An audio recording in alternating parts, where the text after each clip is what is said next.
The M's split their series against the Guardians following a dominant win on Sunday. Emerson Hancock impressing his first outing of the season, tossing 6 no-hit innings. Seattle opens the series against the Yankees tonight at 6:40 p.m. Luis Castillo on the mound.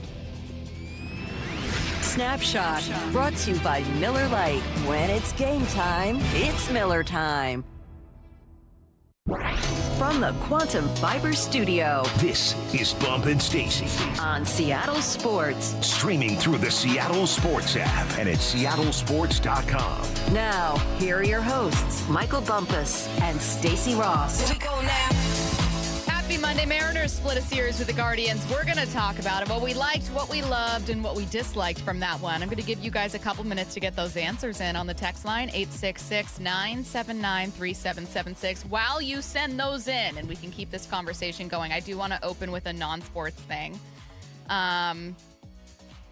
Would you guys, are you always in the wrong if you leave a note on someone's car? Yeah. Yes. Why? Because you're leaving the note because you messed up. No. Sorry. Let me rephrase. It's a note chastising them. So are you always being a little bit rude? Karen. Sure. Are you always being a Karen if you leave a note on someone's car? Because you could just choose to drive away and not issue some context. Context. Sometimes people need feedback. Context. Okay. So context is this. I'm in a parking garage. Okay. There are no assigned spots. I didn't take anyone's spot. There are lots of places to park. I park, and I'm in my spot, but my driver's side door is pretty close to the white line. Mm-hmm. There is an open spot to my left, the driver's side, but the car to my right, the passenger side, is like on the line. Mm-hmm. So I can't, you know what I mean? Like I'm not parked in the middle of my, spot that I would park in here. Because I want to leave room for them to get out. They parked so close to the white line that I want to leave room for them. Now, that means that the spot on my left, on my driver's side, mm-hmm. I probably wouldn't park there, right? Like, it's technically open, but, I wouldn't park there, okay? But someone did. And it was impossible to get into my car. I had to climb in through the passenger side and then climb over the console and get into the driver's seat.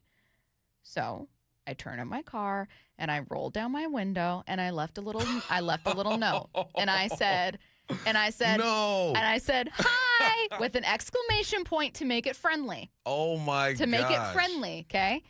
I said, hi, hey, I know that I was on the white line, so it was a bit of a squeeze. Okay? And I said, but I only did that because the car next to me was just, be aware that people, still need to get into their cars. Smiley face. To leave it positive. It's positive reinforcement. And then I left it on their car and drove away. Now, 5 minutes later, I thought, I probably didn't need to leave a note. I could have driven away. But hear me out. Was parking next to me and blocking me from getting into my car not passive-aggressive?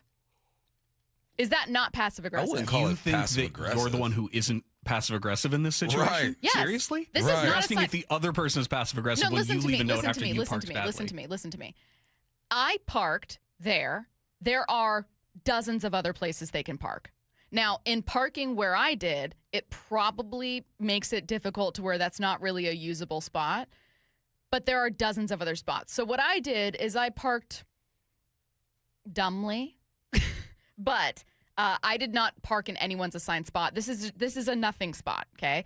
Now, I didn't park there just for no reason and for whatever. The car next to me was parked. Basically, 2 SUVs, me and another SUV, are taking up 3 spots. We're so sorry, but it's because this guy parked like a jerk, so now it kind of takes away the other 2 spots, okay? So here's the thing. If I were the car that pulled up and I saw my car where it was, I'd go, what a jerk. And I'd keep going and I wouldn't park there. I think in parking there, they're sending a message that I parked like a jerk. They did. So I'm punching back. And now next time you park in that garage, you might think twice and he might have helped solve a problem. No, because I think he's actually being passive-aggressive in doing that. If I push someone, why would I not expect them to push back? In my pushback, I included a smiley face and lots of exclamation points. Yo. See, that makes it worse. Well, no, it doesn't. Yes, it It's does. nicer. And I even said I took fault. I took fault. No, listen. I took fault. I took fault for parking like a jerk. I said, hey, I didn't leave you a lot of room. But what I didn't say, and I wish I would have, is I just wouldn't have parked here, man. There's like open spots. There's like 5 open spots that you could take. You chose to park here to make someone else. You wanted to send a lesson, and you wanted to be patronizing and teach me a lesson. 206 says you're blowing your anonymity, though, because what if they listen to the station? I think you parked like a loser. If you're listening right now, listen. If you're listening right now, I think that you were trying to teach a lesson that didn't need to be taught. That's what you were doing. Everyone parks like a jerk sometimes. Every single one of us have parked like a jerk sometimes because, like, I had a dog to take inside. I had to run out real quick. I get it. But, like, if I were you and if you're listening, I just would have rolled my eyes at me and kept driving. I wouldn't have wanted to teach me a lesson. Yo, I thought I was getting old. What? No. I thought I was getting old. No. That's some old lady stuff right there. No, it's not. No, it's not. Someone said I'm not going to lie. Just park. Someone Who said I'm not cares? going to lie. The smiley face probably came off condescending. Yes. Sure. The thing is, I regretted it 5 minutes later, but I can't go back and take off the smiley. What if I go back? No. It's 10. What if they haven't left yet? Yo, just park and move on with your life. No, but I need you guys to know. Just park and move on. This person parked. They So parked what? passive aggressively So next what? to me. So what? So now we're in a passive aggressive fight. Just move on. You left a note. A smiley face exclamation point Hey. note. I apologized in the note. If that note was on an envelope, then you're really on some Karen status. It was on an envelope? No. Was it on an envelope? No, it was on a beige Post-it note. Oh, my gosh. We're 7 minutes in, and we have not mentioned the Mariners yet.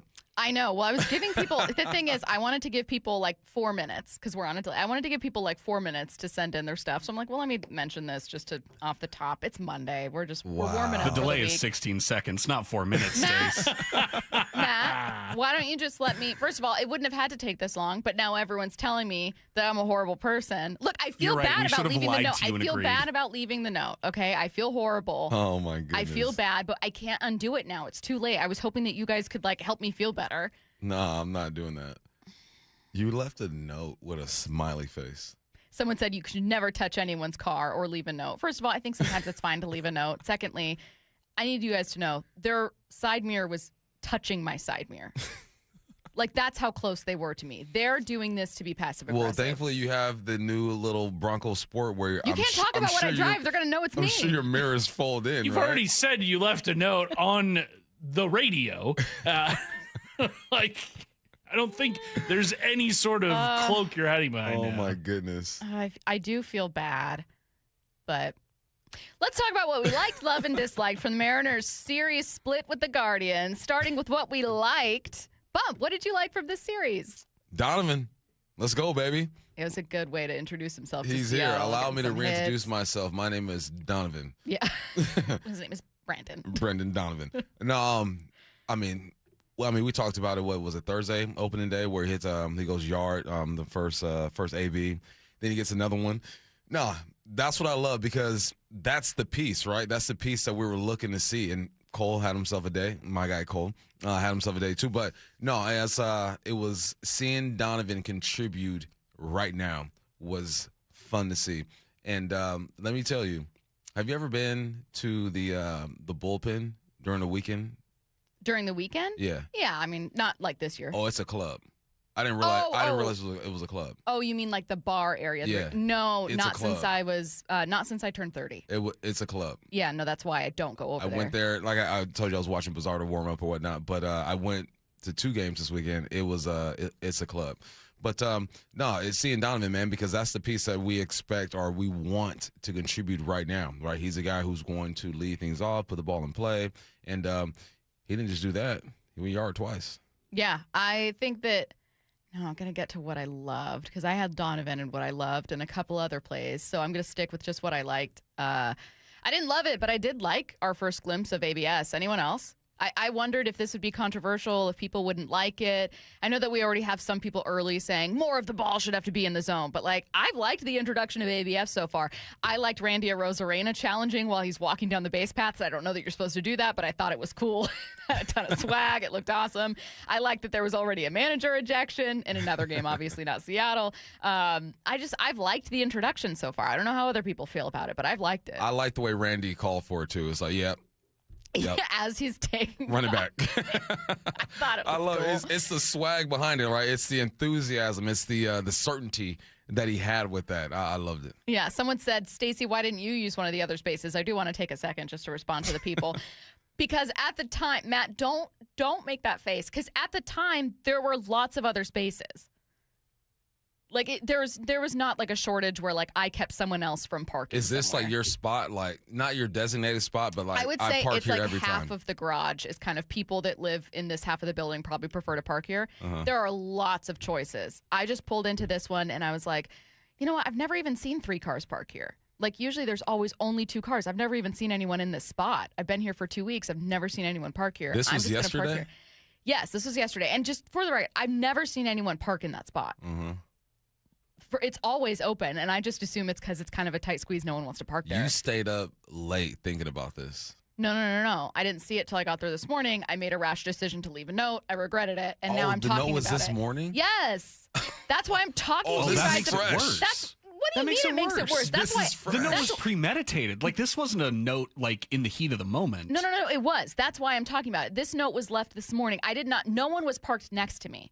So when I pulled into that spot, no one was except for the car to my right. I've never seen another car in the other spot. I thought, like, you know what? There's only ever 2 cars here. Like, I've never seen anyone use this spot. So I know I'm not leaving it a ton of room, but I've never even seen anyone park here. And, like, I got down there. At first, I felt really irritated. I left the note because all I had to do was roll down my window. I didn't even need to extend my arm. And I have tiny dinosaur arms. Like, that's how close they were. And then I drove away and I felt bad and I felt guilty. And now I'm trying to rationalize it with you guys and you aren't helping me. No one's making me feel better. Every detail you've given us makes me more on the side of the other guy's car. Like every detail.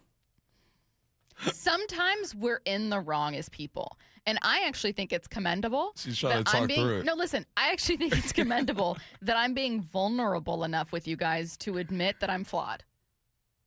Is that what you think? You're welcome. Well, because I'm trying to show that we're all human.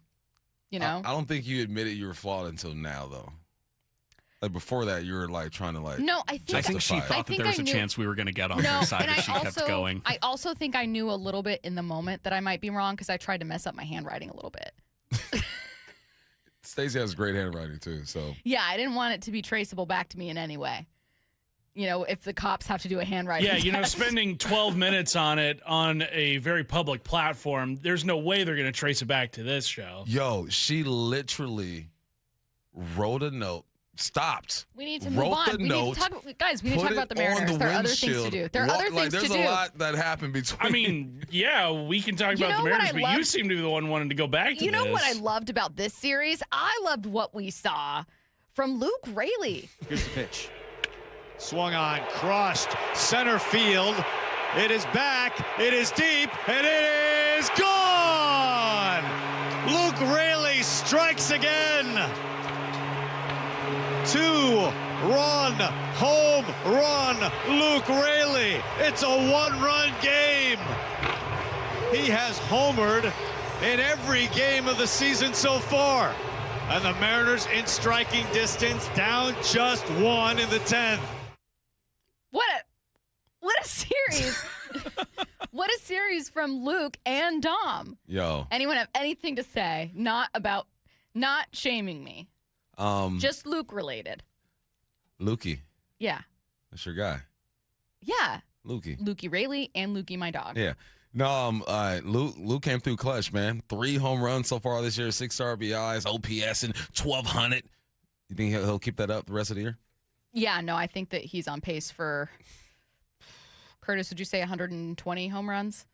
About that, roughly. Yeah, I think he's on pace for 120, 130 home runs. I think he'll get it. No, that was great. I love Luke. Luke is he's like my spirit animal, honestly. Like the way that he plays the game. Got a vibe. It's like when I feel like I would want to play the game, right? Just aggressive, violence. I liked that's him Luke. making a diving catch. So after Julio made that incredible catch, first manager win of the year, manager challenge win of the year, excuse me.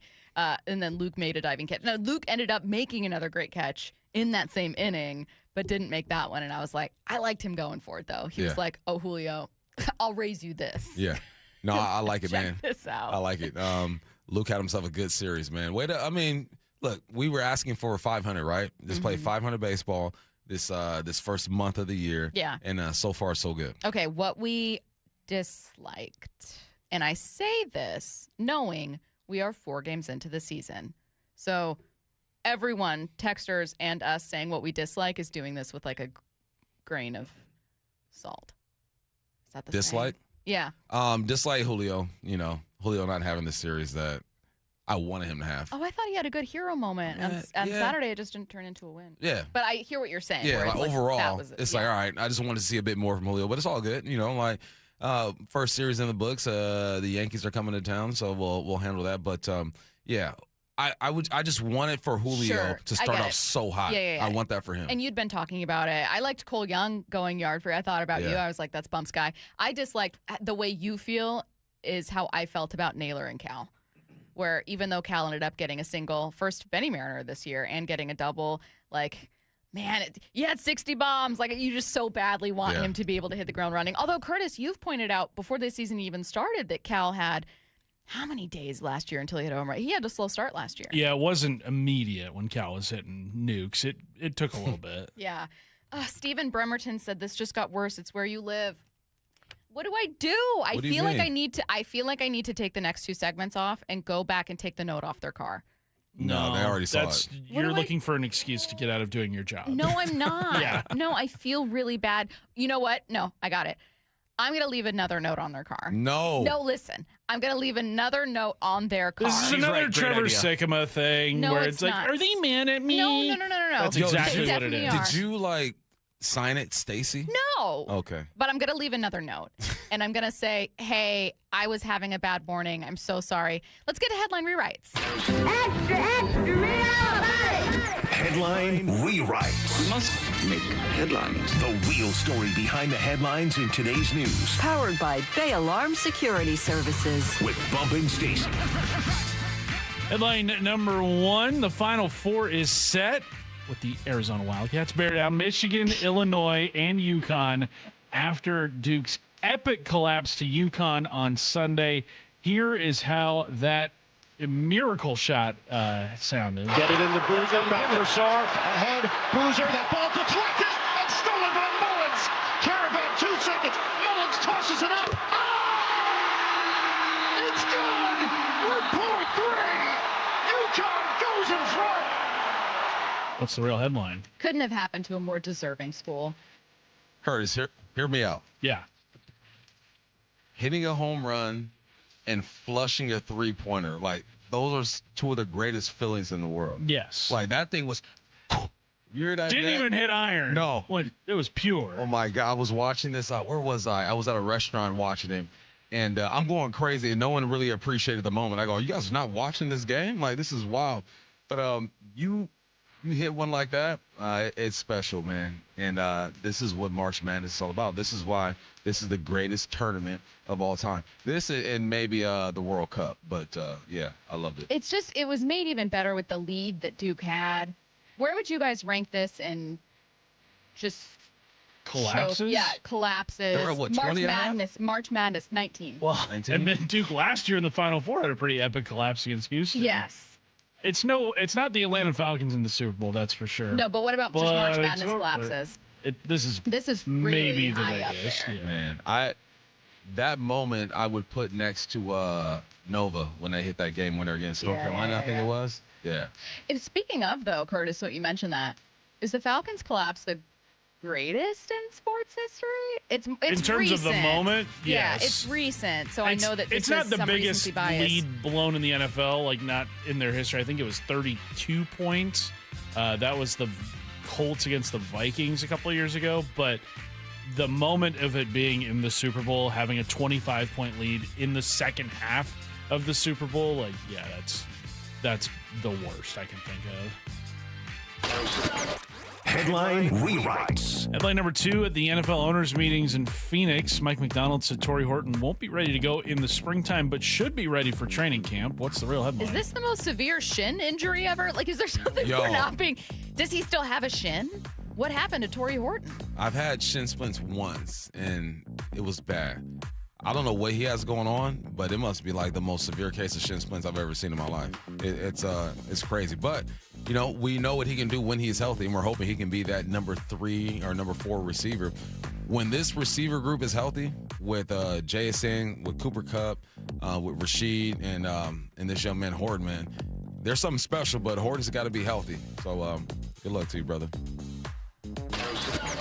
Headline rewrites. Headline number 3, the NFL is reportedly set to hire replacement refs beginning on May 1st unless a deal is struck. What's the real headline? If only there was somewhat recent history to show us what this could look like. I guess we'll never know. Lil Bobby's dad is practicing throwing flags right now. He's practicing throwing flags. Oh, man, it's going to be so bad. If we have to go to these replacement refs, it's going to be bad, man. Football is probably the hardest game to officiate, I feel like, because there's so much going on. You only have, 6 refs out there at one time, but there's literally 11 battles going on at one time. It's going to be tough, man. I hope they figure this thing out because I just want to see some clean football. I just don't know why. Now, I am assuming money is at the crux of this entire disagreement. I don't know why the NFL just wouldn't pay their refs more in order to have the most qualified refs. Yeah. I don't know. You can then raise your standards if you want. Like, it's just, why wouldn't you?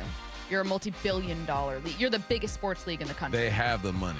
Yes. Right? I think Goodell's goal was to gross like $20 billion this year, I think was his goal. But he was like, but none of it to refs. Yeah. Nah. If you just allocated like $1 billion to the refs, which is way too much, right? If you just put that money aside to the referees, we'll be fine. It's a piece of the game that is underappreciated. Yeah. Refs mess up and I be on their head, but we need them. Yeah. Everyone hates me now. What you mean? I'm getting so many people going, Stacy clearly thinks she's better than people. Yeah. No, I'm just kidding. She got a little Bronco Sport. Is it a sport? Look, I understood it is. I understood that in saying this, you guys would air me out. That's the entire point. I'm not proud of myself. I do think I'm going to leave another note, though. I have settled on that. Yeah? Yeah, I think that's the move. You're going to write another note? Yes. No. No, but I think that's the right thing Leave it alone. No, I think you should write a note. Thank I you, think Matt. you should write a note every single morning. No. Just a new note. Oh, you're mocking me. Just it's going to be the first thing this person sees on their way out the door. A new Stacy note. I think that I should just leave a note and apologize. And say, No, hey, just leave it I was alone. rushed. I was having a bad day. Bump, come on, it'll be funny. Do you know what you remember the car that was parked next to you? So you're going to see that person one day. No, I don't know who You they might end are. up seeing them every day. No, I don't know. I'm never parking in that spot again. Is the problem? I'm now parking the other side of the garage. You guys are going to lock eyes one day. No. And you're going to feel really awkward. I'm going to leave a note that says, I'm sorry. You're listening to Bump Stacy on Seattle Sports and the Seattle Sports app. Coming up next, the latest on Tory Horton, Zach Charbonnet, and DeMarcus Lawrence. Updates from Mike Macdonald at the NFL owners' meetings. It's the biggest development yet since the Sonics left for OK. Wait a minute. You better watch your mouth, sunshine. One step closer. The NBA Board of Governors did vote yes to explore expansion here in Seattle. Stay up on the very latest on the NBA's potential return to Seattle at seattlesports.com. And the conversation continues on Seattle Sports and the Seattle Sports app. We are on a magic carpet ride. For over 113 years, Pacific Lamp and Supply Company has been your #1 lighting specialist in Washington, from the Space Needle in Seattle all the way to the Riverwalk in Spokane. With the largest lighting inventory in Washington, Pacific Lamp's knowledgeable and experienced staff can assist with any lighting issue, including intricate lighting and control designs. Plus, they work with all utilities in Washington to get you the best available lighting rebates. Pacific Lamp and Supply Company, Washington's lighting experts since 1912. Visit pacificlamp.com.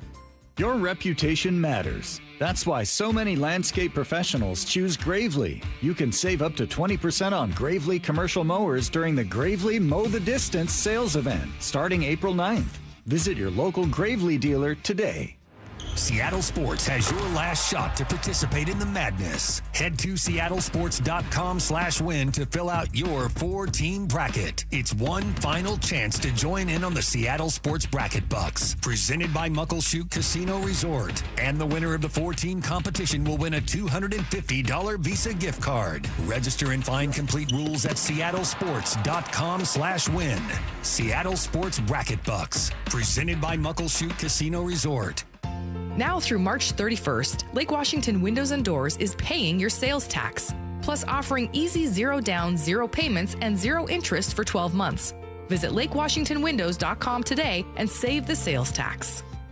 Running a business means wearing multiple hats. So if you're like me, you probably started out using your personal phone, taking client calls and texts nonstop. As my business grew, I needed something smarter. That's when I switched to Quo, the #1 business phone system. Quo works right on your phone or computer. No carrying 2 phones, no clunky landline, just one easy app you can try for free. Your team can share one number and handle calls and texts together like a shared inbox. Any teammate can jump into the conversation so customers get faster responses. And Quo's AI assistant summarizes your calls and responds to customers 24/7, so you never miss a lead or opportunity. All this starts at just $15 a month. That's basically 2 coffees. You can even keep your current business phone number. Find out why 90,000 businesses trust Quo. No missed calls, no missed customers. Try Quo for free at quo.com/sports. That's quo.com/sports to try Quo free. QUO.com/SPORTS. Individuals and businesses with tax problems. Listen carefully. If you owe over $10,000 in back taxes or have unfiled tax returns, U.S. Tax Shield can help you take back control. The IRS can seize your bank accounts, garnish your paycheck, close your business, and file criminal charges. Our team of tax attorneys can stop collections and get you protected. U.S. Tax Shield offers a price protection guaranteed quote to get you protected today. U.S. Tax Shield is A+ rated with the BBB, so call 800-494-6139. U.S. Tax Shield, 800-494-6139.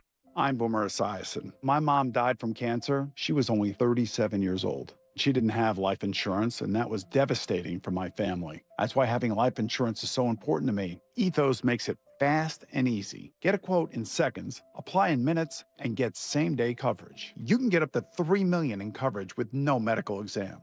Get your free quote at ethos.com/play. That's ethos.com/play. Paid spokesperson. Time spent on application may vary. Online health questions required. Home of your Super Bowl champion Seattle Seahawks. They are bringing the Lombardi back to the Northwest. Seattle Sports. This might be the most surprising statistic I've shared in decades of doing local news. More than 75% of commuters will be involved in a car accident at some point. JP Pendergast of Pendergast Law with more. What makes it more surprising? The average person will be involved in 3 to 4 collisions in their lifetime. With accidents unbelievably prevalent, what are some safety tips if it happens to you? Safety first. Secondary collisions are not uncommon while awaiting help. Turn on those hazards and remain in a safe place. If a bystander witnessed the accident, capture their information and encourage them to remain at the scene. Seek medical attention immediately if needed, as delaying can be a costly mistake. Lastly, remember that statements made to police and insurance adjusters can affect your case. Collisions are more common than we'd like to think. If you find yourself in one, follow these helpful tips and then call my friends at Pendergast Law. If you or a loved one's injured in a car accident, call Pendergast Law. We can help. PendergastLaw.com. How was your break? It was great until I stopped for gas. Prices have gone up almost $1 with no end in sight. I might have to start watching how much I drive. That's exactly why I use Upside. I never pay full price for gas with the free Upside app. Upside? Yes, Upside. It's the free app that gives you cash back just for buying the gas you're already buying. So even with the rising gas prices, I'll never have to limit how much I drive. Does that actually add up to anything? Just last year, I made over $200 with the Upside app. Wow, that's serious extra cash. I'm downloading the free Upside app right now. Download the free Upside app to earn cash back on the gas you're already buying. Use promo code THRIVE25 for an extra 25 cents per gallon bonus on your first tank. You can cash out anytime, right to your bank account, or an e-gift card for Amazon and other brands. Just download the free Upside app and use promo code THRIVE25 for a 25 cents per gallon bonus on your first fill-up. That's THRIVE25. Offers vary by user and location. Go to upside.com for terms and conditions. From the Quantum Fiber Studio, you're listening to Bump and Stacy. Weekdays 10 to 2. On Seattle Sports and 97.3 FM HD2. Coming up in 15, we're getting back to the Mariners. Looking ahead to this Yankees series. It starts tonight at 6:40. And then at 11, we're joined by MLB.com Mariners reporter Daniel Kramer, who has some interesting information on a potential extension for Logan Gilbert. Before we get to any of that, we got to talk Seahawks because Mike Macdonald was speaking to reporters at the NFL owners meetings. A couple of notes from John Boyle. We're going to start with Tory Horton. We talked about this a bit during headline rewrites, but I'm going to mix in some Zach Charbonnet updates with the Tory Horton news. So from Boyle, Mike Macdonald said Tory Horton probably won't be 100% this spring, but should be ready for the start of training camp. Again, we mentioned that during headline rewrites. And then he added no firm update on Zach Charbonnet, but said the expectation is he's back at some point during the season. Okay. We thought that. I think it's important to reiterate. Maybe. I'm going to say October. But I think it's important to reiterate for anyone that was hoping that Zach could do some miraculous comeback and be here earlier than expected. Be on some AP stuff? Exactly. Yeah. It doesn't sound like he's on some AP stuff. No. I'm not ruling anything out. AP did it. But I am saying that it's just an important update to reiterate. The expectation is he's back at some point during the season, which is good. I would not bet the house on that being September. That's funny. Of course he's going to be back sometime during the season, right? We expected that. But no, I think that is what makes the choices at running back that much more important, right? Because you're not going to have Zach Charbonnet. You're not going to have the guy inside the 20-yard line. You can just hand the football off to, he's going to punch it in. So, no, it makes it a bit more interesting. It makes that room more interesting. And like Big Ray said, man, what up, Big Ray, if you're listening? Big Ray said this run scheme makes it so that not any running back can have success, but the likelihood of a running back having success in this scheme is great. Because we saw, remember, I always go back to the 49ers when they had like 5 different running backs in the backfield one year. They had like Jeff Wilson. They had Isaac Guerrero, I think. Guerrero. And everyone was getting 100 yards. Everyone had one game where they just went off and you were like, should I have this guy in fantasy? Remember Guerrero when Unfortunately, yes. He took that thing to the 1-yard line and sat down? Yeah. Yep. Thank you for that. Yeah. Just reminiscing. That being said, Mike Macdonald, another thing he talked about was just their comfort with this running back room in general. And I think that's interesting because we heard John Schneider talk about it during Wyman and Bob, the John Schneider show, saying like, hey, you can always look to the draft for these guys, joking about how worried people were getting about the running back room when at the time he was like, what is it, like March, 25th? What are we doing here? Stacey's looking at her wrist right now. March 25th. And now you have Mike Macdonald saying like, hey, we really like our room. I think that it certainly feels like this is a club that will address it in the draft, but that overall loves George Holani, that they love Kenny McIntosh. Isn't that weird? Like, I appreciate George. I appreciate Kenny McIntosh, but I didn't think that he would be as confident in that room as he is. And if he is confident in that room, I'm going to back him up 100%, right? Because we saw George have his moments in the playoffs. Kenny McIntosh, as you know, I've been a fan of Kenny McIntosh since he got drafted out of Georgia.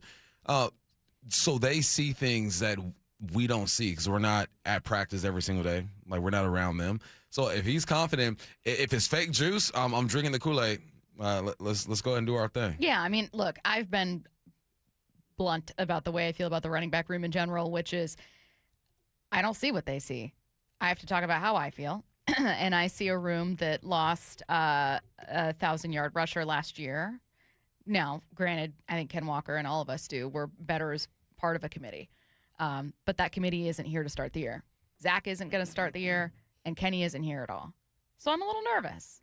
I think it's encouraging, though, that they keep reiterating how much they love these guys. If there's a position that can like jump out of nowhere as running back, though. Yes, right? totally. Yep. We've seen so many one-hit wonders at the running back position, and I think maybe that's kind of what they're leaning into is that, look, we have 3 running backs we feel like combined can give us, 2,000 yards on the ground or something like that. So, no, I'm going to lean into it and trust their evaluation and their analysis. Would I love to have a name that we recognize? For sure. But that's not what we have. Well, we recognize it because obviously we cover the Seahawks. Right. But like a big name. I get what you mean. Like a side name that you would have been excited about. Like you were really liking like Tyler Algier. Mm-hmm. Let's go to another update here, also from John Boyle. Macdonald, when asked whether older vets are all planning on returning, a.k.a. not retiring, quote, "Nothing has changed there." He was asked specifically about D-Law and says, "To my knowledge, he's coming back. He's always got the right to change his mind, but as of right now, he's coming back." 1998. What a year? Bulls, Jazz. Jordan going out on top, hitting that, crossing up Russell, and hitting that jumper at the elbow. That's what I assume D-Law would want to go out, right? You go out on top. But we need you back, dog. Like, you have found the fountain of youth, the way that he's played, like the intensity. He looks young, fresh. But I wouldn't be mad at him if he did go out. If he said, all right, I'm done. I'm retired. I got like 12 kids. Wifey wants me home. Yeah. Like, I understand that. Yeah. Okay, let's go to a few other things. Again, there's no audio. We just have quotes from reporters. Shout out to the reporters for being out there for this one. I liked this one in exchange that Michael Sean Dugar got from Mike Macdonald. Mike Macdonald was asked by an Eagles writer what went into letting Reek Woolen go. And Mike Macdonald said, "We didn't let him go." I kind of like him clarifying, like, hey, I know that in Philly there's lots of talk about, like, why didn't they like Reek? And he's not going to play into it. So then he was asked what kind of player they're getting. He said, getting a great player. We love Reek. He's a great player. Just can't afford him. That was a good answer. So I think Brock hit me up in a Philly station. I went on with a Philly station, and the first thing they asked me was, like, what are the flaws of Reek? And it's so unfortunate that that's the first thing they asked me. That's kind of the convo there. Yeah, it's like, oh, what are the flaws of Rick? I go, well, let me tell you what he's good at first. Like, you guys are getting one of the most athletic corners in the game. So it's gonna be interesting over there with Reek in Philly because, as you and I know, those fans are not forgiving, and they will let you know exactly how they feel. So I wish nothing but the best, but I like that the way Mike Macdonald flipped it. Like, no, we didn't let him go. Yeah, I'm not going to play into that. He was a free agent.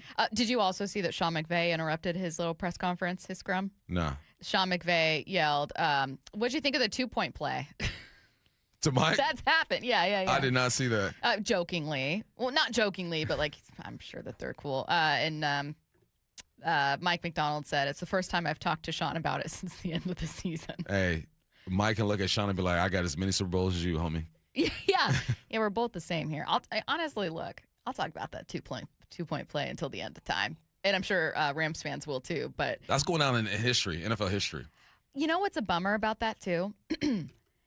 The Fail Mary is going down in NFL history because it truly was a bad call that altered the outcome of a game. It was in Seattle's favor, so we're all cool with it.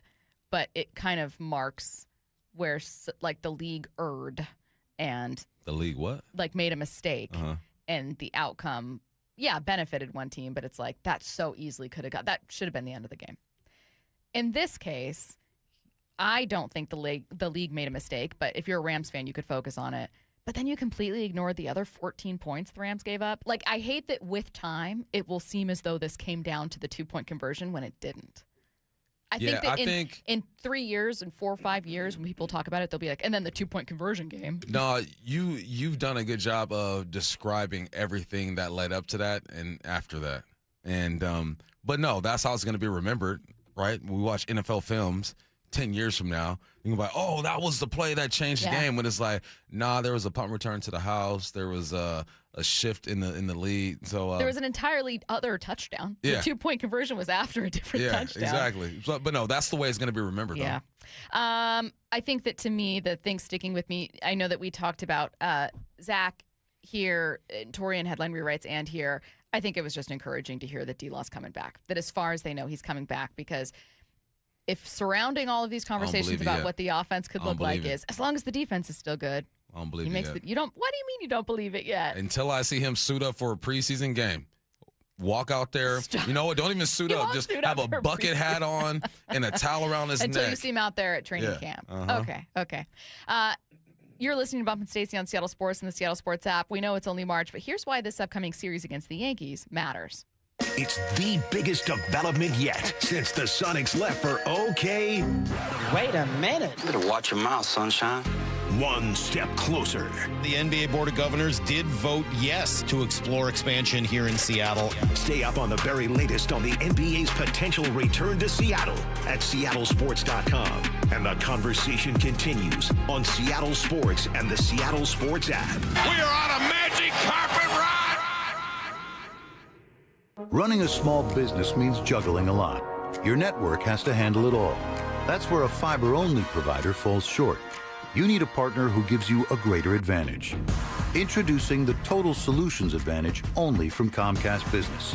A first-ever combination of the largest, fastest fiber-powered network, the most reliable Wi-Fi, gig speeds with equipment and security included, and a 5-year price lock.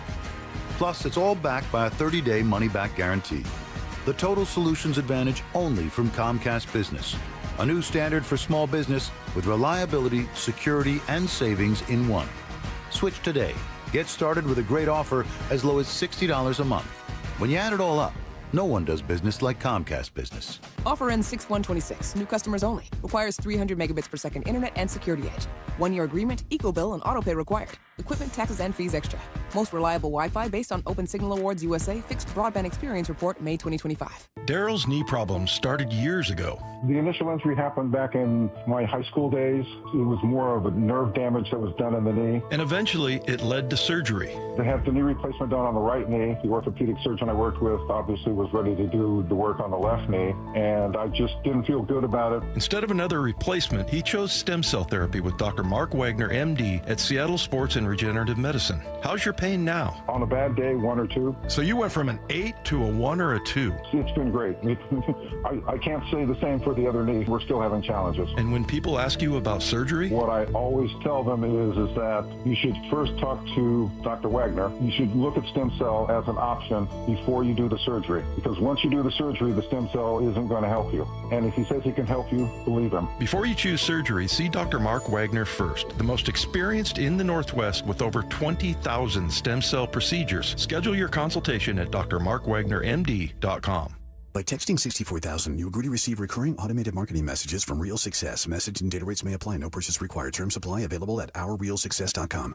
Do you want to learn how to make money flipping houses and acquiring rental properties right here in Seattle without using your own money? You'll learn to flip houses and secure rental properties in your spare time to get on track towards real wealth building. We're offering a handful of motivated individuals the opportunity to attend our workshop right here in Seattle for free. That's right, we'll give you 2 free tickets when you text INVEST to 64,000. Seattle is the perfect market to flip houses and build rental income. Don't miss this opportunity. Come to a complimentary live 2-hour workshop next week right here in Seattle and learn how to start making money flipping homes and building long-term wealth with rental properties. To get 2 free tickets, text INVEST to 64,000. Text in the next 10 minutes and registrants will also receive a free copy of our Funding for Deals guide. Text INVEST to 64,000 for 2 complimentary tickets. Text INVEST to 64,000. Get ready to be transported back to the golden era of rock. It's John Waite with John Cafferty and the Beaver Brown Band. Live at Emerald Queen Casino, April 9th.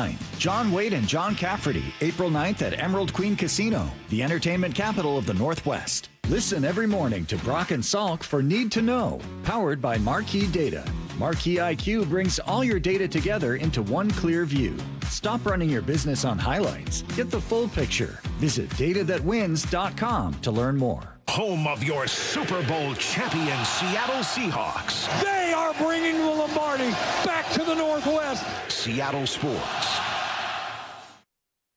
Wesley is a truck driver. I drive a truck, and I love what I do. A truck driver with IRS troubles. They told me I owed them $43,000. It got really bad.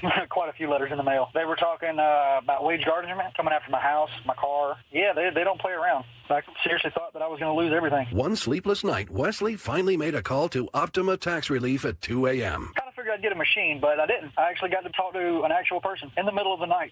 He found just what he was looking for. Oh, they were great people. You need a team of people that know what they're doing. Optima Tax, they know what they're doing. Optima Tax Relief came through with flying colors. I saved an incredible amount of money. Happy don't even come close. I was absolutely overjoyed. Take Wesley's advice. If you're in any kind of trouble with the IRS, call Optima Tax Relief. Don't trust anybody else. Call Optima for a free consultation. Call 800-343-6460. 800-343-6460. 800-343-6460. Optima Tax Relief. Some restrictions apply. For complete details, please visit OptimaTaxRelief.com. Taxes was feeling so stuck. Sitting in traffic, squeezing into a parking spot, all to squeeze in getting tax help during your lunch break. Now Taxes is a TurboTax expert who does your taxes for you, while you go about your day getting real-time notifications about their progress and the most money back guaranteed. Now this is Taxes. Intuit TurboTax. See guarantee details at turbotax.com/guarantees. Only available with TurboTax experts. Real-time updates only in iOS mobile app. This is the story of the one. As a maintenance tech at a university, he knows ordering from multiple suppliers takes time away from keeping their arena up and running. That's why he counts on Grainger to get everything he needs, from lighting and HVAC parts to plumbing supplies, all in one place. And with fast, dependable delivery, he's stocked and ready for the next tip-off. Call 1-800-GRAINGER, click Grainger.com, or just stop by. Grainger, for the ones who get it done. From the Quantum Fiber Studio, you're listening to Bump Stacy. Weekdays 10 to 2. On Seattle Sports and 97.3 FM HD2. Yes, it is March 30th. But hear me out, this series against the Yankees really matters. And it's for a couple reasons. The first being a reason that Gary Hill brought up with us on opening day. I just asked him, hey, it's kind of an intriguing March-April schedule here. They're going to have this series against the Guardians. They're going to have a series against the Yankees in the second series, which we're starting tonight. They're going to play Houston. Like, it's kind of, there's some series to look forward to here. What are you watching for? And I was expecting Gary to just say, going to be interesting when Aaron Judge gets to town, or interested to see what Houston looks like. And Gary jacked me up. Instead, Gary made a really great point, because of course he did, which was, sometimes you find, when you're trying to be a World Series team, that these tiebreakers can really matter at the end of the year. You open the season playing a team that's going to be in the AL playoff race. Your second series, beginning tonight at 6:40 against the Yankees, is against a team that is going to be in the American League playoff race. You've got two chances to get a tiebreaker win over them, and these end up mattering. At the end of last year, there were tiebreakers that we were all looking at when we were trying to figure out. And the Mariners ended up owning the tiebreaker over all but the Yankees. Correct, Curtis? Yeah. And so a series in, beginning on March 30th, we're used to just thinking like, oh, you're still, it's fine. Season just started. So early. Yeah, I don't need Cal to hit 4 home runs in this series to think he's going to have a good season. I actually do. But a series win can matter in September. No, the way that Gary kind of described it made me put so much emphasis on the second series of this homestand.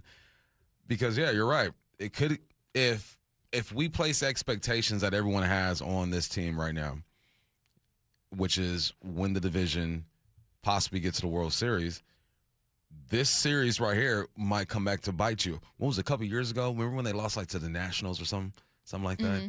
And we're like, that series is the one that jacked us up. Yeah. I just don't want it to be that. But at the same time, I got to keep it in perspective and be like, yeah, it's the second series of the season. Like, all right, there are ways if they were to lose the series to make up ground. But no, the way that Gary put it, I go, yep, that's why he's a baseball guy. Yeah. Like he understands this is March. Yeah. But in September, it could bite you in the butt. Yeah, ironically, we've been saying this is March during the entire men's and women's tourneys. But in this case, this is March when it comes to baseball. Uh-huh. But I think that's how I'm watching it. Curious how you guys feel about this series. Maybe you feel nothing at all. You can join the conversation. 866-979-3776. That's the text line. I am just looking at get a series win. That's what matters to me. I would love for Cal to have a home run. I would love for Naylor to find his way on base. I would love for, Julio to heat up sooner. Like, there are certain things that if I could be nitpicky, here's how I'd like them to win the series. Right. Ultimately, though, a series win matters. And I think for me, it's just watching your team in a way that, frankly, I haven't before.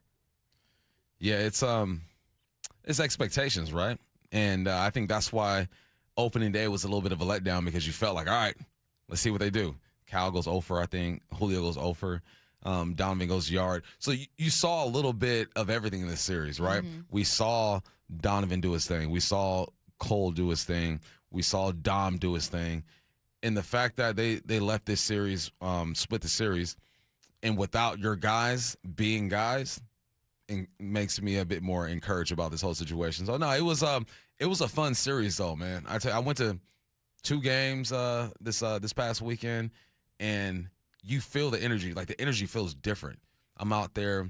I walk by the beer garden with the youths, the youngsters out there, and their energy is excited. And then I hit every level. I go I go to the beer garden, then I try to sneak in the Diamond Club. Every now and then it works out for me. I go to the suite level, and then I go to 300 and try to feel the energy. And it just feels different this year. Someone said, 253, baseball analysis should be illegal until May 1st. What are we going to do for work?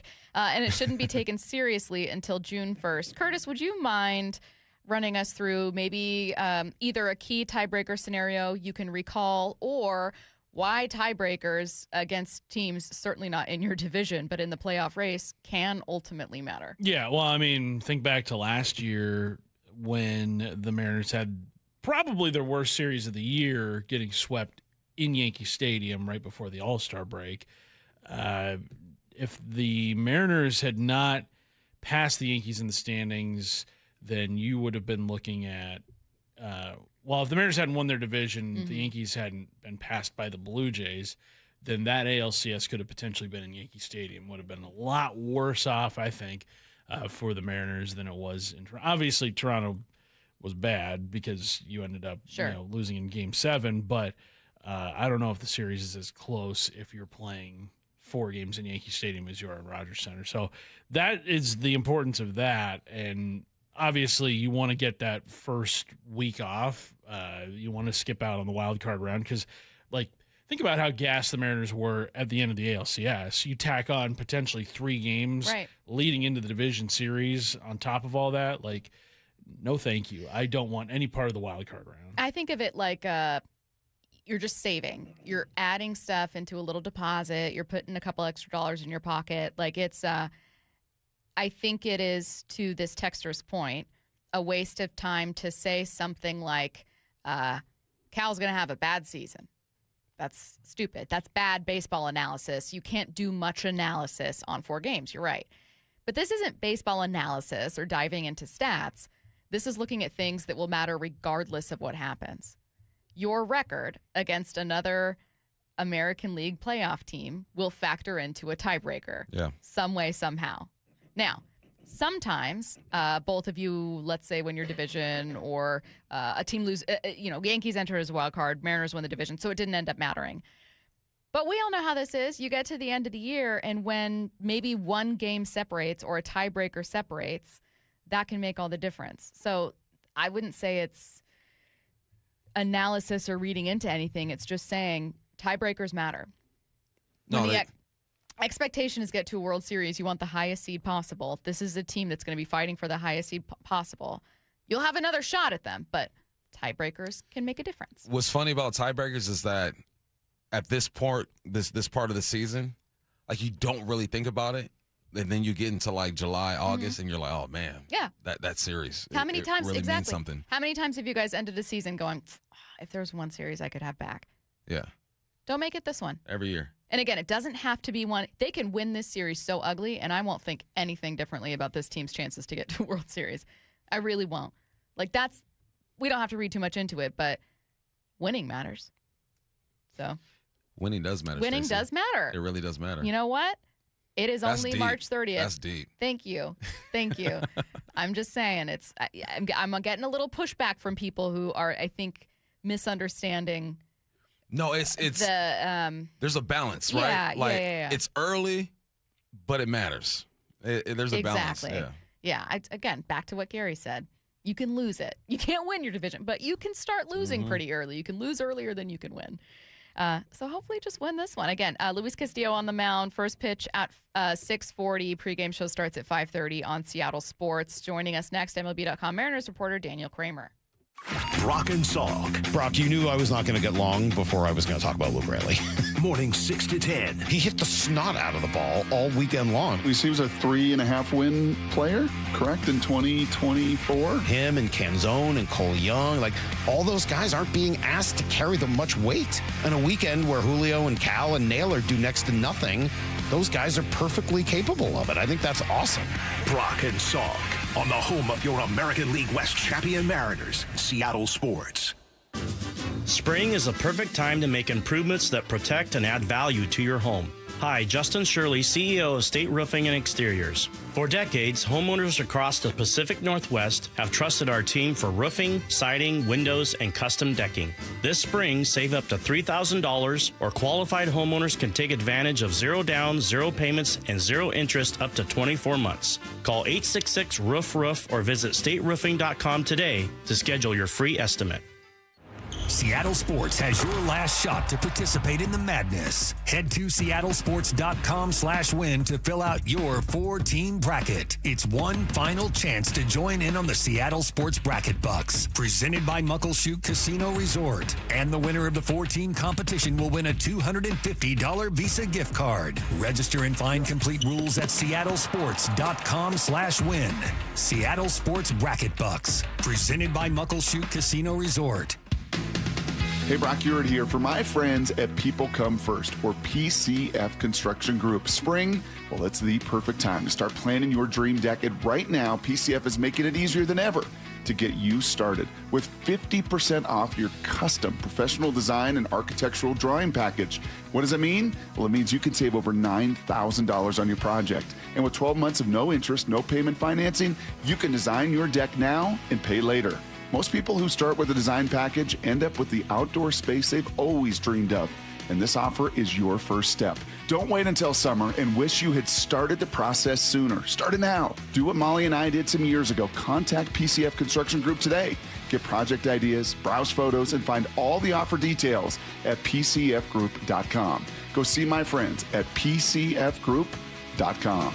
Making your outdoor space with People Come First.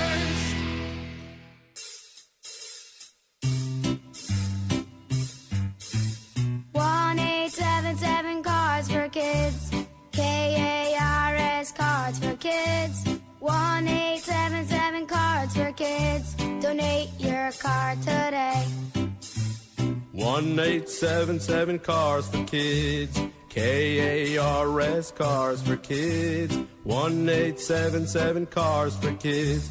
Donate your car today. Ready to get rid of that old car? Donate it to Cars for Kids. Call 877 Cars for Kids to speak to a friendly live agent. Donation is super easy, and your car can be picked up as soon as tomorrow. Go to carsforkids.org now or call 877 Cars for Kids to donate your car today. 1-877 Cars for Kids. KARS Cars for Kids. 1-877 Cars for Kids. Did you know you can donate real estate too? Go to carsforkids.org. That's cars with a K. Finding great candidates to hire can be like, well, trying to find a needle in a haystack. Sure, you can post your job to some job board, but then all you can do is hope the right person comes along, which is why you should try ZipRecruiter for free at ZipRecruiter.com/radio. ZipRecruiter doesn't depend on candidates finding you. It finds them for you. Its powerful technology identifies people with the right experience and actively invites them to apply to your job. You get qualified candidates fast. So while other companies might deliver a lot of hay, ZipRecruiter finds you what you're looking for. The needle in the haystack. See why 4 out of 5 employers who post a job on ZipRecruiter get a quality candidate within the first day. ZipRecruiter, the smartest way to hire. And right now, you can try ZipRecruiter for free. That's right, free at ZipRecruiter.com/radio. That's ZipRecruiter.com/radio. ZipRecruiter.com/radio. ZipRecruiter. Guys, did you know your testosterone level impacts your energy, libido, sleep, weight, hair loss, mood, and even ED? And right now, Revive Men's Health Seattle will check your testosterone for free. They've helped thousands of men since 2011 feel and perform better. They're so confident they can help you, they even guarantee it. Schedule your free testosterone test, exam, and consultation today. Call 206-529-1111. That's 206-529-1111. Or visit ReviveMen'sHealth.com. Do you like helping others? Become a Shiva volunteer. In Pierce County, join the hundreds of volunteers across Washington state who help over 90,000 people each year with their Medicare options and questions. You don't have to know Medicare. We'll teach you. And if you're bilingual, even better. For more information and how to apply, call Shiva at 1-800-562-6900 or go to insurance.wa.gov. Sponsored by the Office of the Insurance Commissioner and aired by the Washington State Association of Broadcasters and this station. Let's go! This is Seattle Sports. Streaming through the Seattle Sports app. KIRO AM Seattle. KIRO FM HD2 Tacoma. Home of the Seahawks, Mariners, and everything Seattle sports. Seattle Sports Snapshot. The Mariners split their series against the Guardians following a dominant win on Sunday. Emerson Hancock impressed with his first outing of the season, tossing 6 no-hit innings. Seattle opens the series against the Yankees tonight at 6:40. Luis Castillo on the mound, 5:30 p.m. pregame show right here on Seattle Sports. Snapshot, brought to you by Miller Lite. When it's game time, it's Miller time. From the Quantum Fiber Studio, this is Bump and Stacy on Seattle Sports. Streaming through the Seattle Sports app and at seattlesports.com. Now, here are your hosts, Michael Bumpus and Stacy Ross. Here we go now. MLB.com Mariners reporter Daniel Kramer joining us on the Emerald Queen Casino Sportsbook Hotline. Hey, Daniel, how's it going? I'm good, although it's been a little bit cold up here, especially in the press box this opening week. Kind of wild given that the temperatures were essentially cut in half from the 105 we were dealing with down in Arizona. But it's good to get the season rolling and excited, even if it's a tad bit chillier than expected. You know what, I will say, in your defense, even though it was much hotter in Peoria, it feels like today was especially chilly for Seattle, considering we did get some sun for opening day. I'm going to start by some answers that you already gave, but they were really interesting. You did an AMA on Mariners Reddit last week leading up to opening day, so on opening day. And you were asked about whether there's been a contract extension or, any talk of a contract extension for Logan Gilbert. I wanted to start there because we had also been wondering. So what have you been hearing about that? Yeah, so going into spring, I was just generally curious about the state of those discussions, if there had been negotiations going on. My assumption was that leading into camp, that's typically a time where those types of conversations can accelerate a little bit more. Obviously, the player is under your roof for 7 straight weeks and more at ease as well without the pressure of the regular season. And we've seen in years past, that's when they've been able to get things done, was in the spring training period, and then typically announced leading up to opening day. It happened with Cal last year, JP in 22. So I was just generally curious about where things were with Logan. And to no surprise, based on some of the conversations I had, that those conversations had been taking place behind the scenes, between the front office and his agents. All that said, as much dialogue as was going back and forth, it seems to be that they're still a little bit farther away than maybe both sides had anticipated on price point. And I think a lot of that goes into, where the Mariners are with the status of their roster, obviously being willing to spend more money in this championship window. But also for Logan's perspective, he's now only 2 years away from free agency. And as a player, especially a starting pitcher and, the most coveted commodity in the sport, when you play that position, being that much closer to the open market and seeing what, some of your peers are signing for, there's probably an inclination to want to get, as close to market value as possible. That's not to say that the Mariners won't spend to try to lock up Logan long term, and there is a legitimate desire to do so. But when you look around the rest of the league and you see, Max Fried with the Yankees signing for over $200 million for most of his 30s, and the same with Dylan Cease in Toronto this past offseason on deals that are 7 and 8 years of length, it's hard to wonder what else might be out there. All that said, want to be sure to clarify that Logan really loves pitching here. He wants to be here long term.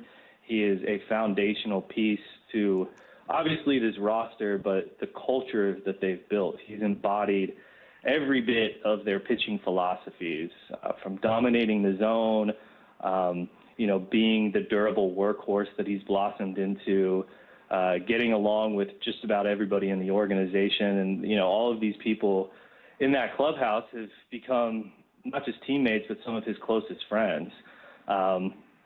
That said, this is probably whatever deal he signs is going to be the big one for his entire career. And so wanting to make sure that it's buttoned up and according to plan for what he and his agents are seeking. And so I think that's kind of what has been the holdup over the past couple of weeks, really maybe even longer than that too, just to why we haven't seen a little bit more traction on that up until this point. Daniel, way too early. 4 games in. Does this feel like a championship team to you? Yeah, I mean, like when you're 8 outs shy of the World Series last year and you're mostly running it back with the same nucleus that now has that not just postseason experience, but the heartache that came with it and the fuel and desire and competitive nature that comes with that sting from Game 7 of the ALCS, for sure. But then you look at basically, like, I look at this team coming back. Are they a better team from when they ended that series in Toronto?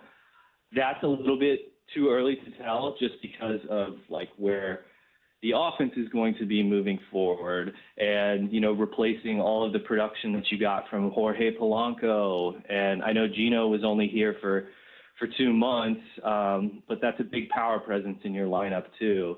And to see how they've kind of augmented that roster by committing to Brendan Donovan, who does things a little bit differently. He's not going to have as much of a power presence in that lineup. And as I say that, he had 2 homers in very cold conditions through the marine layer on opening weekend. And then, the other big bat that they're banking on being a key piece is Cole Young, and continuing what he was able to do in spring training when he led the team in homers. He obviously had a big one on Saturday. And you look around, the fact that he can be a bottom of the order bat that could be a contact specialist and, a sneaky key piece, as like I was saying. So I think the lineup is in a really good place. And, like we've said all along with this rotation, if they play to their ceiling, it has the potential to be one of the best, if not the best in the sport. And that's really, I think, what's going to be like the biggest key for them this season, is getting back to that 2024 form when they were consistently putting up quality start after a quality start from each of those 5 guys. And then now you throw in Hancock into the mix and the promise that he's shown as an injury fill-in. That, I think, is going to be the bigger key for them long term, because the offense is full of talent. Yes, it'll be tough to get consistent power, especially here in Seattle in April and May. But if they can really lean on that rotation, and you saw some promise of that over the first 4 games, and more so just keep those guys healthy, I think that this team has a chance to not just win the AL West, but potentially run away with it. Speaking of playing to a ceiling, we asked Rob Friedman about which of the Mariners pitchers he would choose as a Cy Young favorite, and he chose George Kirby. You wrote in your column for MLB and in that AMA that the Mariners believe Kirby has the highest ceiling. Obviously, he didn't have the year last season that he wanted, nor did most of these guys dealing with injuries. I would ask, like, what does Kirby look like at that ceiling? But I think we know. So instead, what I'll say is, what are you and what should we all be watching for early in the season that tells us Kirby is inching closer to that ceiling? It's a great question. His mound presence and just the demeanor with which he takes the field every day. Because, like you said, we've seen those gems that he's been able to rack up, whether it's the 14 strikeout performance in Anaheim last year. Obviously, he was entrusted to start Game 1 of their playoff series last year and Game 7 in Toronto. So there is a lot of credibility to what he does out there. But we also saw some clunkers, whether it was the 7-run outing in Tampa, or even Game 3 in the ALCS when I think it was 8 runs against the Blue Jays. So finding that consistency will be key for him, and I think like the fact that, or the way that he can unlock that is just the mentality shift that he really exhibited at spring training. He was just so much more at ease. He was so much more comfortable and easy to deal with, I guess, in a way, because there's been times in years past where he had that nickname of Furious George, and sometimes that could be a really good thing for him because he would pitch angry and pissed off, and he would just overwhelm hitters in the process of doing so. But there were also times when, if things weren't going his way or they would snowball, it could sink him in a way too, where he would let it dominate his mentality and his mind, and he would lose a grip on the outing. And so I think just the demeanor, like I said, that he was exhibiting throughout camp speaks to the work that he's done behind the scenes, especially in the mental game. He's worked with Adam Bonero, their mental skills coach, as much as anybody in the organization. And you can kind of see all of that work start to kind of pay off a little bit more. So I think like the talent has always been there. He obviously throws the ball wherever he wants, as much strikes as anybody in the sport. And he's got a very diverse arsenal and ability to pitch deep into games and really blossom into an even higher ceiling than he's already reached. And I think the big factor in him really unlocking that on another level will just be the self-conviction and confidence that he has by being a little more at ease with himself. What did you like out of Emerson Hancock? And do you feel like eventually he'll be a part of this 5-man rotation? Speaking of mound presence, that's what really stood out yesterday, in my opinion. Just the fact that he was on the attack from the get-go and not trying to overpower hitters, but just trusting his stuff, and that if he was executing the way he wanted to and not taking a pitch off or not trying to be too fine or not trying to throw too hard, that things were going to work out. And obviously a lot of that ties back to the preparation that you do before going into a start. And, the unique offseason that he had where it was just much more old school down in South Georgia where he's from, pitching to a 9 pocket. Dan Wilson joked yesterday it was like Rocky Balboa getting ready to fight Drago, where he's like in some backyard gym where Drago has all this high-powered tech, and you see that a lot with just the pitching labs across the country now. Emerson just wanted to simplify things in that regard, and he comes into spring training, he's got elevated velocity on his fastball, and really I think the big weapon for him is going to be the sweeper that we saw throughout spring training, obviously, but then to see him make the Guardians look pretty silly on some of those swings yesterday. And it led to 9 punch-outs, That's a career high, and not to mention the fact that he didn't allow a single hit over 6 innings. So I think just like that kind of outing can really breed a lot of confidence for him moving forward because, for we've known his story for so long. Obviously, 6th overall pick in a weird 2020 draft. The highest selection of any of those homegrown arms, and definitely coming into the org with, more lofty hype in that regard, just because of his college pedigree and all of that. But at the same time, this is still a guy who's willing to learn and try to figure out new things and continue to get better. It doesn't happen right away or even overnight. And so to see that start that he had yesterday was definitely encouraging. And I think, another benchmark to something that he might not say out loud is that, he wants to carve a name out for himself and not just always be an injury fill-in. That's the role that he's in right now until Bryce Miller comes back, and that's probably going to be sooner than later when you look at just the calendar of a 6-month season, and Bryce anticipated probably by the end of April if all goes well. But that's also a big enough window to where Emerson can continue to make a strong impression, to shape the trajectory of where he's at in the organizational structure of the rotation moving forward. So he'll get a few more cracks at it, and I think it's going to be one of the most interesting stories to follow is how he makes the most of them. Make sure you're checking out MLB.com for the latest from Mariners reporter Daniel Kramer. Thanks, Daniel. Thanks, Daniel. Thanks, guys. Let's get to 4 Down territory. This is 4 Down territory, going inside the game with former Seahawks and Coug wide receiver Michael Bumpus. First down bump. Who is an example of talent overriding judgment? Puka Nacua. Sean McVay said, I trust his heart. Yeah, he probably got a good heart, but I'm looking at JSN. Yeah, I'm looking at JSN and how he conducts himself on and off the field. Like I said, I had the opportunity. It was a great day. Sat there with his mom and had dinner during the Super Bowl. And it all makes sense how JSN moves. You talk to his mom and his family. It makes sense. I'm looking at Puka and I'm like, dog, man, I just don't know if you're worth the money, but can the Rams actually trust you off the field? That's what concerns me a bit. And you know what? And he's a young man. I remember when I was 24, 25, making dumb decisions and all that good stuff.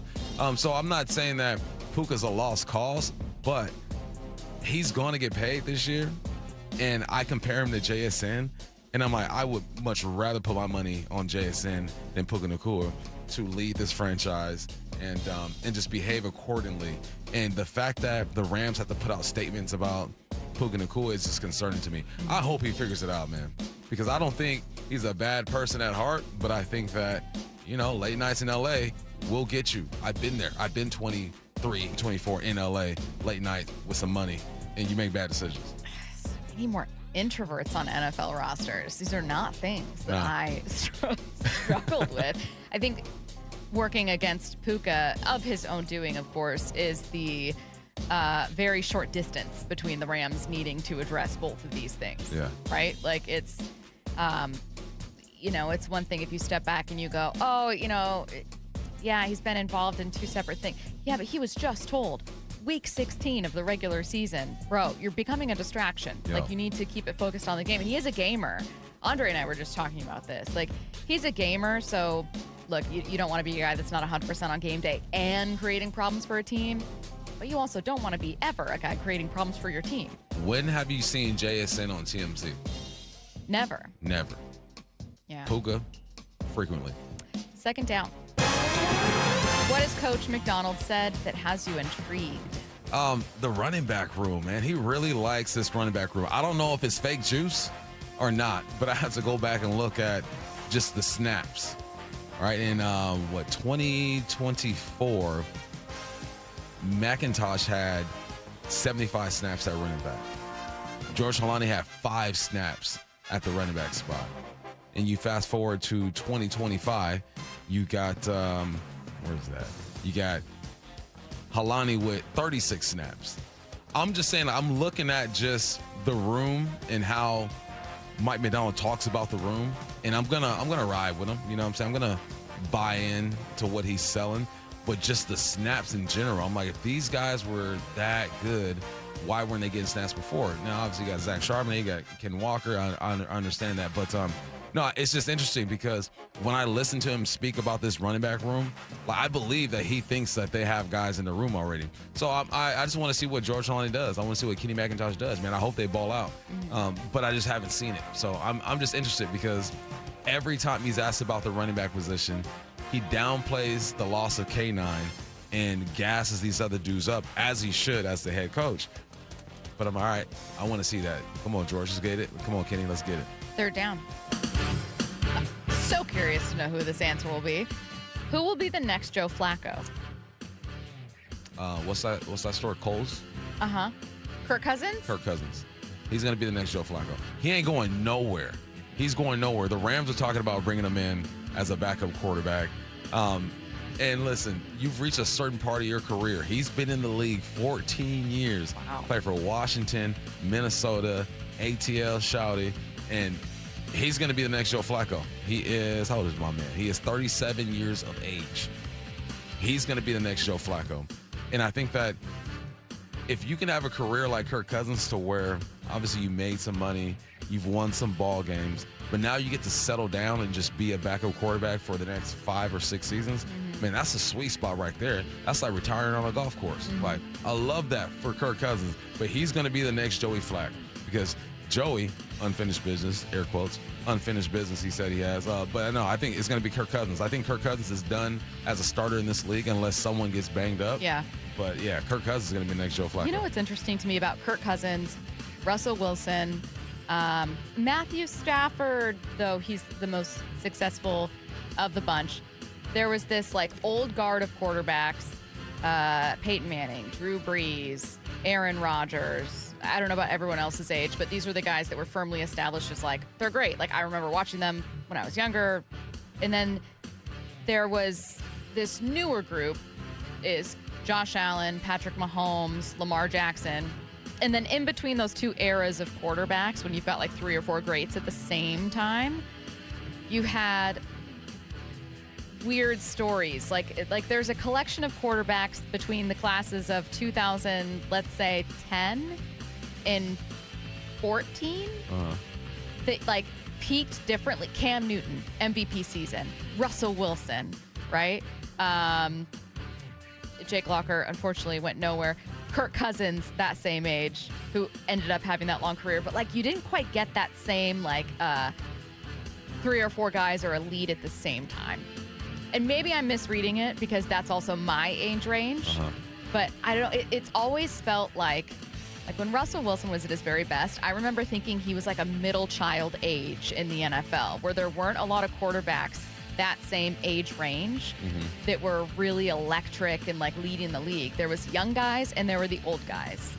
That's all. It's a dumb observation, but Kirk Cousins falls into that group, and I just have always wondered, like, what happened to that middle group of like 8 or 9 seasons where just like you didn't get a solid quarterback class? You know what happened? Yeah. Andrew Luck retired. Andrew Luck retired. Cam Newton got hurt. If you would have had Cam Andrew had a Luck, good run though. He did, but if you would have had Cam Newton, Andrew Luck, and Russell Wilson all like really, really, really, really great at the same time, and throwing like Colin Kaepernick, like that era of quarterbacks, that you just didn't have sustained success with a lot of them. That's a weird era. Russ did, but it's a weird era, right? Yeah. It just kind of disappeared. Like only one was allowed to be great at a time. 4th down, quickly. I took up your time. Sorry. What's a name you think doesn't get enough love? Jalen Sundell. I went back and I watched all of K9's runs last night, and I'm looking at Jalen Sundell work, and I'm like, this dude doesn't get enough love. He's going to be the center for this team for the next 2 or 3 seasons, minimum. He's super athletic. They started pulling him later on in the season, and I think that's a name that people don't pay attention to it. They wanted Oluwatimi to be that guy. He's not that guy. Christian Haynes, they wanted to be that guy. He's not that guy. Jalen Sundell is one of the more athletic centers in the game. He doesn't get enough love. He's only been in the league 2 years. He's 26 years of age. Went to North Dakota State. Didn't Zabel go there too, right? Right, so they played with each other. And Carson Wentz, right? Wentz. No, did Wentz go there too? Did he? Yes. Yeah?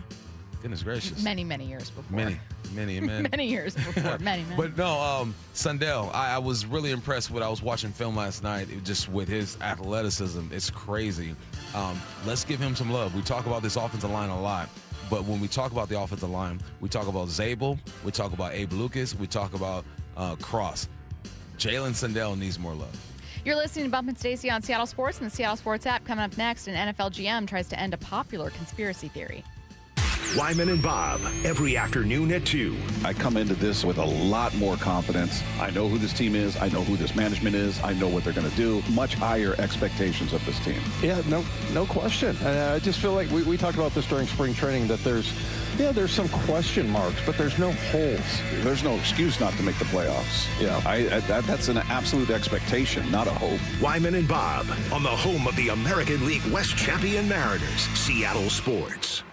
Hi, Sarah here with Safeway. We're proud to partner with Champions of Change co-founder Doug Baldwin to help nourish Washington students through the Nourishing Champions program. Thanks, Sarah. And here's the reality. Every day, students across our state are staying after school for extracurriculars on empty stomachs, and some of them don't know where their next meal will come from. Food insecurity is reaching crisis levels, and the impact on our youth will extend far beyond this moment. The good news is that there's an answer in the federally funded after-school meals programs. But right now, Washington schools' participation is very low, reaching only 2% of the students who qualify. That's where Nourishing Champions comes in. We're offering grants that not only fund food, but also resource and training support for the schools to offer an after-school meal program for years to come. Our goal is to reach 10,000 more students in the first year of these grants and then grow from there. School staff can learn more and apply today at championsofchangefoundation.org and navigating to the Nourishing Champions tab. That's championsofchangefoundation.org and click on the Nourishing Champions tab.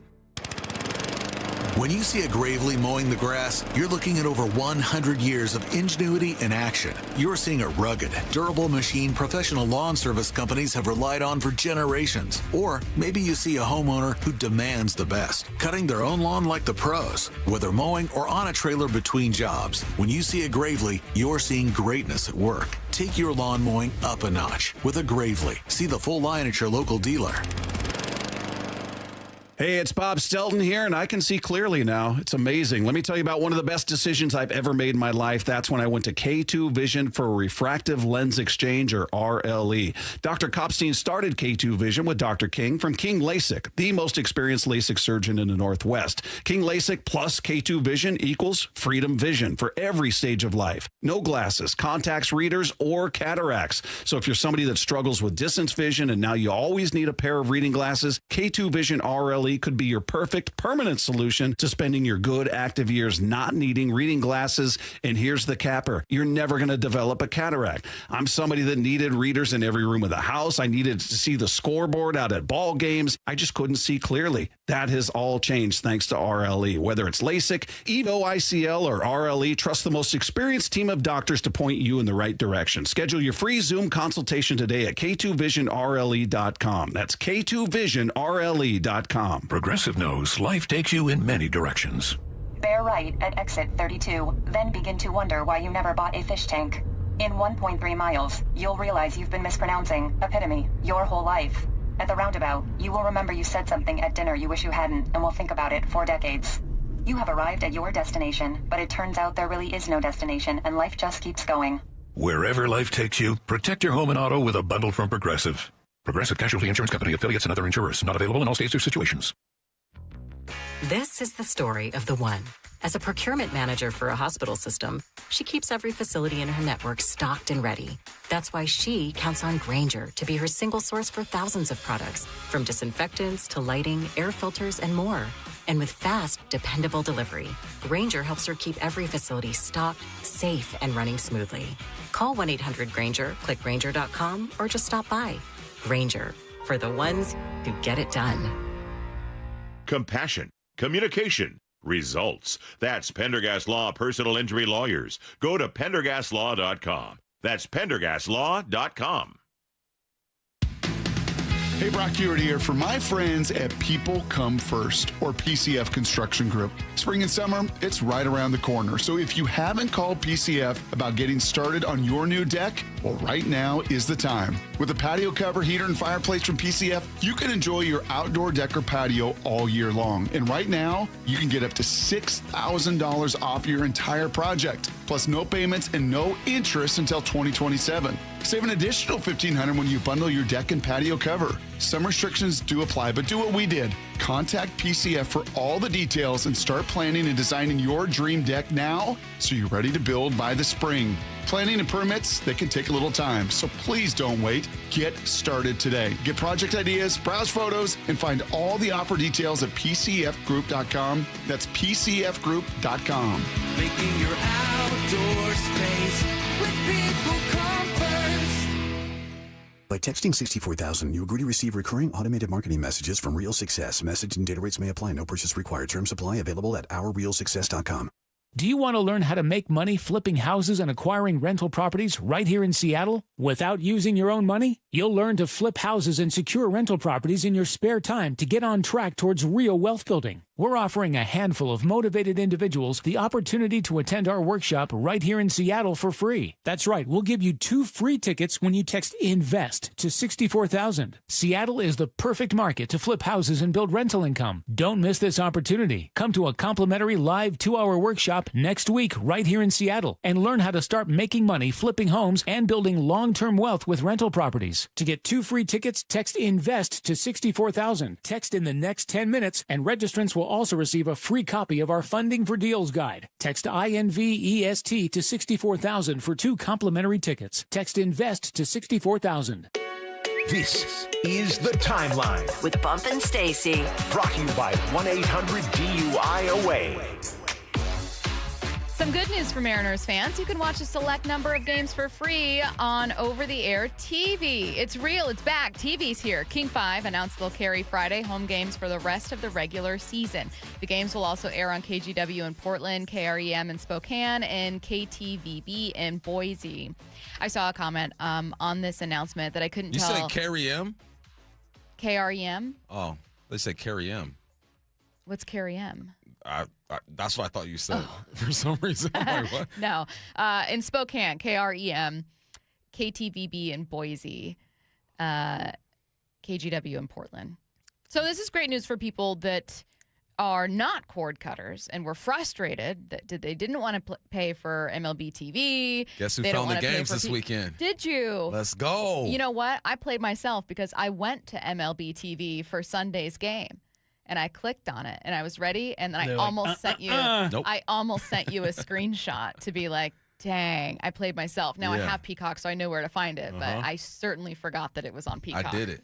But if you are not a cord cutter and you still have traditional cable and you've been frustrated, now if you have Xfinity, we've gone over this. And you were watching it last year, you should be able to find it. But I think it's good news for Mariners fans who have hated not being able to just turn on the TV and flip between programs. Mm-hmm. I did it. I'm proud of you. I was so proud of myself. You should be proud of I'm yourself. surprised I didn't text y'all, but it just happened so naturally. We did request photos. It just happened so naturally that it wasn't a big deal. Then again, we requested you clapping when the plane landed and didn't get that video either. Well, I've only flown once since then, and you haven't jumped into Lake Union yet. Flown more than once since then. No, just with once. With the Super Bowl, and I was with you on the flight to the Super Bowl. You did not clap, and you said it was too late in the evening. Yeah, it was. We landed like at 8 9 p.m., 8 or 9 p.m. It was too late. No, I don't think so. No, it's not. Can we finally, by the way, put the concerns over the Levi Stadium electrical substation to bed? 49. Oh, God. Yes. I mean, you can put it to bed if you're a sheeple. Sure. The news here. 49ers GM John Lynch says his team hired an independent scientist and they found no link to the substation and the increase in injuries. San Francisco's seen since moving to Santa Clara in 2014. So real scientists and independent scientists dug into this. Independent. And said, you guys, this is a conspiracy theory. Leave it alone. alone. Anybody. Lynch hired his boy and said, hey, let's put this to rest, please. Yeah, hey, can you go walk around our stadium with a Geiger counter and see what happens? A Geiger counter. Yeah. I love the idea of him just hiring a friend who's posing as a scientist. Like, yeah, looks good to me, John. Hey, just put a white jacket on and you're official. That's all you got to do. Just walk around. Just walk around and like scratch your chin and you're good to go. So what's the excuse then?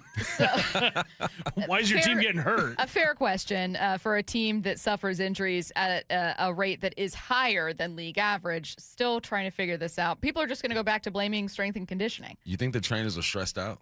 Yeah, because there's one. They got to be stressed. If I were part of the strength and conditioning staff, I could have previously gone, look, I can't help it if these electrocurrents are ruining your hamstring. It's not me.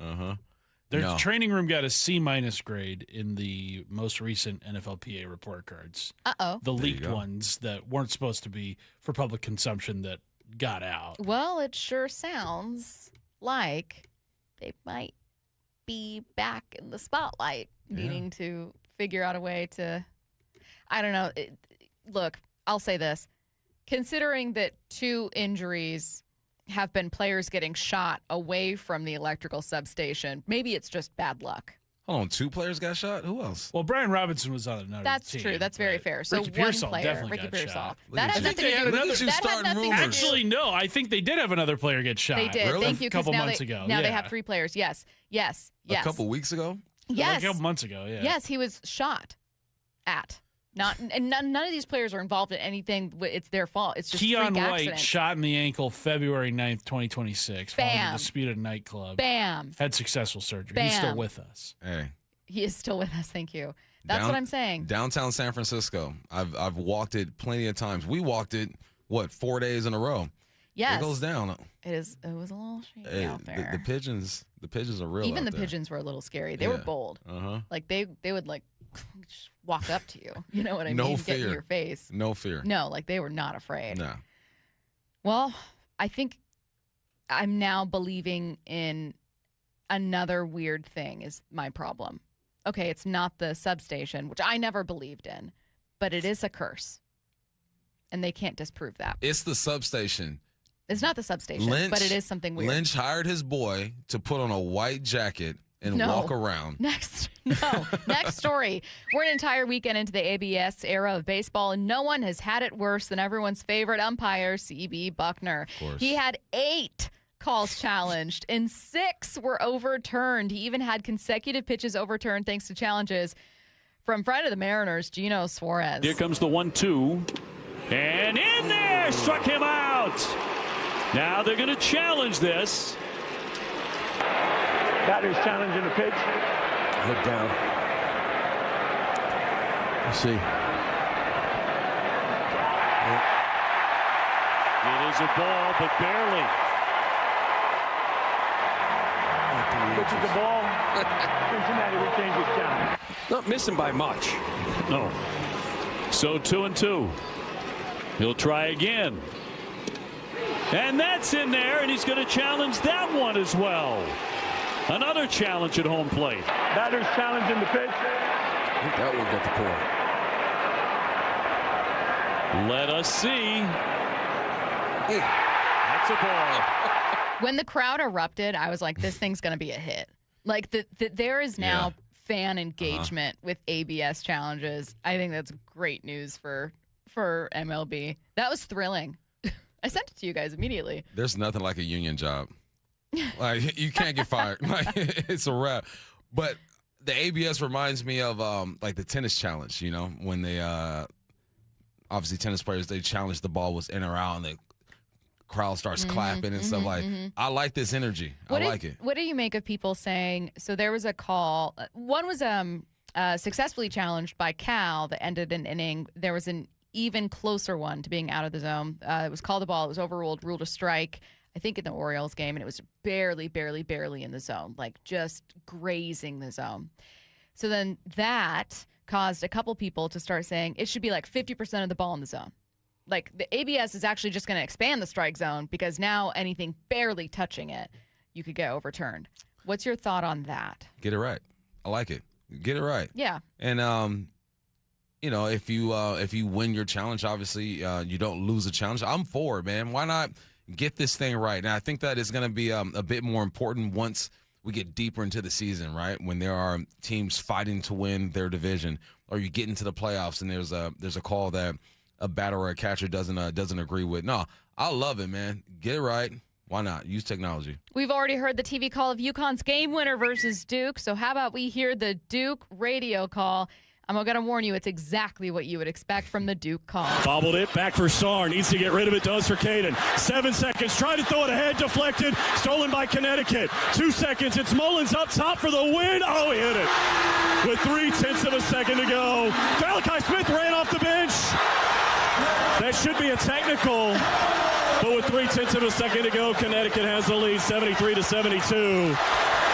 It's the most Duke call that ever. He had checked into the game. Like he was part of the play. He was not. It should be a technical. What's UConn's head coach? What's his name? Dan Hurley. All right, controversial. I get it. He's done a lot. But if I saw this close up of him in that moment, I love it, man. Like he is. He's so engaged with what's going on. Here's UConn's radio call. Back to Sarr. Now ahead to Caden Boozer. And a steal. Mullins gets it. It's Caravan to Mullins. Long-range three. Oh! It went in! Mullins delivers. Bedlam here. Oh, I can't get over that Duke call. Great reaction. Great natural reaction. One of the greatest sounds in sports is voice cracking. Bat to ball to bat, ball to glove, and when you just drain one. Love it. Yeah. What stood out from our conversation, with Daniel Kramer when it comes to the Mariners? They're in an unprecedented spot with pitcher contracts. That's next. Brock and Salk. Brock, you knew I was not going to get long before I was going to talk about Luke Raley. Morning 6 to 10. He hit the snot out of the ball all weekend long. He was a 3.5 win player, correct, in 2024? Him and Canzone and Cole Young, like all those guys aren't being asked to carry them much weight. On a weekend where Julio and Cal and Naylor do next to nothing, those guys are perfectly capable of it. I think that's awesome. Brock and Salk on the home of your American League West champion Mariners, Seattle Sports. Well, spring is all about getting ready for summer, isn't it? But do you have a room just sitting empty and you've dreamt of making it your own home gym? Hey, Brock Heward here, and working out in your own home, well, it is the best. We've been doing so for years. And you can allow Top Fitness to create your own home gym. Simply give them your room dimensions, and they'll do the rest. A complete fitness room design. It's no secret why everyone, from personal trainers to pro athletes, love Top Fitness. Top Fitness represents the very best brands in fitness, like Precor, Inspire Fitness, along with many others. They also have everything from flooring to weights that go in a home gym. And right now, get spring special financing with 0% interest for 12 months, plus mention me and receive an $150 credit towards any purchase over $1,000. Spring is here to get you in the best shape, so go get into Top Fitness with locations in Tukwila, Linwood, and Bellevue, or simply visit topfitness.com for more info. That's Top Fitness, your best place for home fitness equipment. Deep to right field. Going. Goodbye, baseball. At T-Mobile Park, you've always got the best seat in the house. But for a view that's a real home run, check out right field. Make that the dump yard.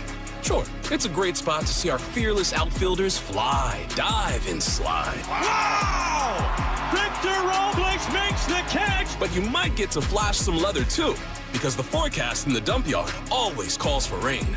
Raining big dumper home runs, that is. Number 60, the magical tour of Cal Raleigh just continues. Mariners baseball. Trident's up. Be here for the Mariners opening homestand. The action continues this week with a star-powered showdown between Cal Raleigh and the crew against Aaron Judge and the New York Yankees. Tonight and tomorrow at 6:40, and wrapping up with a special midweek matinee Wednesday at 1:10. Get your tickets at mariners.com.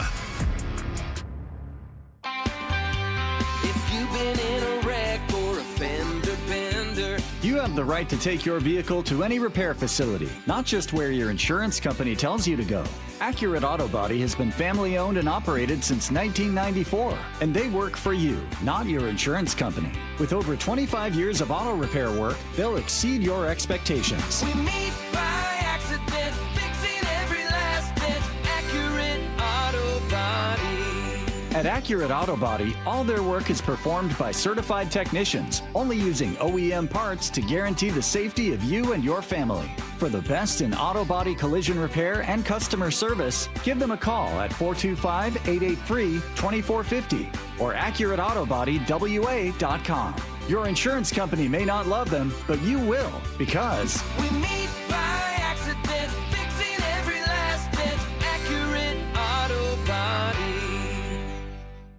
Seattle Sports has your last shot to participate in the madness. Head to seattlesports.com/win to fill out your 4-team bracket. It's one final chance to join in on the Seattle Sports Bracket Bucks, presented by Muckleshoot Casino Resort. And the winner of the 4-team competition will win a $250 Visa gift card. Register and find complete rules at seattlesports.com/win.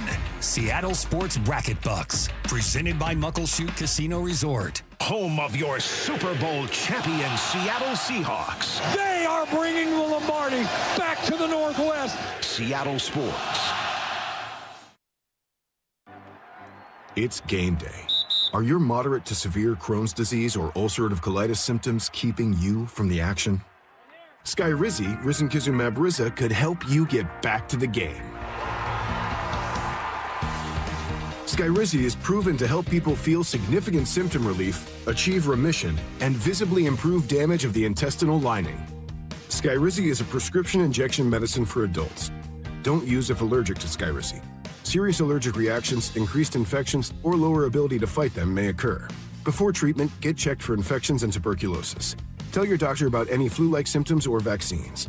Liver problems leading to hospitalization may occur when treated for Crohn's or ulcerative colitis. Control is everything to me. Ask your doctor about Skyrizi, the #1 prescribed biologic in Crohn's and ulcerative colitis combined. Learn more at skyrizi.com or 1-866-SKYRIZI. And this week's First Mark Challenge victory goes to Lonnie. Lonnie, why did you call First Mark Insurance? We've been with the same insurance company for over 32 years. And my husband said, come on, let's at least try it. And that was the smartest thing we ever did because we saved thousands, literally thousands a year on our insurance. They improved it.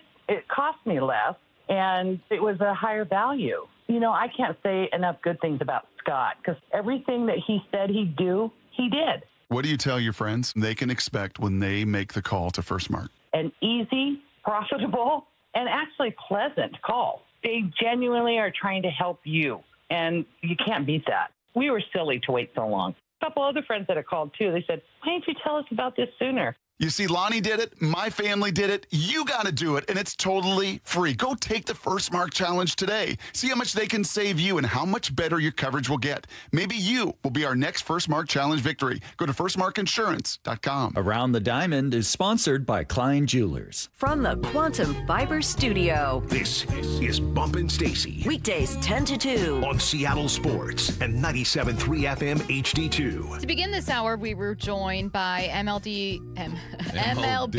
Major League No, Dodgeball. No. I'm going to start over. I like the intro. Major League again. Dodgeball? How great would that be, though? Stop. Daniel Kramer of MLB.com joined us. And we talked about a lot with Daniel. It was a great conversation to begin the hour. If you want to listen back to that interview, and you should, lots of information there. It's going to be kicking off hour 2 of the Bump and Stacy podcast. Rate, review, subscribe. But I wanted to focus on a part of the interview that was still sticking with me 45 minutes later. And that was Daniel talking about the Mariners and Logan Gilbert and their work towards an extension. Based on some of the conversations I had, that those conversations had been taking place behind the scenes between the front office and his agents. All that said, as much dialogue as was going back and forth, it seems to be that they're still a little bit farther away than maybe both sides had anticipated on price point. So, again, I was like, well, what's that mean? Now, it doesn't mean anything. He went on to say, like, look, Gilbert loves Seattle. All that said, want to be sure to clarify that Logan really loves pitching here. He wants to be here long term. He is a foundational piece to obviously this roster, but the culture that they've built. He's embodied every bit of their pitching philosophies. Okay, so it's not about Gilbert not loving it here. Then what's it about? That's not to say that the Mariners won't spend to try to lock up Logan long term, and there is a legitimate desire to do so. But when you look around the rest of the league and you see, Max Fried with the Yankees signing for over $200 million for most of his 30s, and the same with Dylan Cease in Toronto this past offseason on deals that are 7 and 8 years of length, it's hard to wonder what else might be out there. Oh, this is about the Mariners being in a pretty unprecedented spot, this iteration of the Mariners, that is, when it comes to young pitchers. Daniel pointed this out in his own column. The richest contracts they've given to a pitcher were to Robbie Ray, 5-year, $115 million, and then a 5-year, $108 million to Luis Castillo. They haven't had to dole out these massive contracts to their starters because their homegrown starters have been so young. Like, they're just now talking about these extensions. And I know that sounds very obvious, but I also think it's interesting to have Daniel point it out plainly that the Mariners front office is in kind of an unprecedented spot when it comes to these young guys and where they're at with these contracts. First off, Robbie Ray, say that 5 times. Looser pants. I saw him with the Giants the other day. You know what? Pants are still Robbie, super tight. If it makes you happy and you love the way you look, then I think that's all that matters. Looser pants, Robbie. But no, this is a good place to be though, right? Where you have to extend these arms because you've done a good job drafting, developing, and getting these guys going. So yeah, it could be a bit stressful because we have tendencies when it comes to the Mariners spending, but no, this is the foundation of the team. You got to lock these arms up, and Logan has earned it, and he should be paid accordingly. I think the Mariners will do it. It's clearly something they're prioritizing if, like Daniel says, they're already approaching these guys about extensions. But it also makes sense that Logan would want to wait, knowing like, well, I can bet on myself a little bit here. In fact, Daniel added that. A lot of that goes into where the Mariners are with the status of their roster, obviously being willing to spend more money in this championship window. But also for Logan's perspective, he's now only 2 years away from free agency. And as a player, especially a starting pitcher and the most coveted commodity in the sport, when you play that position, being that much closer to the open market and seeing what some of your peers are signing for, there's probably an inclination to want to get, as close to market value as possible. Yeah, I don't blame them. Get closer to the market. Try to get yourself an all-star season that's looking a lot more like 2024 instead of your 2025. I wouldn't want to sign a contract fresh off 2025 when I'd been hurt and maybe hadn't been my best self. Right. Yeah, it's contracts is timing, right? Well, I mean, we saw JSN be the highest paid wide receiver in the NFL. Why? Because of timing. Because he put together a season at the right time. So if I'm on the other side of this whole thing, no, I'm not going to try to work nothing out. Like, give me another year. Let me show you my value. Let me remind you of exactly who I am. No, that's what he should do. That's what his agent should do. But if I'm the Mariners, though, I'm also being like, let's get this done now. Though. Yeah, I think it's just fascinating. Again, it's something we all know to be true. The Mariners have amazing pitching, and all those homegrown guys are very young. None of them have gotten those big extensions yet. But it's also something I just never really faced. Like, like the biggest, Curtis pointed out during prep, the biggest contract they've given, Days and Dipoto and co, to their homegrown guys so far has been Cal and Julio. Mm-hmm. Like, they haven't really had to pay a lot of these homegrown guys yet. Here they are in a chase for a World Series. They are in the thick of competition right now. Like, this is it. Pedal to the metal. And they still are going to have to pay these guys, and we don't quite know what that's going to look like yet because they haven't had to. No, first time. First time these guys have to do that. And we will soon learn just how much they value these guys too, right? Because I feel like you and I and Curtis, obviously, like we sit here and we talk about how important that rotation is. And I think that obviously that's the reason why, or one of the reasons why, the main reason why that all these experts choose the Mariners to be, some of these top dogs because of these arms. So you got to lock them down, man. And what do you think the window is for these guys? What do you mean? Like for this group, how long they contend? Window, yeah. I mean, it can be quite a few seasons. Like, I think because your pitching staff is so young, I would time it around like where your pitchers line up with Cal and Julio. And Julio is just turning 26 this year. Cal is 29. He'll be turning 30 in November, but still, like, it's that power is not necessarily going to go away. I would say no matter how far they get this year, no reason to think they're not also a World Series favorite next year. The year after, I don't know. Yeah. 2-3 years? Is that bad? Yeah. Bad guess? I think that's typically how people see contention windows, almost regardless of sport. Yeah, no, I think it's 2 to 3. It's about the health of your arms too, right? It's about extending those arms. You already locked down Julio for a while. You locked down Cal for a while. What's Donovan's role going to be in the future here? Naylor as well. What Naylor signed? 4 years? I can't. 5. And I completely forgot to mention also like Emerson Hancock, Cole Emerson. Like you've got all these young guys you're really excited about. Las Montez, assuming we're talking way more than 2 years, 3 years. But no, it's the future is bright for this squad. Yeah, and lock your arms down. You're listening to Bump and Stacy on Seattle Sports and the Seattle Sports app. Coming up next, the Mariners begin a series tonight against the Yankees, so we're bringing back a familiar voice to get you ready. Wyman and Bob, every afternoon at 2. I come into this with a lot more confidence. I know who this team is. I know who this management is. I know what they're going to do. Much higher expectations of this team. Yeah, no question. I just feel like we talked about this during spring training, that there's some question marks, but there's no holes. There's no excuse not to make the playoffs. Yeah, that's an absolute expectation, not a hope. Wyman and Bob on the home of the American League West champion Mariners, Seattle Sports. Hi, Andy Klein here. There's something special about a baseball game. The moments and the memories. At Klein Jewelers, that's exactly how we feel about our diamonds. They're a beautiful reminder of life's biggest moments.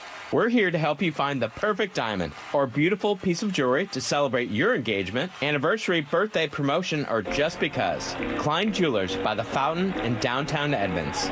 Shine with Klein. Old windows cost you money and security. Lake Washington Windows and Doors installs energy-efficient, high-security windows that lower your bills and increase protection. With leak armor installation and lifetime warranties, you're protected for life. Choose LakeWashingtonWindows.com today.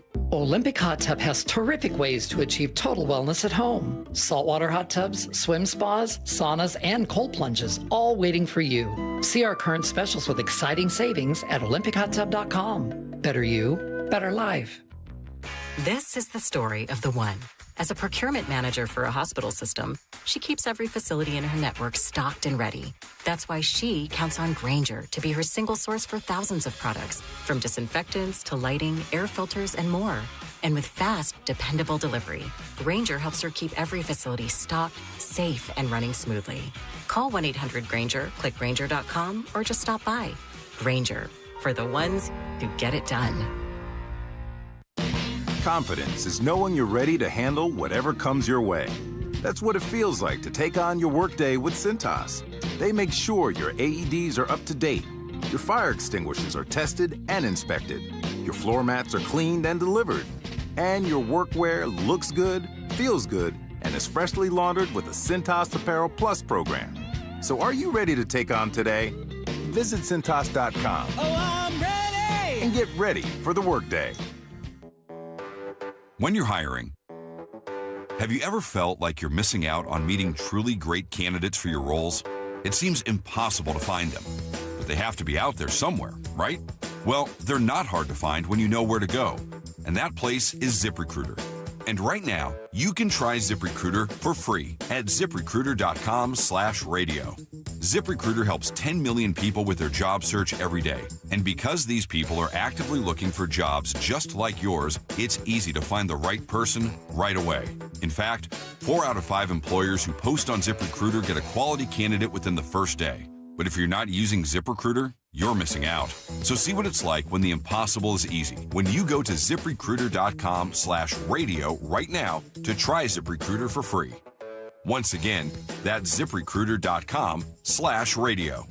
ZipRecruiter.com/radio. Never miss out on great candidates with ZipRecruiter. How was your break? It was great until I stopped for gas. Prices have gone up almost $1 with no end in sight. I might have to start watching how much I drive. That's exactly why I use Upside. I never pay full price for gas with the free Upside app. Upside? Yes, Upside. It's the free app that gives you cash back just for buying the gas you're already buying. So even with the rising gas prices, I'll never have to limit how much I drive. Does that actually add up to anything? Just last year, I made over $200 with the Upside app. Wow, that's serious extra cash. I'm downloading the free Upside app right now. Download the free Upside app to earn cash back on the gas you're already buying. Use promo code THRIVE25 for an extra 25 cents per gallon bonus on your first tank. You can cash out anytime, right to your bank account, or an e-gift card for Amazon and other brands. Just download the free Upside app and use promo code THRIVE25 for a 25 cents per gallon bonus on your first fill-up. That's THRIVE25.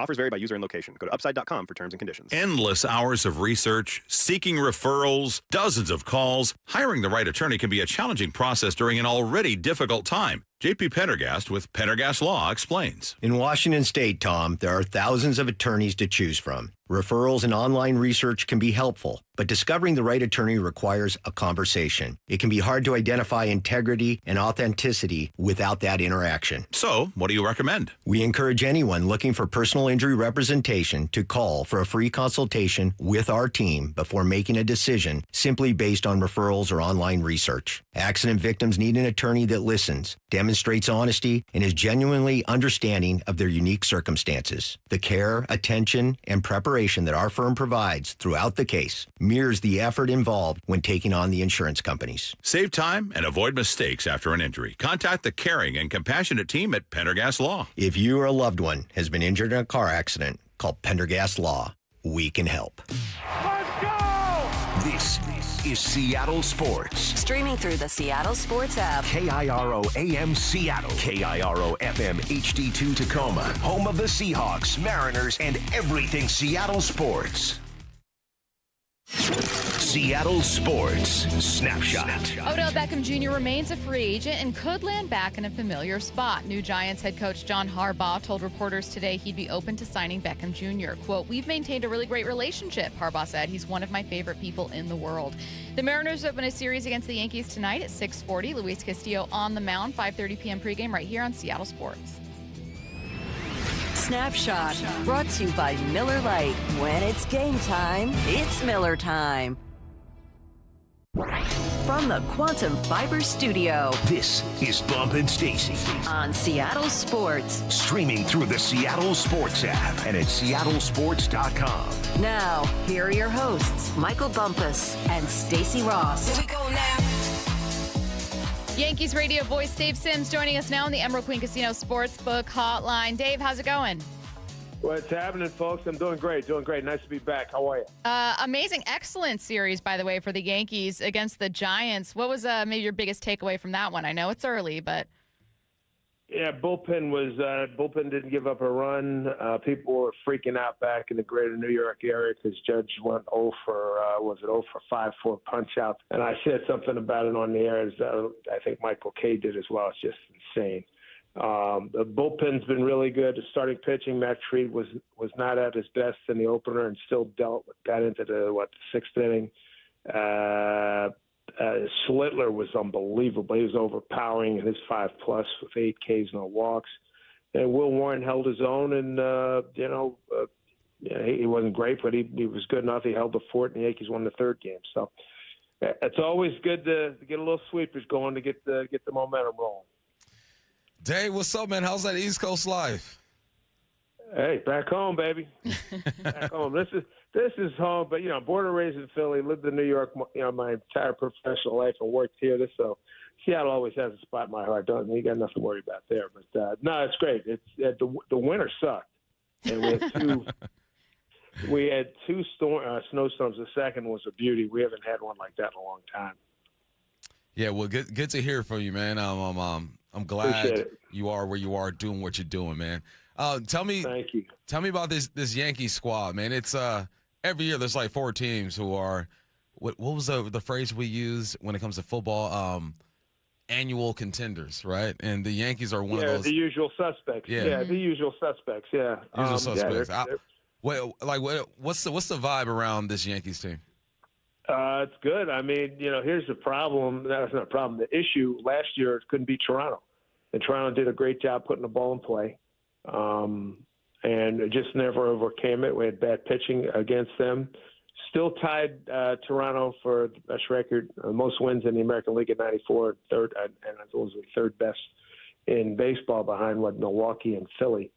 But that was a big thing. And over-reliance on hitting the ball out of the yard, which is and so many great offensive statistics, team-wise, number one in multiple categories, but and the bullpen was shaky. So I think Garrett Cole should be back sometime in May. Optimistically 1st of May, but probably more realistically late May.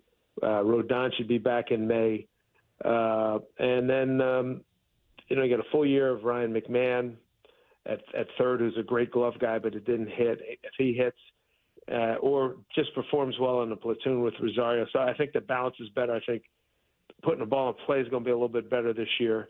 Got Bellinger back. So there's a lot of good things going on with this ball club. Hey, out of curiosity, what from the fans' point of view, when you hear from them, whether it's in the stands or on the streets, what's their approach to watching baseball this early? Do they kind of take it like it's early, or are they pretty intense?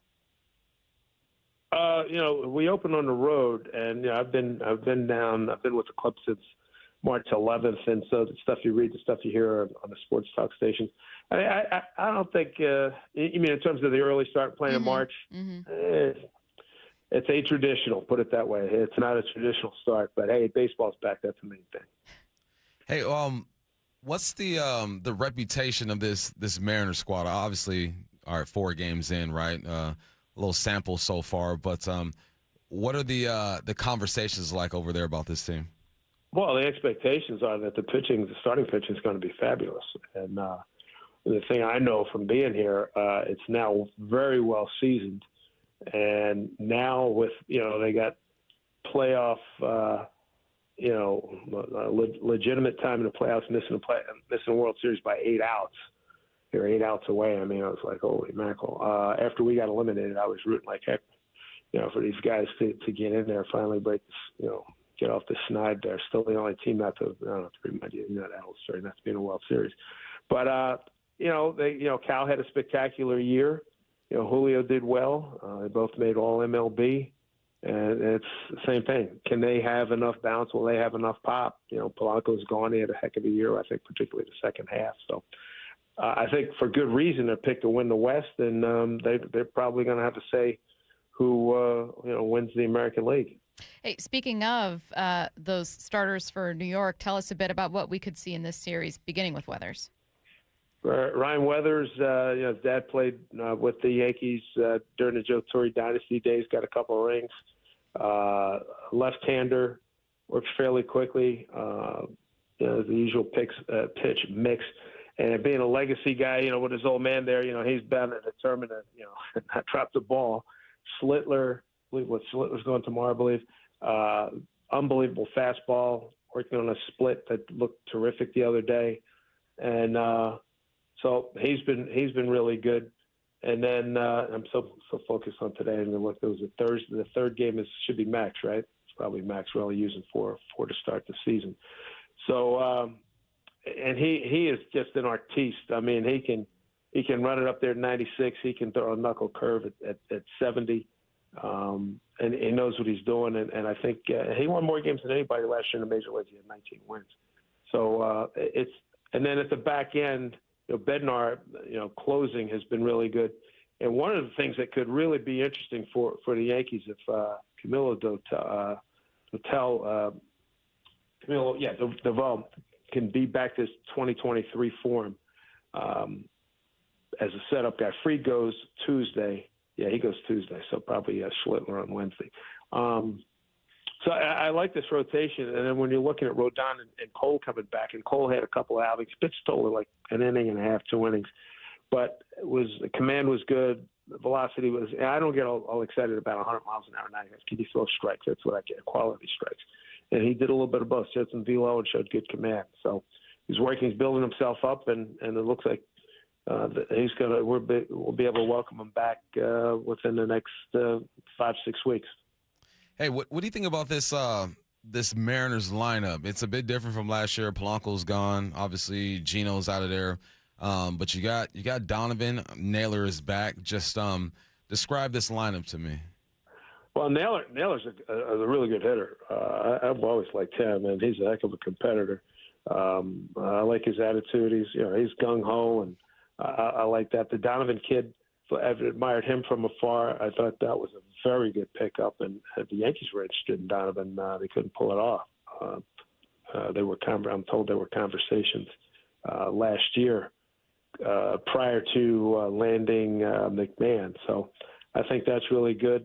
I see Canzone is off a semi-decent start. I think it's a pretty good ball club. Let me look at the box here again. Last night it looked like it was freezing down there last night. I had it on for a while. It was. Oh my gosh. Yeah. I was looking and everybody's bundled up. It was nuts. It's going to be interesting. Julio's a notorious slow starter first half of the season. I'm curious to see what he does. I was looking at his numbers. It was a significant jump second half last year and second half throughout his career. Second half. Rosarena, I hope he's the handshake thing is going by with Cal. That was pretty awkward. Raley, I like Raley. I don't know, what he's going to be like for maybe 150 games, but corner outfield can play some first. And you got to get JP back. I know he's out for a while, so the young kid, evidently, he must be doing some pretty decent things defensively. Still on to come offensively. So it's a good ball club. They're a team to be reckoned with. It really is.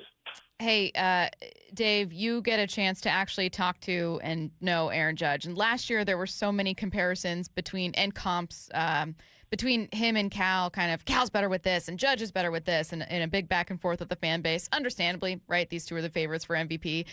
And I thought, God, it would be so much easier to hate Aaron Judge if I didn't always hear good things about him. That just drives me crazy. I hear nothing but good things. What's he like? Very good guy, upstanding guy. His teammates adore him. Remember last year when the Cabrera kid broke his ankle at home on the slide into home? First guy out there, was Judge, who visited Cabrera at the hospital that night. Judge, I think, with a couple of guys with him. I remember last year at the homecoming dinner. I think he accepted I forget what award he accepted. It wasn't MVP, but whatever. The whole team was there. They stood up. They all but salute him. And he's the glue that keeps everything together. He had a meeting the other day talking about, hey, we got to close out this series, which they did in San Francisco. So, no, he's a real deal. He's a good dude. His arm is good. You probably saw, he had a couple assists during the WBC. He looked good throwing the ball when the few games I saw him in spring training. He is a good fellow. He really is. And I've been doing this for a long time, and I wouldn't be saying that just because I'm calling Yankee games. And I liked him before, while I was still here. Just talking to him. He's a good dude. Sims, what was your viewing experience like with the WBC? Oh, I enjoyed it. I absolutely loved the passion of the DR, Puerto Rico, Mexico, Venezuela. I just loved it. It was electric. It really just drew you right into the tent. And obviously you can't do that up 162, not to that extent. But for that, couple of weeks, it was tremendous entertainment value. Loved it. It's hard to think there'd be a Yankee that we're not all talking about. Obviously, it's the Yankees. But is there a name or two that you think, I don't know that Mariners fans are going to know everything about this guy that they could be keeping a close watch on for this series? Somebody new or just in general? Just someone in general that, given the spotlight on other guys, floats under the radar. I tell you what, a guy you're familiar with, Jose Caballero's got the starting job at shortstop with Volpe on the shelf. And he and Jazz Chisholm the other day turned 3 double plays, one to end the ball game, and I think the other 3 ended innings. He is, as you might remember when he was here with Seattle, He's the kind of guy you love to have on your team, and you hate him if he's on the other team because he can do so many things. He does a great job manipulating the pitch clock. He's playing a good shortstop. If he hits a little bit, he gets on base. He's led the majors with 49 steals. I would watch him. I'd watch Jazz Chisholm, too. Jazz is not shy. He said he wants to go 50-50, 50 stolen bases, 50 home runs.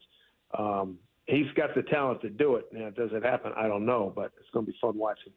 And he can get real streaky with the bat, and he can, in the middle to the bottom third of that order, could really be an impact player. And Austin Wells, the catcher, they're looking for him to have a better on-base percentage this year, walk more, and strike out a lot fewer times. And he could be, he's a catcher who hits you about 20. He should be able to hit you 20, 25 home runs. It's a good ball club. And people in New York, so many people in New York, they're running it back. I was like, duh, you won 94 games last year. Struggled with some of the playoff teams. And, if they had beaten Toronto and held their serve against Toronto a little bit better, they might have been able to get to the League Championship Series. So, and the same, people beefing in Philly, the same thing. Philly's had a good team, didn't win it all. But, having been through some struggling years right here, I'd much rather see a team that's winning 96, 97 games and have at least a 50-50 chance of getting deep in the playoffs as opposed to the season being over by Mother's Day. Dave, other than the Mariners and the Yankees, is there a team in the AL that you're looking at and you think, look, people might not be talking about this team, but they're going to make some noise this year? That's a good question. I haven't really delved that deep into it as of yet. I mean, I did. What did we do? We did saw the Cubs twice the last 2 days of spring training. They look like they're going to be pretty good over in the National League. Boston's improved its pitching. Toronto's still Toronto. They had it Cease. Evidently, he pitched well the other day. Tampa Bay's always pesky. They seem to find, they use up pitchers like you can't believe. But they always find dudes who can come in and get it done. Camanero's fantastic last year at third, all the way at 45 home runs. He was great. Will the Angels be better? Maybe. Houston, I don't think they strike fear like they did. Texas pitching has a chance to be pretty good. The guy they got from the Nationals, he pitched well the other day, along with DeGrom. So, they're going to be pretty good. And over in the National League, I think that, the Phillies are going to be there. The Mets look like they're going to be better. They made wholesale changes. Mm-hmm. That might work. They got some good players. I like them. I know Bichette's off to a slow start. People are on his case. He said, "Hey, I deserve to get booed. I'm not hitting." But he's got a great track record over there. So I think the Mets will be good. The Dodgers, the Dodgers, they're so loaded. It's ridiculous. And what's there to say? I mean, they got you name a position and it's filled, and then they got Edwin Diaz in there. Tanner Scott couldn't get anybody out last year. I bet he turns around this year to go with Eddie D at the back end. I mean, so they're going to be something. The Giants didn't show me a whole lot of pop, and from everything I've read and heard, I'm not anticipating much from them. Zona might be pretty decent, and Milwaukee seems to always be in the fray. They had the most wins last year in the big league, so that's pretty much what we're looking at. Yankees radio voice Dave Sims, kind enough to join us on the Emerald Queen Casino Sportsbook Hotline for a preview of this series. Starts tonight at 6:40. Always good hearing from you, Dave. Thanks, Dave. See you at the ballpark. Be well. Good to hear from you. Take care. Bye. Wow. Let's get to headline rewrites. Extra, Headline rewrites. We must make headlines. The real story behind the headlines in today's news. Powered by Bay Alarm Security Services. With Bump Stacy. Headline number one, the Final Four is set. You got Arizona taking on Michigan, and then Illinois and UConn after Duke's epic collapse to UConn yesterday. Get it into Boozer, back for Sarr, ahead, Boozer, that ball deflected and stolen by Mullins. Caravan, 2 seconds, Mullins tosses it up. Ah! It's good! We're point three! UConn goes in front! That's the real headline. Couldn't have happened to a more deserving school. That should be a technical. It's even just the way he says it is very Duke-like. Ruined my bracket, but it's fine. Oh, yeah, I chose to. I'm there for the moment. Fortunately. I mean, goodness gracious, to pull up from right outside the logo and net that thing. This is what March Madness is all about. I appreciate it. More Dooley, congratulations on your victory. Oh, hey, Mora hasn't won. If she wins, I win. We will tie. Really? Yes. Oh, okay. So it's Simeona wins if Michigan wins. If Arizona wins, Mora and Curtis win. They tie. It's a co-championship. Really? Something that my dogs have never experienced. A co-championship. Your dogs have famously experienced a Was that co-championship. 91? Yeah.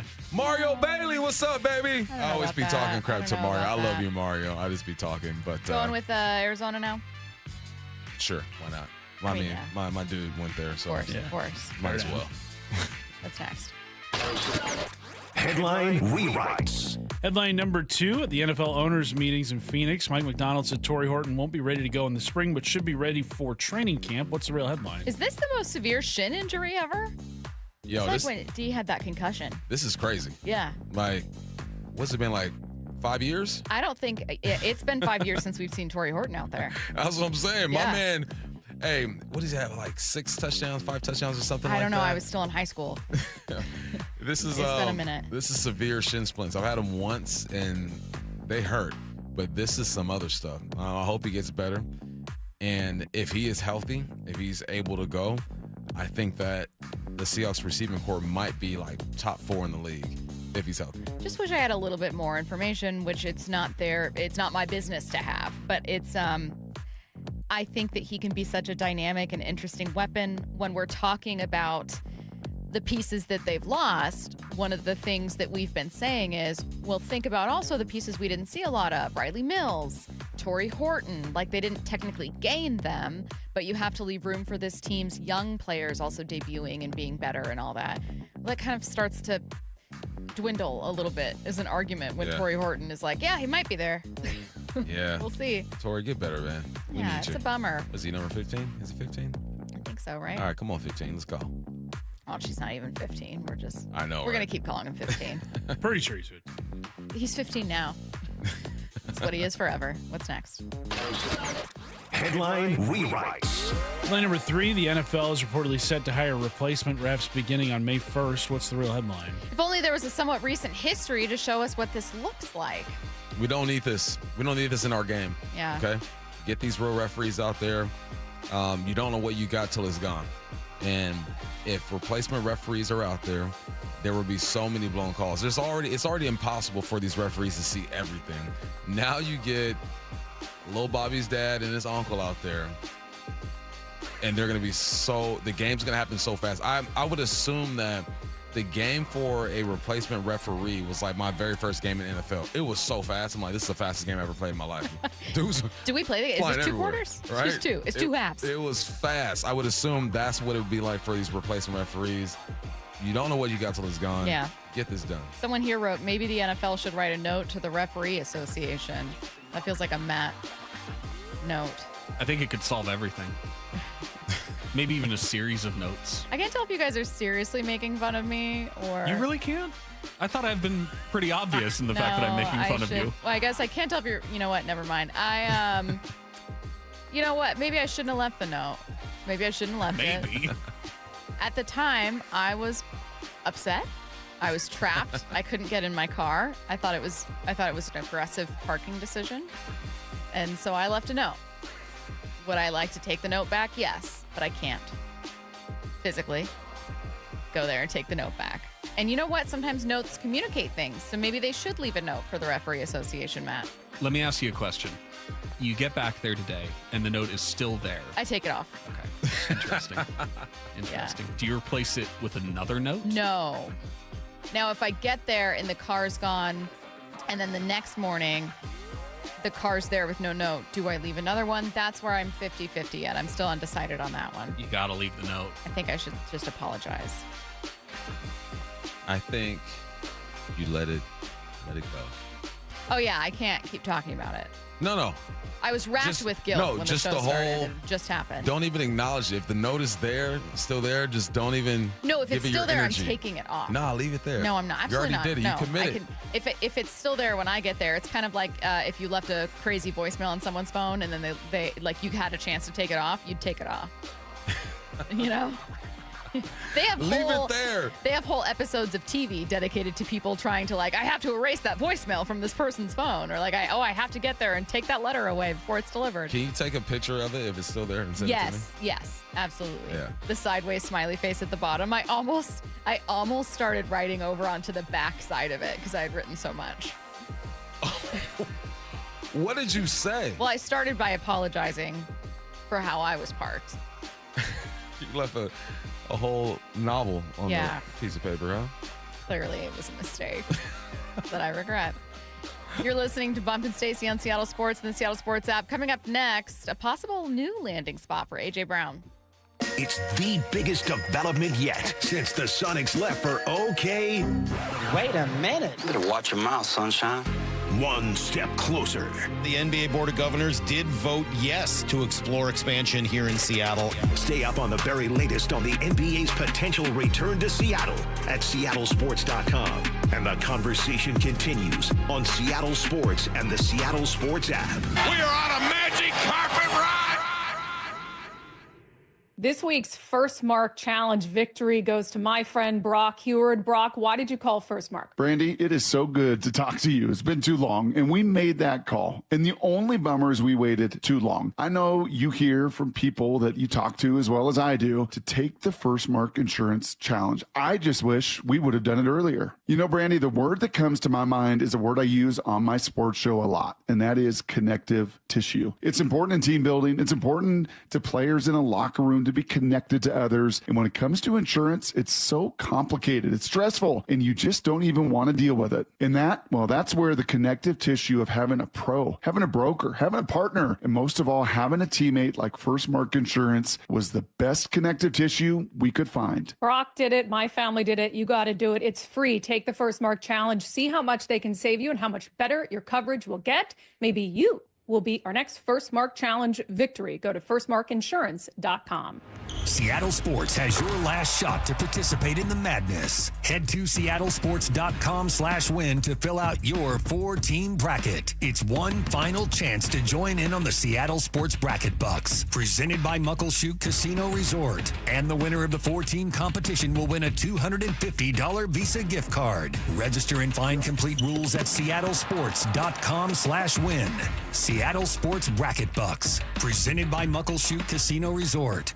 Jake was suffering from osteoarthritis when his doctors asked him to consider surgery. However, there's a 9-month recovery period where essentially you're not walking and you're not putting much in the way of weight on. That wasn't going to work for him, so he decided to see Dr. Mark Wagner, MD, at Seattle Sports and Regenerative Medicine for stem cell therapy. I heard the ads, and that caused me to do due diligence. And how are you doing now? There's not really any pain now at all. I have no limitations in what I want to do. Wow, so you're able to do anything you want to do? I recently played golf at Cycle House down in Pebble Beach, walked 18 holes, which I hadn't been able to do for a number of years, and then went for about a 2-mile walk with my friend. I take it you'd recommend stem cell therapy to others then? Absolutely. Had I known then what I know now, I would have done this several years ago and saved myself a lot of pain and suffering and agony and limitation to activity. Before you choose surgery, consider stem cell therapy with Dr. Mark Wagner, MD, at Seattle Sports and Regenerative Medicine. Schedule your consultation at drmarkwagnermd.com.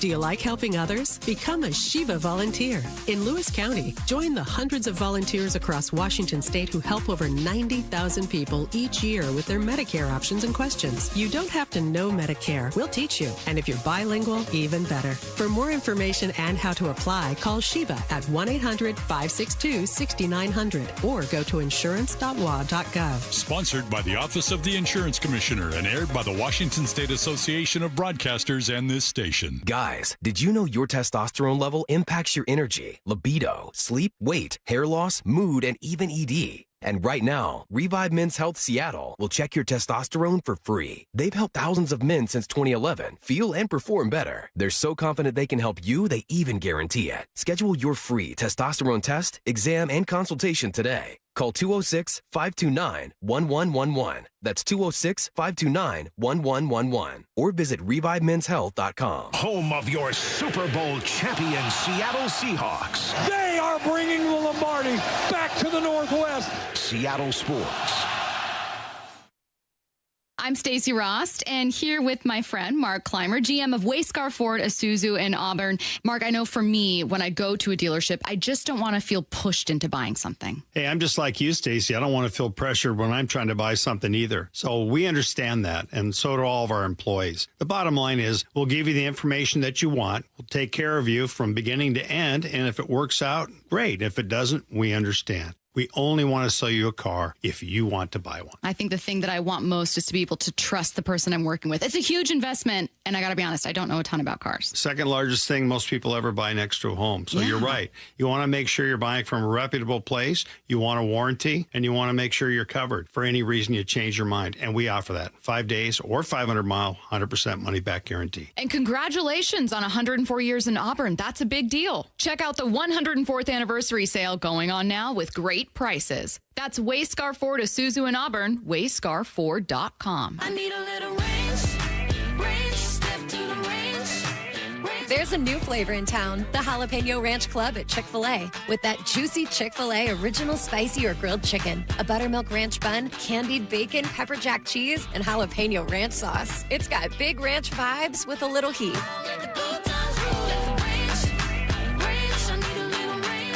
Chick-fil-A's new Jalapeno Ranch Club. Available for a limited time only. Order ahead on the Chick-fil-A app. Not sure how to tackle your taxes? Are you sweating the small print? You may be experiencing FOMO, the fear of messing up. The answer? Using TurboTax on Intuit Credit Karma. They help you get your biggest refund, and then we help you do more with it. With a personalized plan designed to help you hit your money goals. It's time to take your taxes to the max. Start filing today in the Credit Karma app.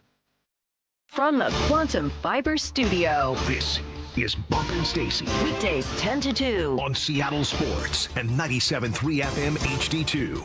Sean McVay doesn't sound too hopeful about the Browns' proposal to make draft picks tradable for up to 5 years in the future. There's 0% chance that'll get through. So Really? you'll talk.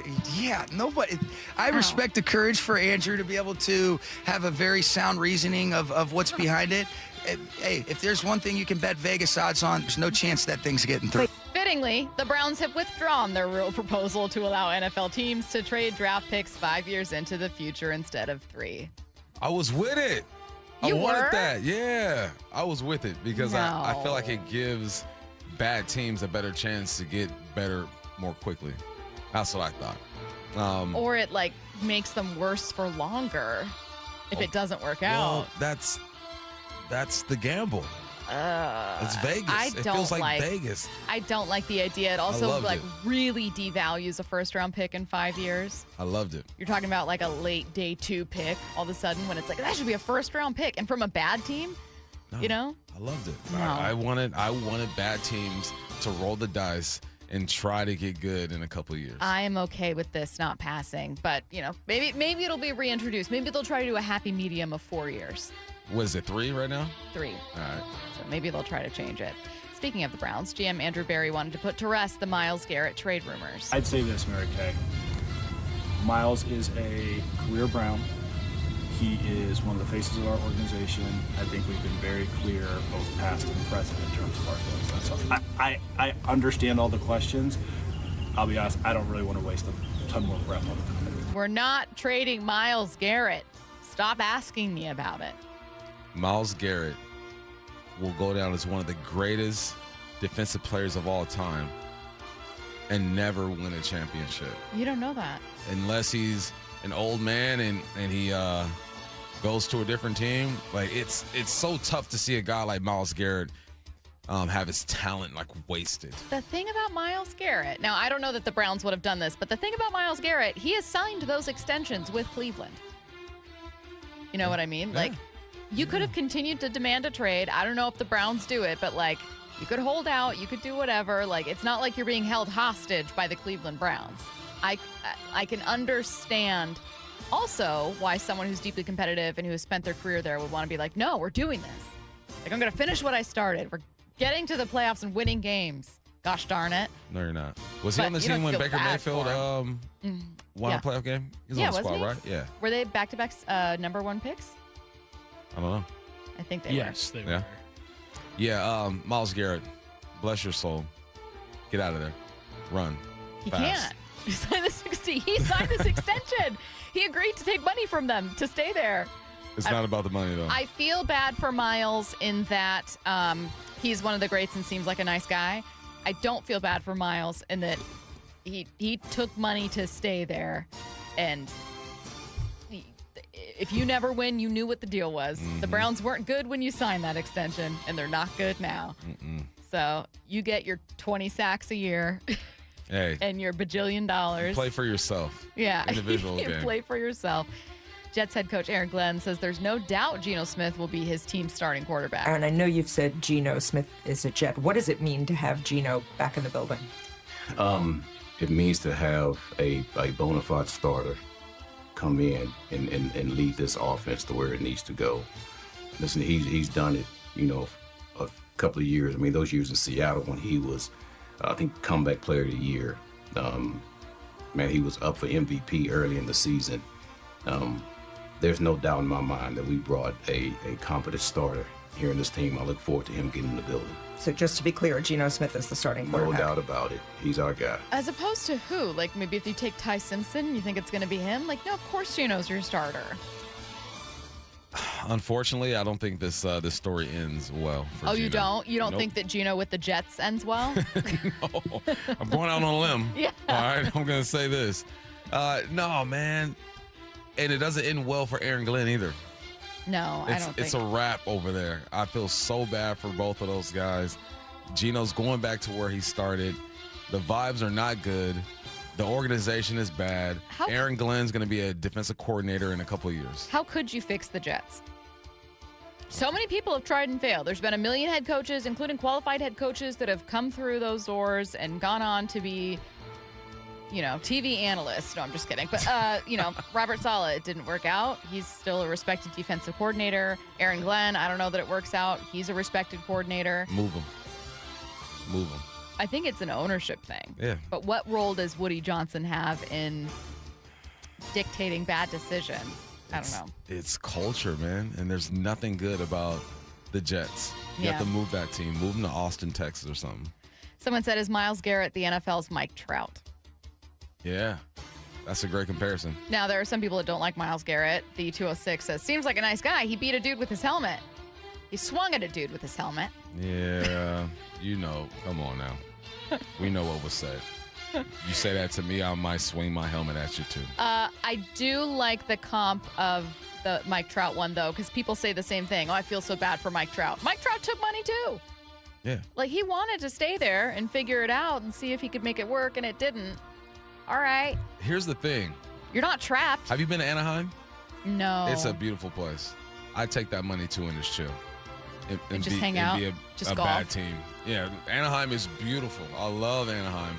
I'd do it, too, if I was Mike Trout. Are the Patriots interested in trading for A.J. Brown? New England GM Elliott Wolf kept it very tight-lipped on with Up and Adams. The A.J. Brown story keeps getting connected to New England. You're smiling. Yeah. Is there anything to that? Are you interested at all? A.J. Brown is a member of the Eagles, as Howie mentioned yesterday, and we haven't had any conversations about anything regarding that in a long time.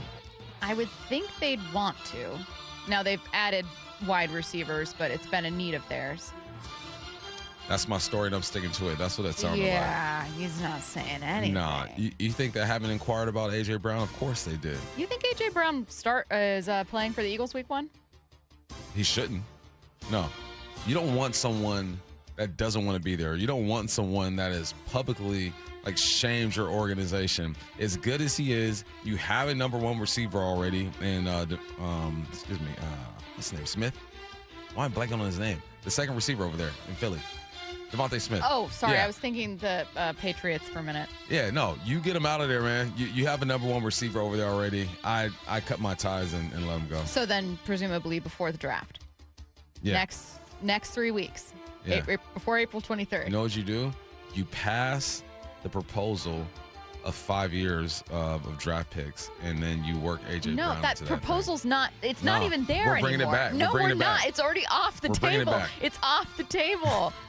Colts owner Charlie Irsay-Gordon says it only makes sense for the NFL to eventually go to an 18-game regular season schedule. So I think we went to the 17-3 model.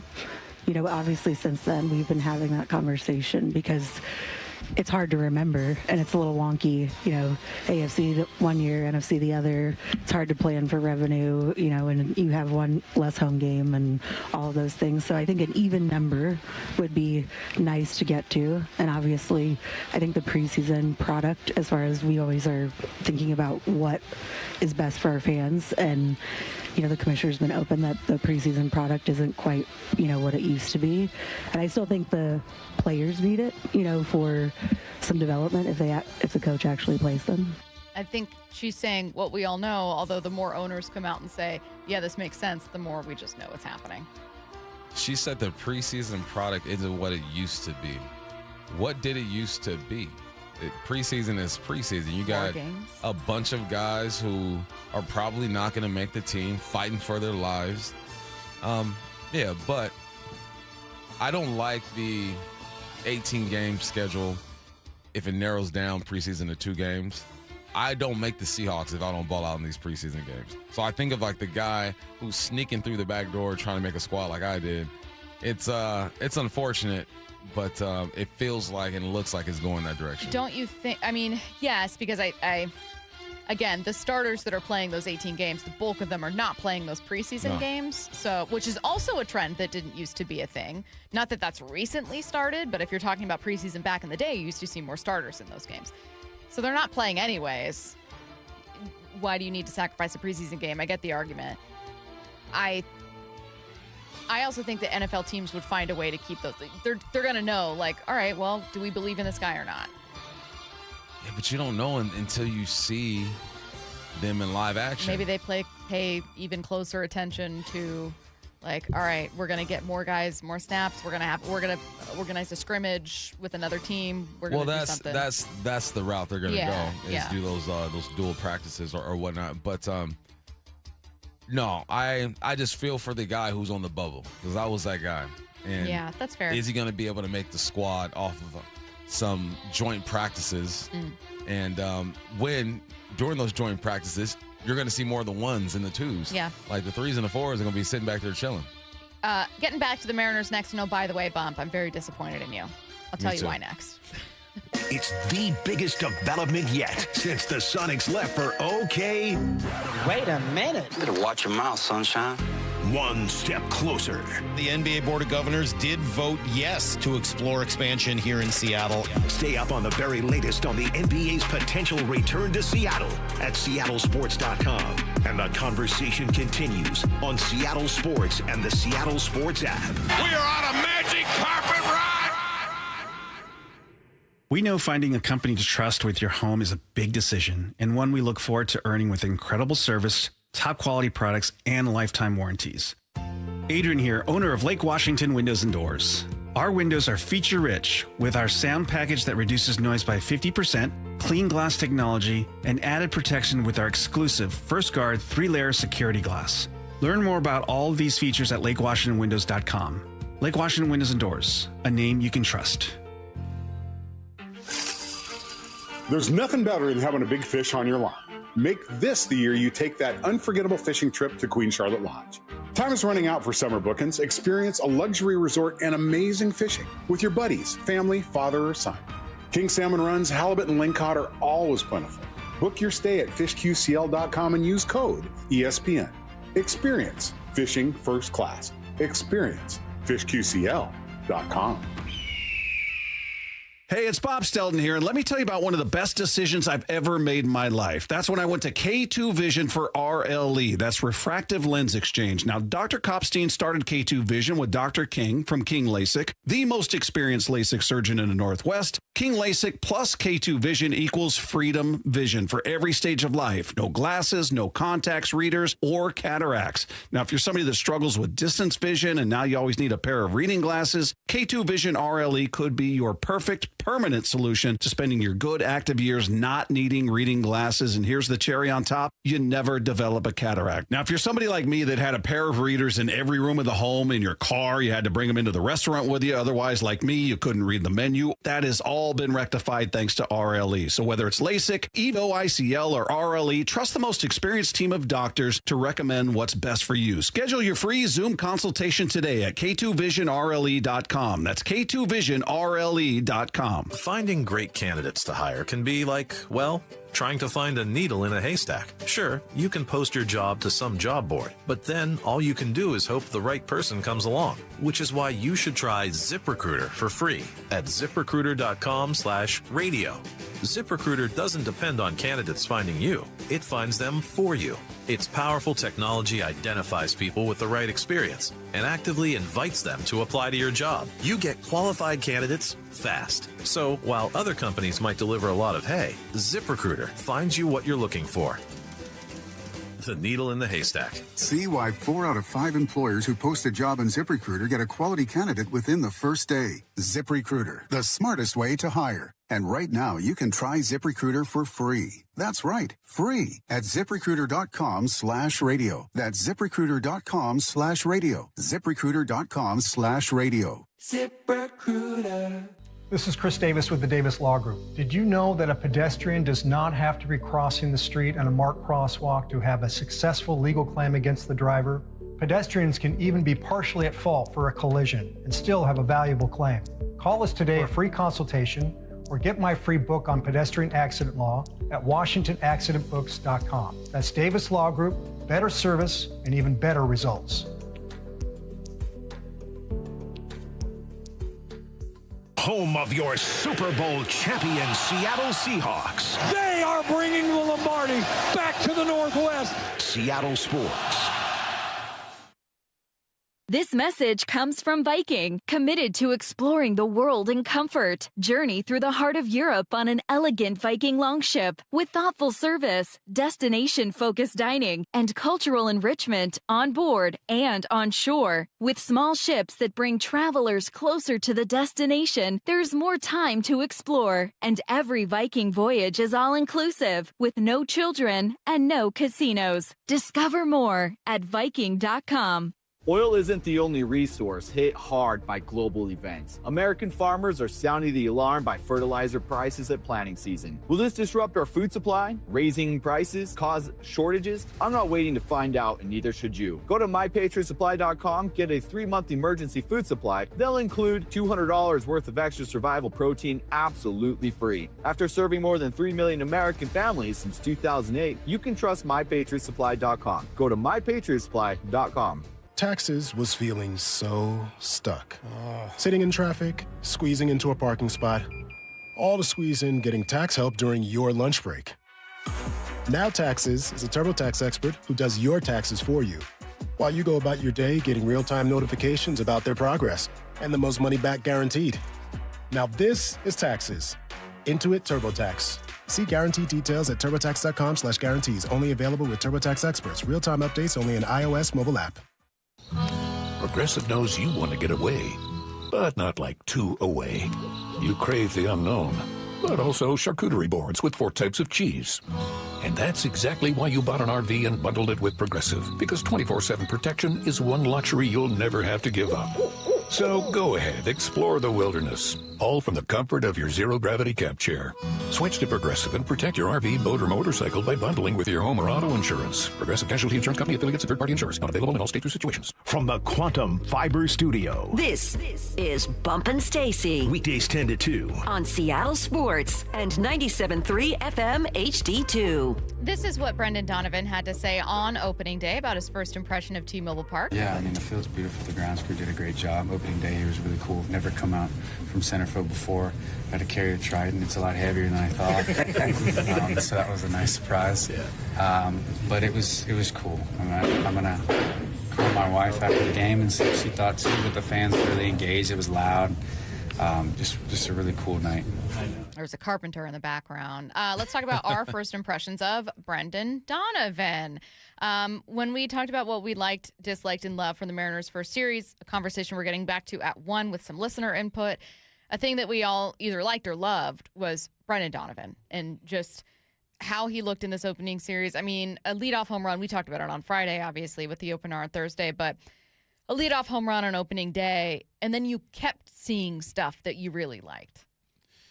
He's fitting right in, right? This is a guy that it's crazy because his profile was put the ball in play. And his very first at-bat, he goes yard.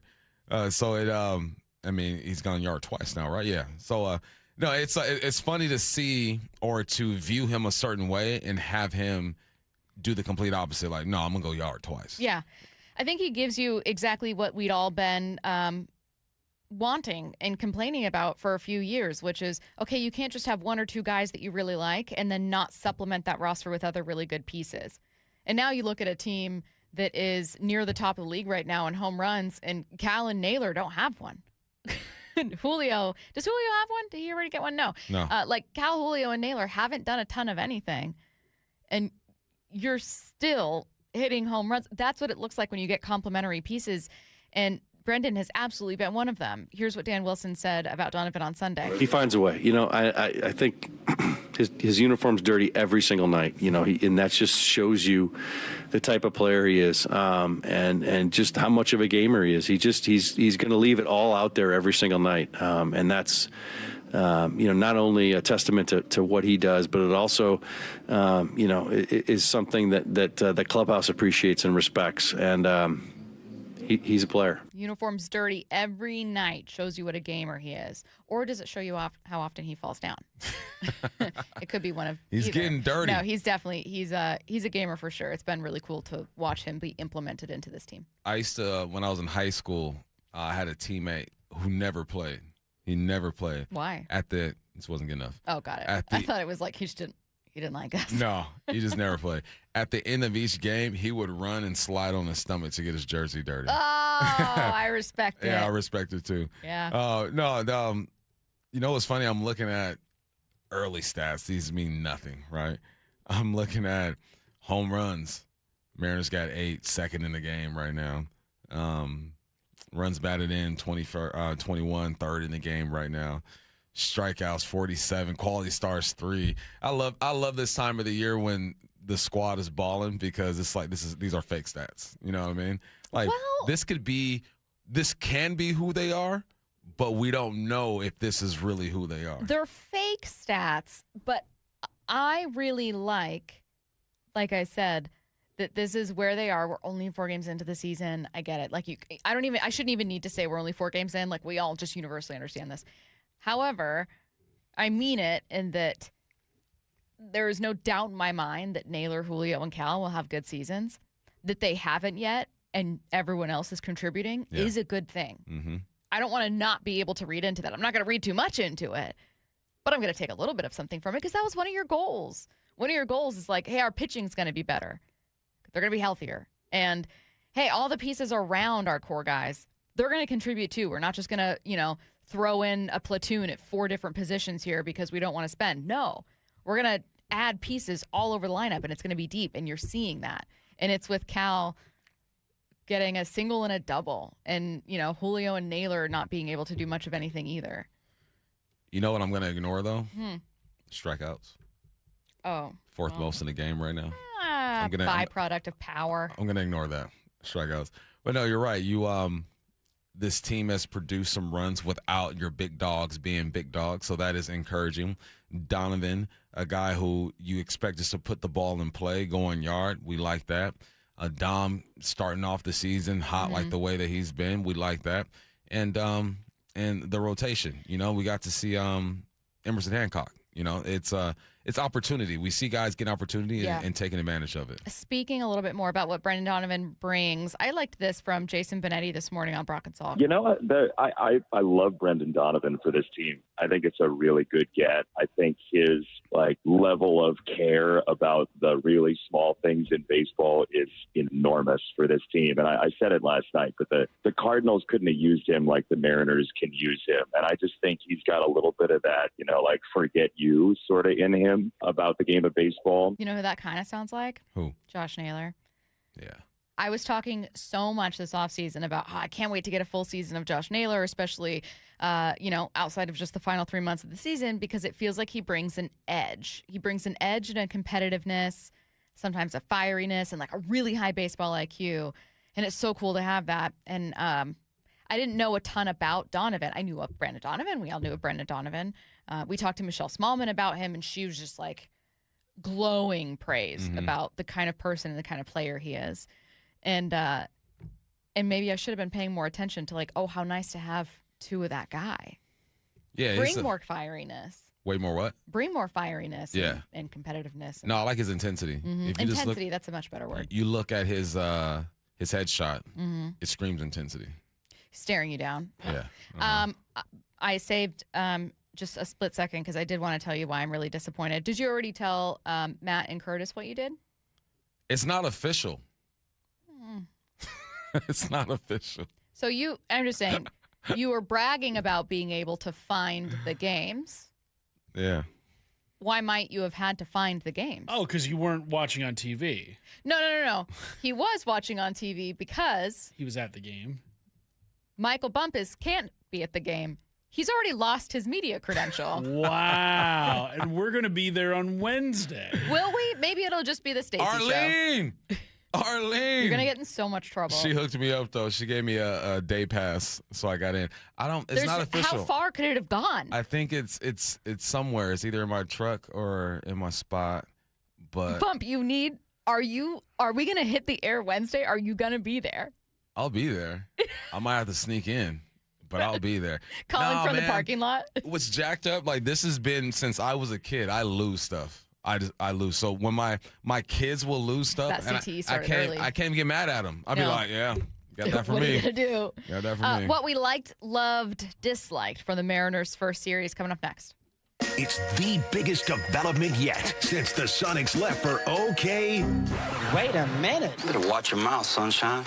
One step closer. The NBA Board of Governors did vote yes to explore expansion here in Seattle. Stay up on the very latest on the NBA's potential return to Seattle at seattlesports.com. And the conversation continues on Seattle Sports and the Seattle Sports app. We are on a magic carpet ride. Hey, Mike Salk here with Dr. Coogan from Eastside Weight Loss Clinic. And Doc, what do you say to people who are considering those GLP-1 injections for weight loss? Before you start, ask yourself this. Are you prepared to spend $3,000 to $5,000 per year and stay on the medications long-term to maintain the results? Many prescription weight loss injections require weekly shots, and when the medication is stopped, weight gain is common. And most people don't realize research shows a significant portion of the weight lost can come from muscle, which may slow your metabolism and make keeping the weight off even harder. From personal experience, I can tell you Eastside Weight Loss Clinic takes a different approach, a doctor-developed program helping people lose 20 to 30 pounds in just 60 days. No injections, no synthetic hormones, no long-term dependence. Instead, we use real food to reset your metabolism, control hunger, and cravings naturally. So come to their clinic in Kirkland or do the program from anywhere you live with easy remote options. If you want a safe, affordable alternative to weight loss injections, go to eastsideweightlossclinic.com to keep the weight off for good. Dr. Ryan Coogan, D.C. Results may vary. For over 113 years, Pacific Lamp and Supply Company has been your #1 lighting specialist in Washington, from the Space Needle in Seattle all the way to the Riverwalk in Spokane. With the largest lighting inventory in Washington, Pacific Lamp's knowledgeable and experienced staff can assist with any lighting issue, including intricate lighting and control designs. Plus, they work with all utilities in Washington to get you the best available lighting rebates. Pacific Lamp and Supply Company, Washington's lighting experts since 1912. Visit pacificlamp.com. Hey, baseball fans, Rick Riz here. I'm excited to introduce you to my good friend Keith Dashafy, owner of Pella Windows and Doors of Western Washington. Keith? Thanks, Rick. At Pella Windows and Doors, we pride ourselves on delivering top-quality windows and doors that enhance the beauty and energy efficiency of your home. Our products are built to last with innovative designs and exceptional craftsmanship. Whether you're looking to upgrade your windows or install new doors, Pella has you covered. That's fantastic, Keith. Don't wait. Schedule your free appointment today at PellaPNW.com. Seattle Sports has your last shot to participate in the madness. Head to seattlesports.com/win to fill out your 4-team bracket. It's one final chance to join in on the Seattle Sports Bracket Bucks, presented by Muckleshoot Casino Resort. And the winner of the 4-team competition will win a $250 Visa gift card. Register and find complete rules at seattlesports.com/win. Seattle Sports Bracket Bucks, presented by Muckleshoot Casino Resort. Olympic Hot Tub has terrific ways to achieve total wellness at home. Saltwater hot tubs, swim spas, saunas, and cold plunges, all waiting for you. See our current specials with exciting savings at olympichottub.com. Better you, better life. How does your roof look after this winter? Justin Shirley, CEO of State Roofing and Exteriors. Spring into action today. Save $3,000 on a new roof, siding, deck, or windows. Call 866-ROOF-ROOF or visit stateroofing.com. From whiplash to herniated discs, there are a few car accident injuries we've all heard of. J.P. Pendergast with Pendergast Law explains that even the most common injuries differ from one another. Pre-existing conditions, health history, beginning of treatment. There are hundreds of factors that make every person and every injury unique. While these variables aid medical treatment, the strongest case recoveries must also take them into account. Could you explain a little bit more? Our team at Pendergast Law is obsessed with turning over every stone to differentiate each case. This requires thorough investigation, diligent listening, and relentless research. We never pursue cases with a one-size-fits-all approach. We built our success by treating every injury and every case with the individualized attention our clients need and deserve. Pendergast Law's individualized approach to even the most common injuries makes the difference in case outcomes. It's another reason why I can't recommend them enough. If you or a loved one has been injured in a car accident, call Pendergast Law. We can help. Dave Wyman here to talk about a revolutionary treatment for prostate cancer. It's Swedish, called CyberKnife. And who better to explain it than Dr. Meyer? He's part of the most experienced prostate cancer treatment team in the Northwest, specializing in Swedish CyberKnife. Dr. Meyer, what can you tell us about a prostate cancer diagnosis? Well, being diagnosed with prostate cancer is life-changing, but realize that there are a lot of excellent treatment options. What makes CyberKnife so effective? Well, the CyberKnife targets radiation precisely on the prostate cancer and spares the surrounding vital organs. Swedish CyberKnife patients report a better quality of life and fewer side effects during and after treatment compared to other options. Also, the treatment is completed in just 5 short sessions. Accurate, precise, and with proven results. Learn more about CyberKnife for prostate cancer at swedish.org/CyberKnife prostate or give them a call, 206-320-7187. Treat prostate cancer with Swedish CyberKnife. Let's go! This is Seattle Sports. Streaming through the Seattle Sports app. KIRO AM Seattle. KIRO FM HD2 Tacoma. Home of the Seahawks, Mariners, and everything Seattle sports.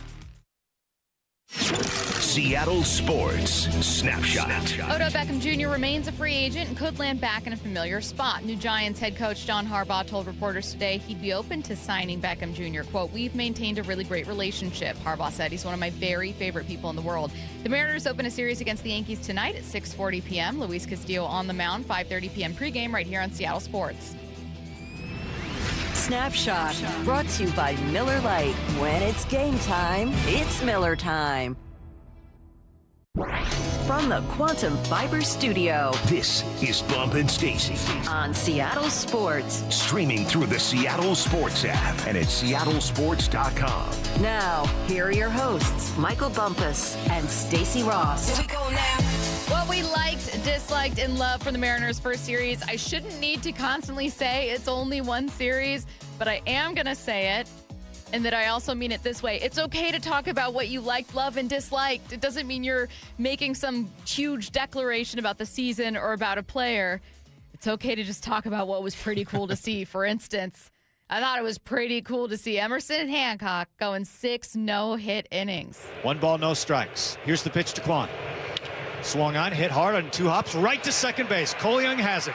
Throws to first, in time to get Quan. Emerson Hancock, a brilliant start. First time out of the gates in 2026.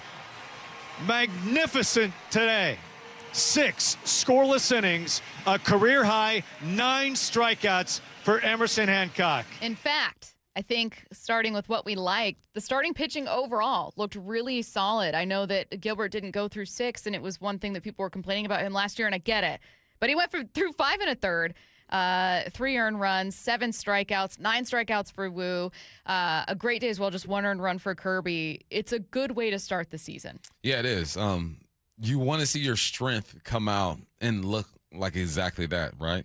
The anchor of your ball club. So it was good, man. We get to see Emerson Hancock, like you mentioned. We saw Logan. No, it was good, man. I will take a split with this series for sure.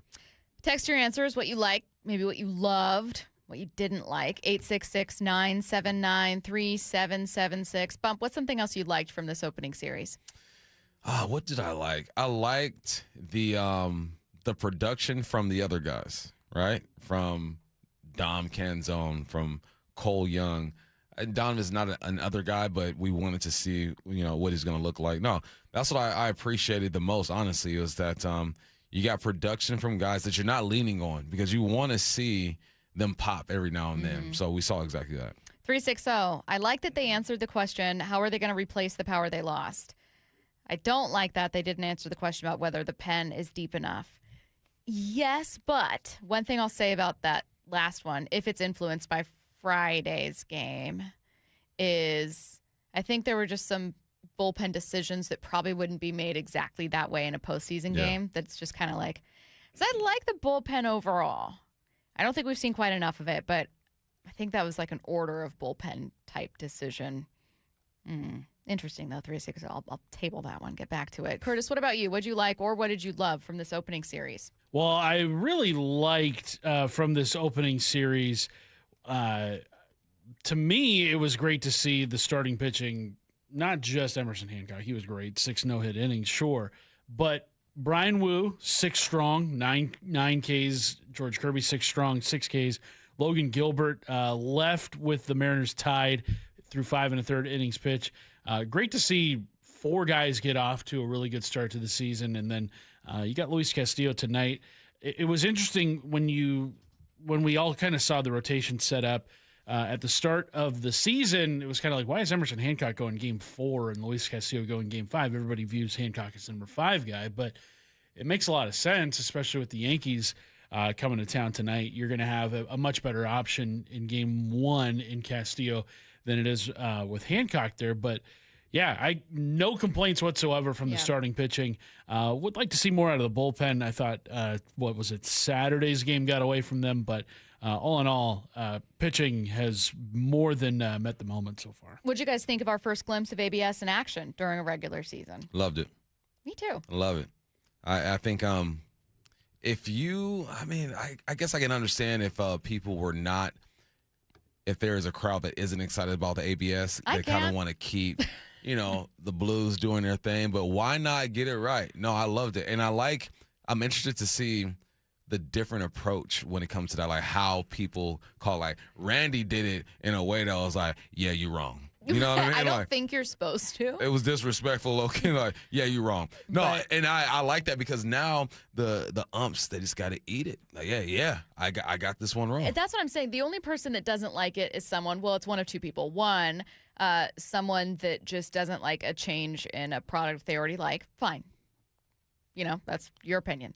And 2, someone who thinks that some of these overturns are based on things that shouldn't be a strike, like the ball being barely touching the strike zone and it's overturned and now it's a strike. And when it goes for your team, you like it, right? Cal had a challenge in this one that ended up getting overturned. It's a strike. It takes them off the field. It's great.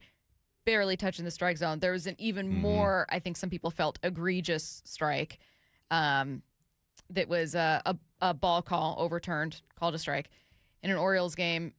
I don't have an issue with it. No, it's in the zone. It touches any part of the zone, it's in the zone.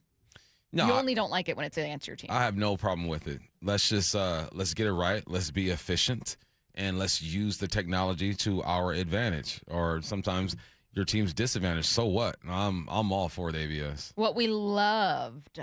What did you love from this one? Where it's like, this might be my favorite thing from this series. What did I love? Just Dom. Dom Canzone doing his thing. I love seeing him look like a contributor early. Because Dom had stretches, right? He was sent down a couple times. Was it last year? Curtis, was he sent down a couple times last year or year before? Year before. Last year, he came up just the one time midway through the year and then stuck. Yeah. So, couple years ago. Yeah. Just like seeing him establish himself as one of the guys. Yeah, Dom and Rayleigh mashing. Here's the pitch. Swung on, crushed, center field. It is back, it is deep, and it is gone! Luke Rayleigh strikes again. 2-run home run, Luke Rayleigh. It's a 1-run game. He has homered in every game of the season so far. And the Mariners in striking distance, down just 1 in the 10th. I love it when people who aren't supposed to be your superstars do superstar things. I also like it when superstars do superstar things. The thing that I loved, my favorite moment from the series, unfortunately ended up coming in a loss. And it was in a really disappointing loss, too. It was Saturday's game, go into extras, and then just immediately bomb. And it's a bummer. But before that, it was Julio's RBI single in the bottom of the ninth. The 1-2 to Julio, swinging a line drive into the gap in right center. Young rounding third, being waved in. He will score.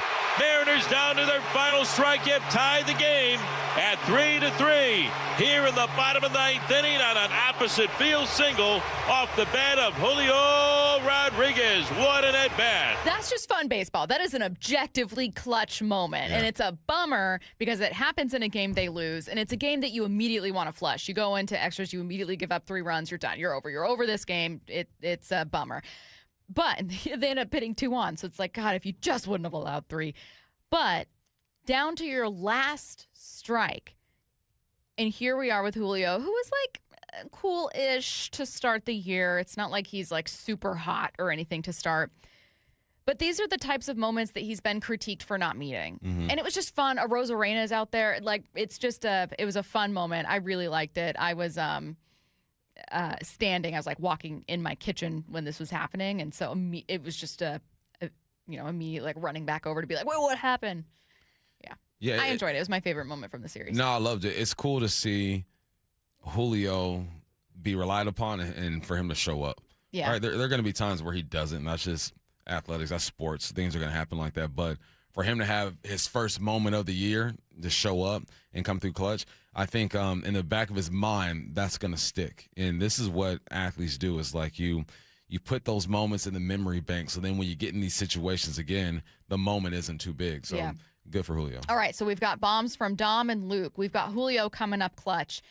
We talked about the starting rotation, liking ABS so far. Before we get to what we dislike, Curtis, is there anything we're missing? Something you loved, something you really, really liked from this series? I mean, Julio, yeah, that was a great moment on Saturday night. Like you said, though, Stacy, unfortunate, didn't get paid off. But I've loved what I've seen from Brendan Donovan so far. The pair of home runs and then including the one last night that really put the game out of reach.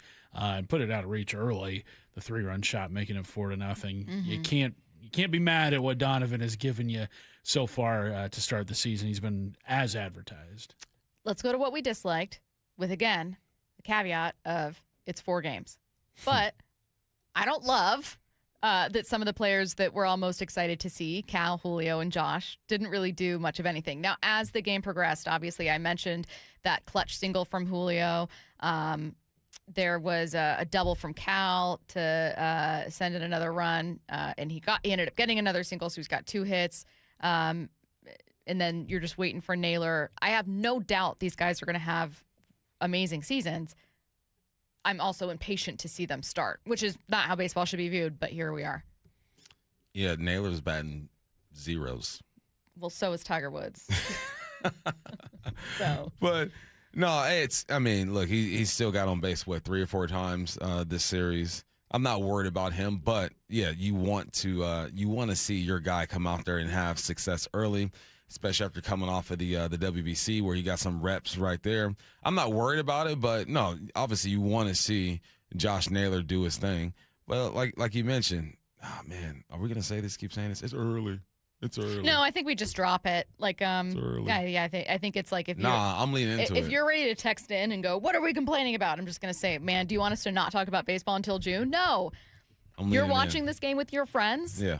Right? You're sitting at the bar, you're sitting at the game, and you're going like, hated that AB from Cal. It doesn't mean you don't love Cal. It doesn't mean you don't love Josh, but you're just like waiting for that moment. And you know how I can tell? Because the second that Cal or Josh or Julio hit a massive home run, that place is going to lose its collective mind. Oh, yeah, it's because getting people lit. are just waiting for it. Yeah. Like that first Cal home run is just gonna go crazy. Yeah. I could do without seeing Chase DeLauder ever again. No one told me he was Babe Ruth. Why didn't you guys? Curtis, you're the baseball guy. Why didn't you warn me this was Babe Ruth 2.0? Look, I said, what should I worry about before this is series? not my fault. You didn't tell me. You had 47 other thousand people too. who Chase had no Ohtani idea. over here. What is going on with this kid? He won't stop hitting home runs. Leave. Was he at 4? Send him home. 4 in in the 3 first games. 3 games. They didn't. He didn't hit one on and then Sunday. nobody broke up the no-hitter. He's a pest. He's in the zone. He is in the zone. He's hitting beach balls right now, right? That thing is just getting into the zone. He's doing his thing. That's fun to watch. I love watching athletes, like when you can recognize that they're in the zone too. You know what I mean? Because sometimes it just happens and you kind of overlook it. But when you can be in the zone with him, like, oh yeah, he's feeling it. I love that about I love seeing athletes be in the zone. Okay, most popular answers for what people liked and loved are Canzone and Rayleigh. Someone else said, a couple people said Emerson Hancock, obviously no hit through 6. Young was also mentioned as well, had his first home run of the season. But just like bombs from guys who probably don't get the love they deserve is the most popular answer. Yeah. As far as what people most dislike, most common answer is Raleigh, in particular, Cal striking out. Yeah. I mean, obviously, even though Cal did get a hold of a couple of them things, almost went yard once, but no, you want to see him. And my question too is like, what type of pressure is Cal putting on himself? You know, like what's his mental like going into the season? Because I don't expect him to duplicate what he did last year, but I would assume that Cal has put some pressure on himself. Like, I got to be the leader of this team, right? Whereas last year it was kind of just. It was organic. It just happened. Yeah. Whereas this year, now you're coming into the season, coming off the greatest season we've seen from a catcher. What's his mental like? I'm sure he'll be fine, but to ignore that, I think wouldn't be real. I think that's fair. I wondered that. Like you, we know that based on everyone we've spoken with, based on everyone we've interviewed, that Cal is a really down-to-earth guy that handles pressure well. We've heard that from multiple people. In fact, last year, when it was very obvious midway through the season that this guy's having a magical season, we were hearing from everyone from Justin Hollander down say, like, no, this guy, if there ever was someone to handle this, that's the guy to do it. And I think that became even more obvious when in the home run derby, being a big name meeting the moment, he delivered. And in the playoffs, he delivered, right, at the plate. And you're thinking, all right, well, you're right. Like, this guy handles pressure really, really well. He's continued to show that. But I also think there's just a human element of, like, no matter how calm, cool, collected you are and how down to earth you are, just pressure's real. You still feel it. You still feel it. So I was wondering the same thing, where it's like, all right, we've been told if there ever was a guy to handle pressure well, it's him. But there's only so much one person can deal with. And there were just some ABs he had. Like, there was one where 3 pitches, 3 strikes, swinging strikes, just bad, just a completely non-competitive AB. Everyone's going to have that. Every single person's going to have that. Aaron Judge struck out a ton. Like, it is what it is, right? It doesn't change my mind about this person at all. But it was, I totally agree, making me wonder, like, man, it's such a weird spot to be in mentally. I don't doubt he can handle it, but how interesting. I appreciate him going through his struggles now. Like, get the struggles out the way so people calm down their expectations. Then you settle in, you do your thing, you find your groove, and you'll be just fine. The one thing I'll push back against, and tell me if I'm wrong, Curtis too, tell me if I'm wrong on this one. I saw someone saying, I do think it's worth talking about, like, Cal striking out way too much. It started in the WBC, has continued to be a problem. Cal's always been a guy that's had strikeouts. Like, he's never been a guy that's hit for a great average. Like, I'm not concerned if I see Cal strike out 3 times in a game, is what I'm saying. Yeah, I mean, he struck out 10 of 18 plate appearances, though. That's a pretty large. So you strikeout agree with the percentage. texture? You're like, nah, I'm and I watching mean, it. he was 0 of 9 with 6 or 7 strikeouts in the WBC too. Fair. Okay. To me, it looks like his swing just is not. It's not there right now. Like too early? It's off balance. It's not smooth. Okay. So, yeah, I mean, that's something he's definitely got to figure out here now. The Yankees have some good arms going against the Mariners in this series, so definitely it's going to be a challenge. But, yeah, that number of strikeouts, that's a little worrying. All right. Well, maybe you guys have me convinced now that I'm going to be a little more nervous than I should be over these strikeouts. We'll see what happens in this Yankees series. First pitch is at 6:40. Pregame show starts at 5:30 p.m. tonight on 7:10 a.m. Seattle Sports. Let's get to 4 Down territory. This is 4 Down territory. Going inside the game with former Seahawks and Coug wide receiver Michael Bumpus. First down. Just kidding. I'm so sorry. My computer just froze. I'm sorry. First down. Who is an example of talent overriding judgment? Puka Nacua. He is now Sean McVay said, look, I trust his heart. Okay. Do you trust his judgment though?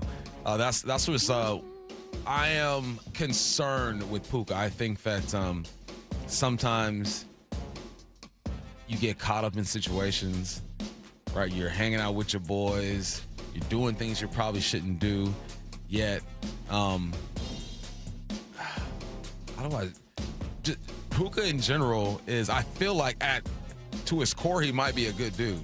But I feel like sometimes you start getting that liquid Judgment courage might be lacking. and things start tripping and your wires get crossed and you make some decisions you shouldn't make.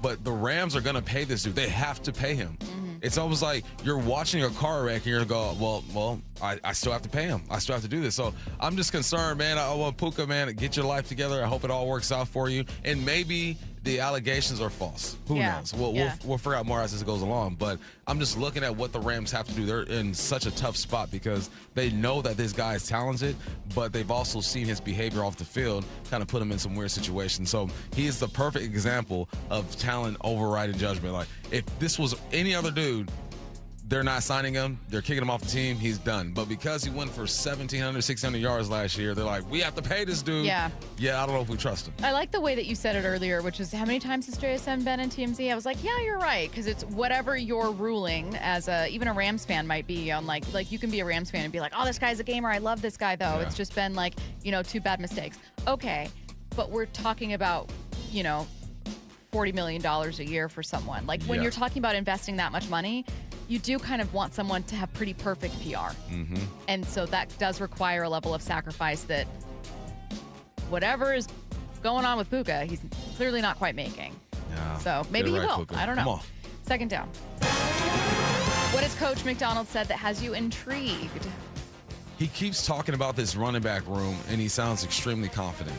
And if he's confident, I'm going to be confident too. But what does he see in that room? George Holani, who's good with pass pro, is good at catching the football out the backfield. He scored his first touchdown before K9 scored his first touchdown last year. Kenny McIntosh, who's one of the better receivers out the backfield when it comes to the running back position. He's more of a slasher. He just feels really confident. Everything I hear and I read when it comes to Mike Macdonald, he sounds confident in this room. So I'm intrigued. What are you going to do? Obviously, they're going to get a running back in the draft. At least we think they're going to get a running back in the draft. But his confidence is starting to rub off on me a little bit. I'm like, all right, well, if he really feels this way, we're not there every day. I look at that running back room. There is potential there. You only got, 75 snaps from Holani last year and none from McIntosh because he blew his knee out. It's just interesting. So what if they hit? What if they, with the 3 running backs they have right now, what if they hit? If they hit with those 3 running backs, I will never question another move from Mike Macdonald again. Yeah. I'm nervous, but I think you can simultaneously be nervous. I'm a nervous flyer. I know the plane's not going to crash. That's kind of how I feel about this, where I'm like, I don't think the Seahawks are going to be a bad team. I don't. I'm still nervous about the running back room because, look, that's your biggest area. That's your biggest question mark right now. Yeah. All right, what do you want me to do? Feel confident about guys I don't watch and have never seen run for 1,000 yards. Like, if you feel like I'm fully confident Alani can have a 1,400-yard season, that's great. I'm not. But I desperately hope I'm wrong. Yeah, me too. And I will eat crow breakfast, lunch, and dinner. That'd be fantastic. But I would like to see them continue to add. Third down. Who will be the next Joe Flacco? Kirk Cousins. He's on his way. He probably made I love him. a lot more money than Joe Flacco. But it sounds like the Rams are interested in bringing Kirk Cousins over there if they're not able to sign Jimmy Garoppolo. But Kirk Cousins has had the most unsuccessful career I've ever seen at the quarterback position. Unsuccessful? One playoff win? One playoff win? You know. All the money he's making over there? He... Successful, unsuccessful, or unsuccessful, successful. Wherever you want to put it. Okay. He is one of the richest non-elite quarterbacks. Yeah. And good for him and good for his agent, but he's going to be the next Joe Flacco because he's good enough to where teams are going to hire him as a backup quarterback for the next 5 or 6 seasons, I feel like. That's just where he is. So good for him. Yeah. But he's Joey Flack. That is a great spot to be, though. Like, there's always going to be fans that are making fun of you because, according to them, you're not like the absolute best. But you are good enough to make a team spend money on you. Yeah. Which is that's the Jared Goff era, right? Like, it's a great place to be where you're like, I'm going to get the bag. But it is what it is. Like, you can't be mad at me for not delivering. Mm-hmm. It is. And those guys want it too, but. The gray area quarterback. It's a great call on that one. Great place. Fourth down. What's a name you think doesn't get enough love? Jalen Sundell, my man. I was watching the run game last night. I'm watching K9 and Zach Charbonnet before he got banged up. And Jalen Sundell just keeps popping up on the screen, man. He's athletic. They'll pull him. They'll use him in trap game and all that good stuff. I just don't think he gets enough love, man. If you guys ever have a chance, go back, watch some of these Seahawks games, and just watch Jalen Sundell go to work in that run game. He's super athletic. He needs more love. Latest from Jerry Dipoto coming up next. Brock and Salk. Brock, you knew I was not going to get long before I was going to talk about Luke Riley. Morning 6 to 10. He hit the snot out of the ball all weekend long. He was a 3.5 win player, correct, in 2024? Him and Canzone and Cole Young, like all those guys aren't being asked to carry them much weight. On a weekend where Julio and Cal and Naylor do next to nothing, those guys are perfectly capable of it. I think that's awesome. Brock and Salk on the home of your American League West champion Mariners, Seattle Sports. Do you have a car sitting around collecting dust? Well, turn that car into cash at Wayscar Ford in Auburn with their vehicle profit sharing program. Here's what makes it different than anywhere else. Not only will they purchase your vehicle today and pay you right up front for it, but it gets better. Because once they resell your old car, they share 50% of their profit with you. I caught up with my friend Mark Clymer from Wayscar Ford in Auburn. He said customers are loving it. They're getting top dollar for their car up front. They're getting paid right now. And the best part is that when Mark and his team resell that vehicle, their customer is getting 50% of the profit. That 50% has now amounted to over $1 million shared with customers. It's going so well because less and less people are comfortable trying to sell a car themselves. Wayscar Ford offers a way to get a lot more money for your car without needing to go through all the hassle and potential scams trying to sell it yourself. It's only at Wayscar Ford Isuzu in Auburn, wayscarford.com. Hey, baseball fans, Rick Riz here. I'm excited to introduce you to my good friend Keith Dashafy, owner of Pella Windows and Doors of Western Washington. Keith? Thanks, Rick. At Pella Windows and Doors, we pride ourselves on delivering top-quality windows and doors that enhance the beauty and energy efficiency of your home.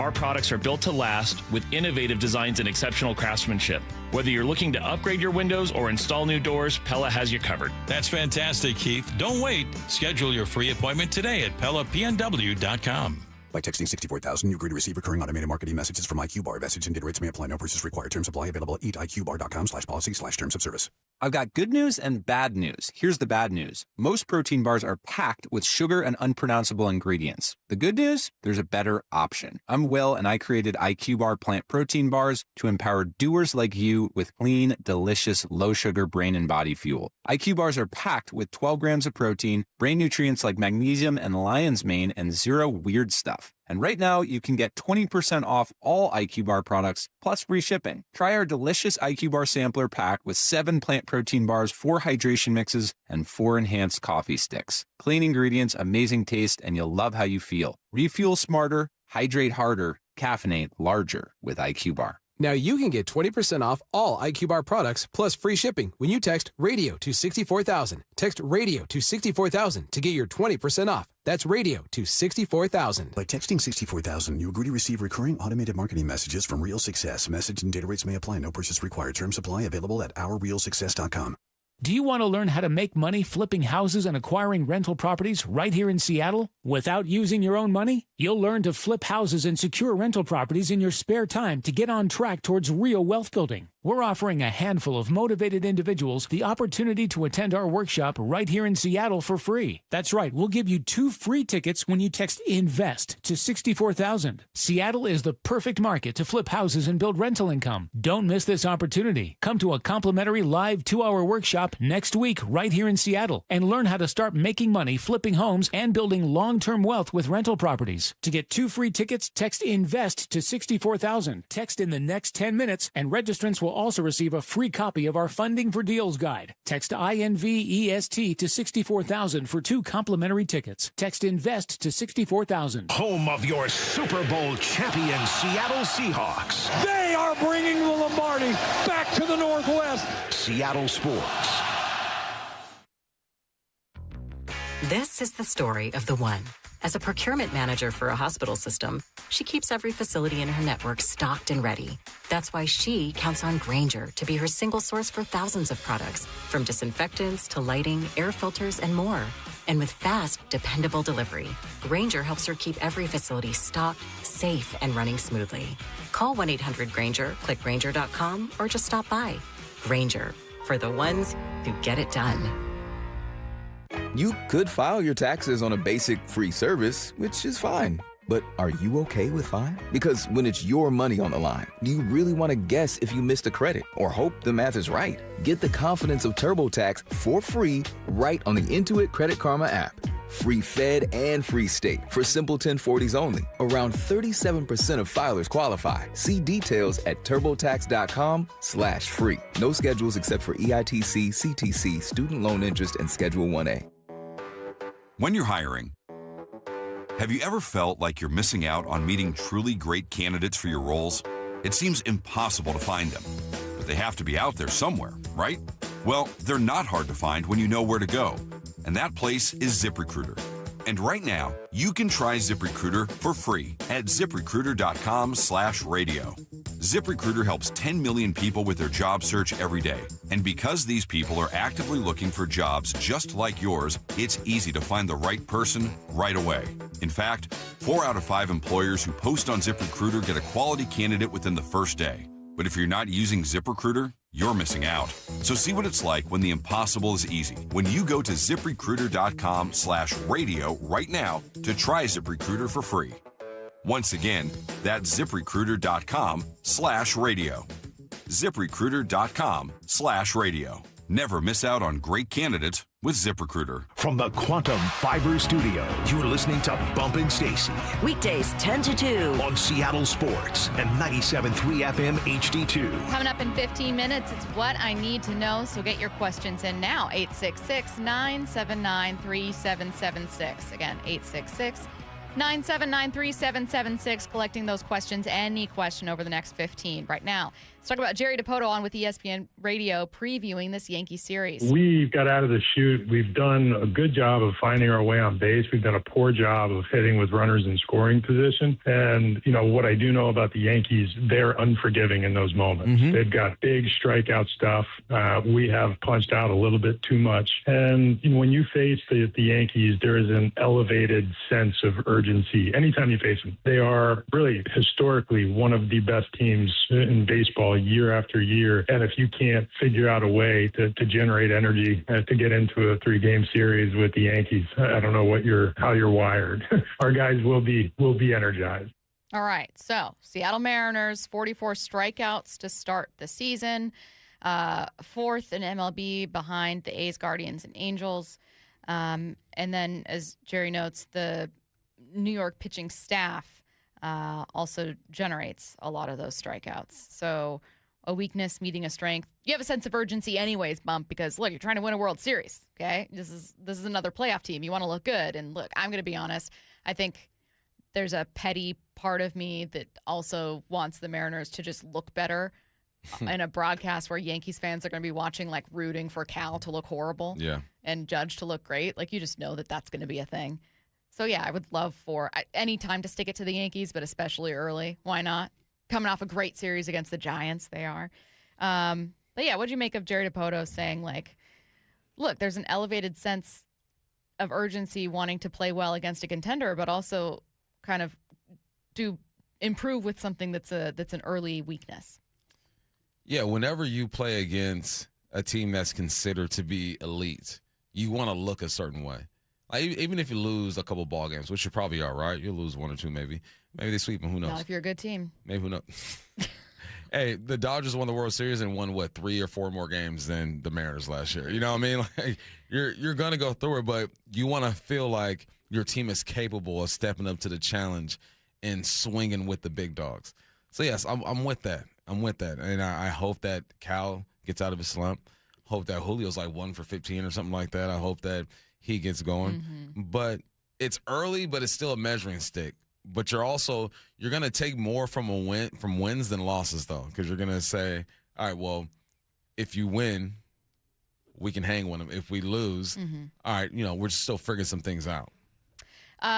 Yankees are middle of the road right now when it comes to strikeouts. Again, having a really good series so far against the Giants.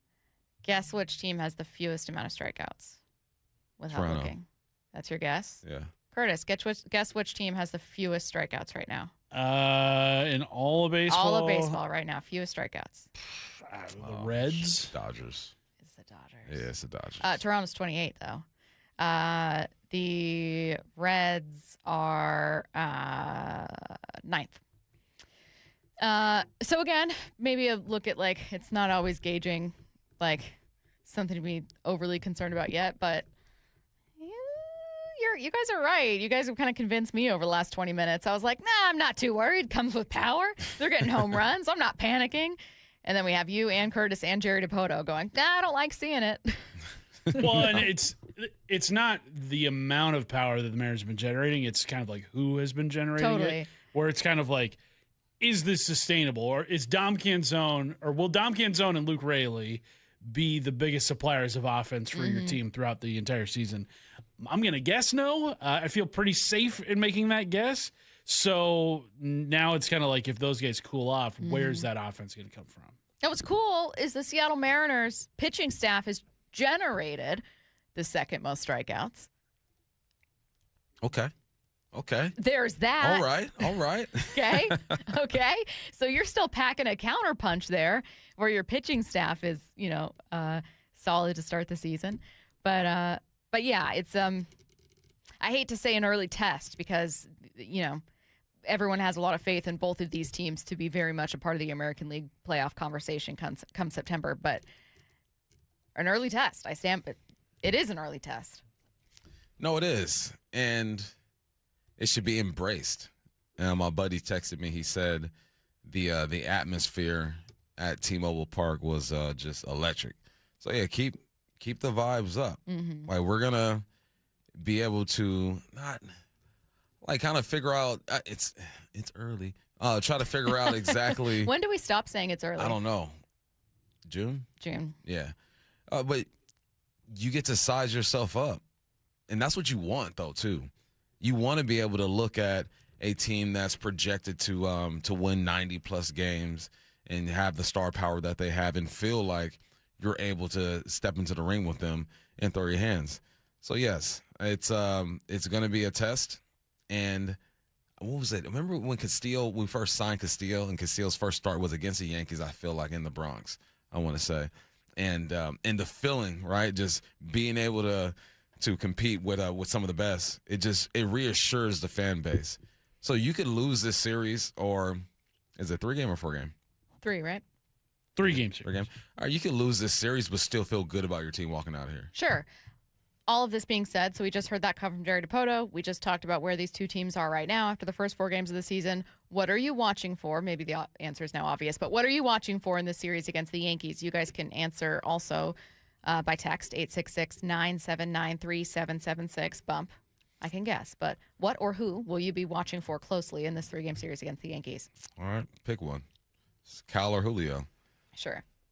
I want to see one of those guys kind of get out, not in a funk because it's early, but just lead the team. Right, you need your leaders to perform at the highest level when it's necessary. And second series of the year, you're playing against the Yankees. Yankees are playing some good ball right now. They swept the Giants. Aaron Judge has 2 bombs already. So you just I want to see our guys lead this team. Like first one off the bus, let's get her done. I'm going to be watching Cal closely. I think he'll be fine. I don't think that while 60 as a number feels flukish, I don't think that Cal's improvement from both sides is flukish. I don't think that you can have a fluke be an entire season. I think he put in the work, and you're seeing the results. The results aren't always going to be 60. In fact, I don't think any of us ever thought it would be. But I think, can he be a 40 home run hitter? Yeah. So I still believe that.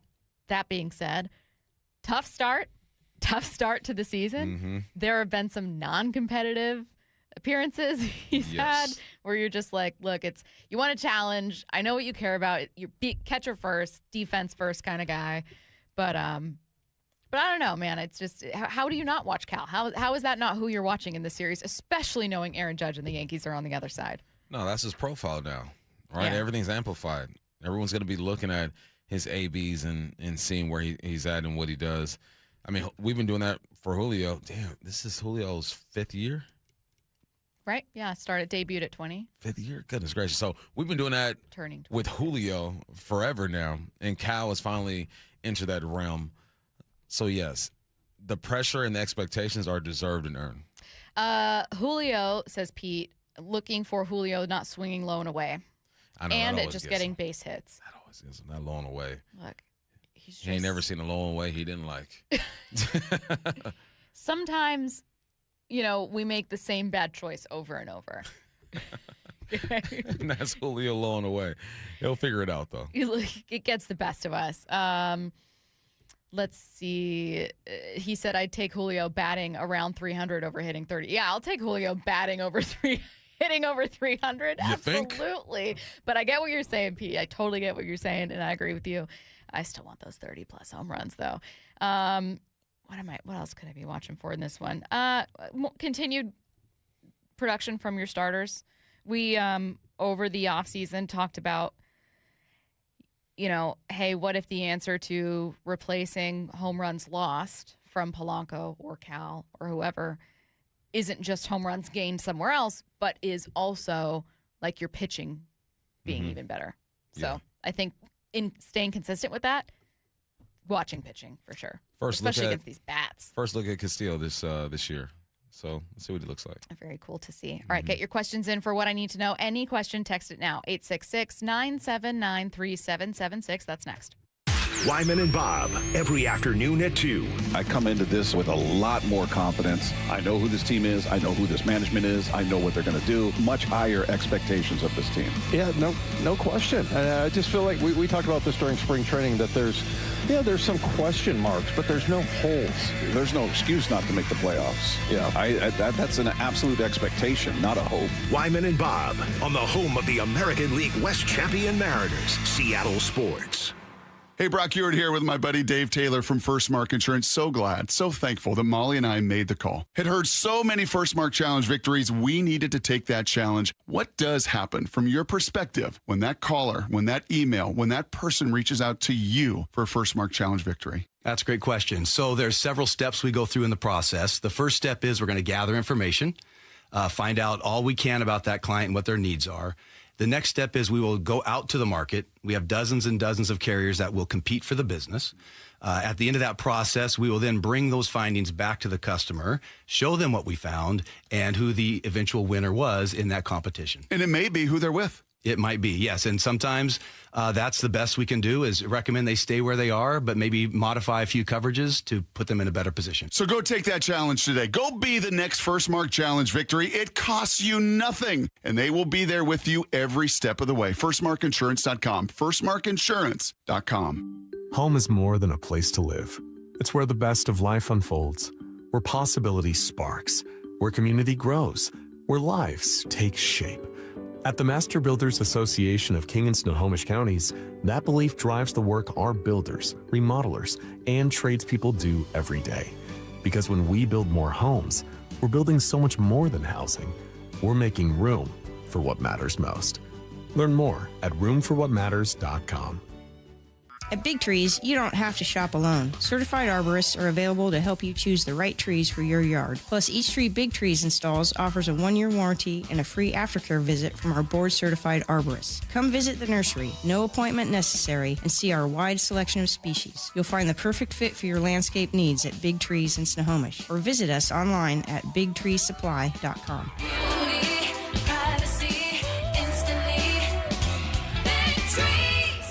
Running a business means wearing multiple hats. So if you're like me, you probably started out using your personal phone, taking client calls and texts nonstop. As my business grew, I needed something smarter. That's when I switched to Quo, the #1 business phone system. Quo works right on your phone or computer. No carrying 2 phones, no clunky landline, just one easy app you can try for free. Your team can share one number and handle calls and texts together like a shared inbox. Any teammate can jump into the conversation, so customers get faster responses. And Quo's AI assistant summarizes your calls and responds to customers 24/7, so you never miss a lead or opportunity. All this starts at just $15 a month. That's basically 2 coffees. You can even keep your current business phone number. Find out why 90,000 businesses trust Quo. No missed calls, no missed customers. Try Quo for free at quo.com/sports. That's quo.com/sports to try Quo free. QUO.com/SPORTS.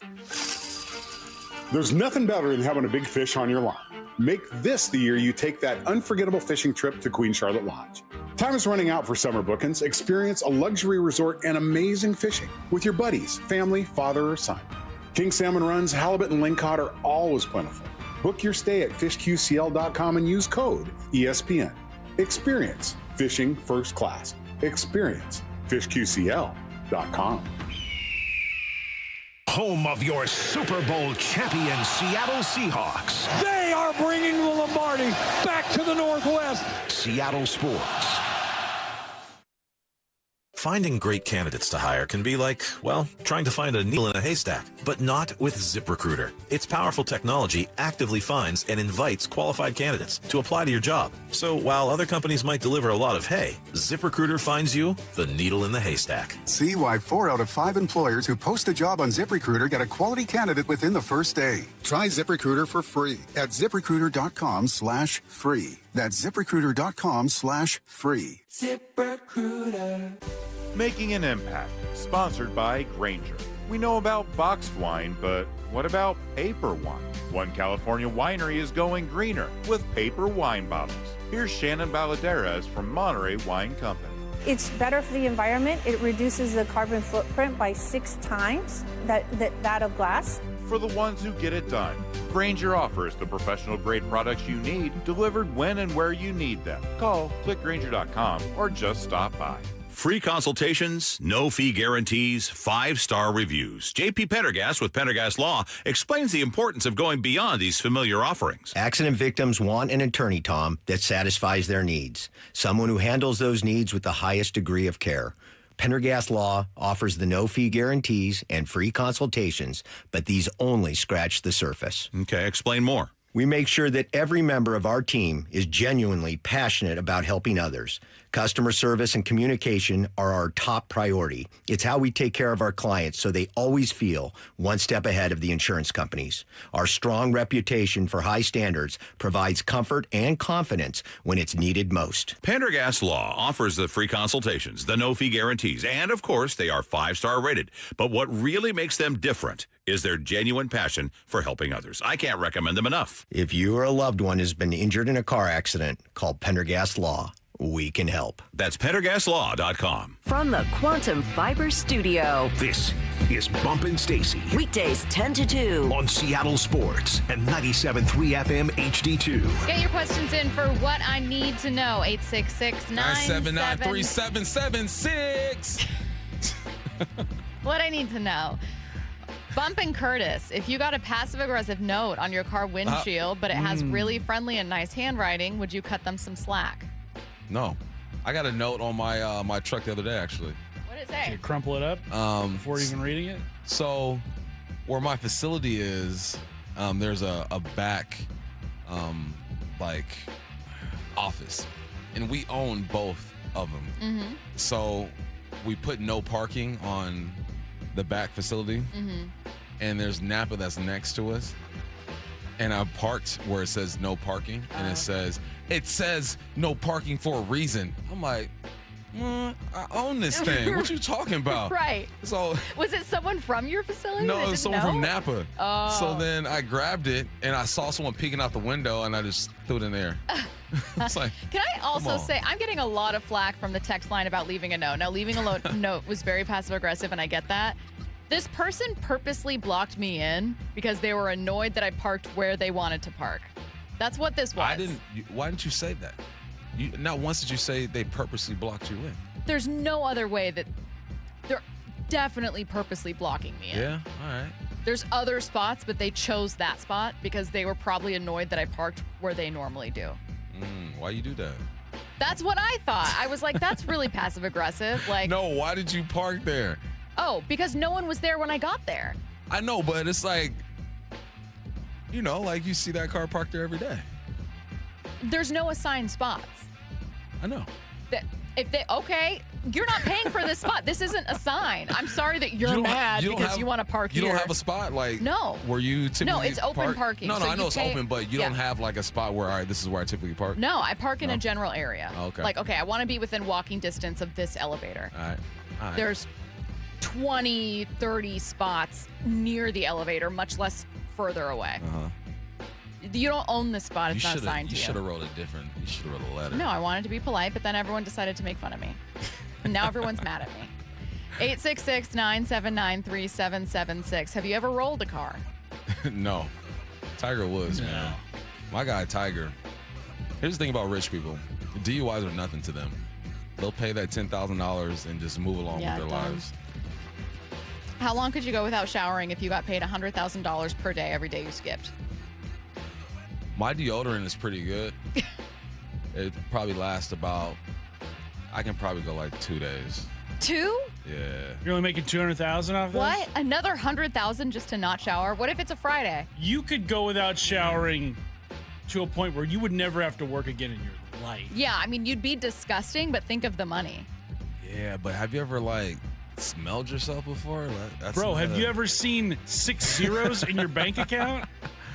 Have I? Yeah. No? Maybe. No, I haven't. You're right. You're right, Curtis. I'll go a full year. You go a month, and you'll have made $3 million. All right, well, you put it like that, Curtis. Yes. 30 days. I'll go 30 days. But dang, man. You know that man funk is different, though. That man funk. Yeah, well, that's for sure. I could go more days for sure. You're all smelling me for $3 million. Yeah, I'm not. I'm never showering again. I'm just going to be rolling in here and looking like Snape, like greasy hair. Oh, God. What I need to know. Bump, what's more likely? Russell Wilson plays 20-plus snaps this season, or you break par? Oh, Russell playing 20. Breaking par, so I'll probably never break par in my life. Bump, if you were a current player, would you listen to 710? Heck no. What?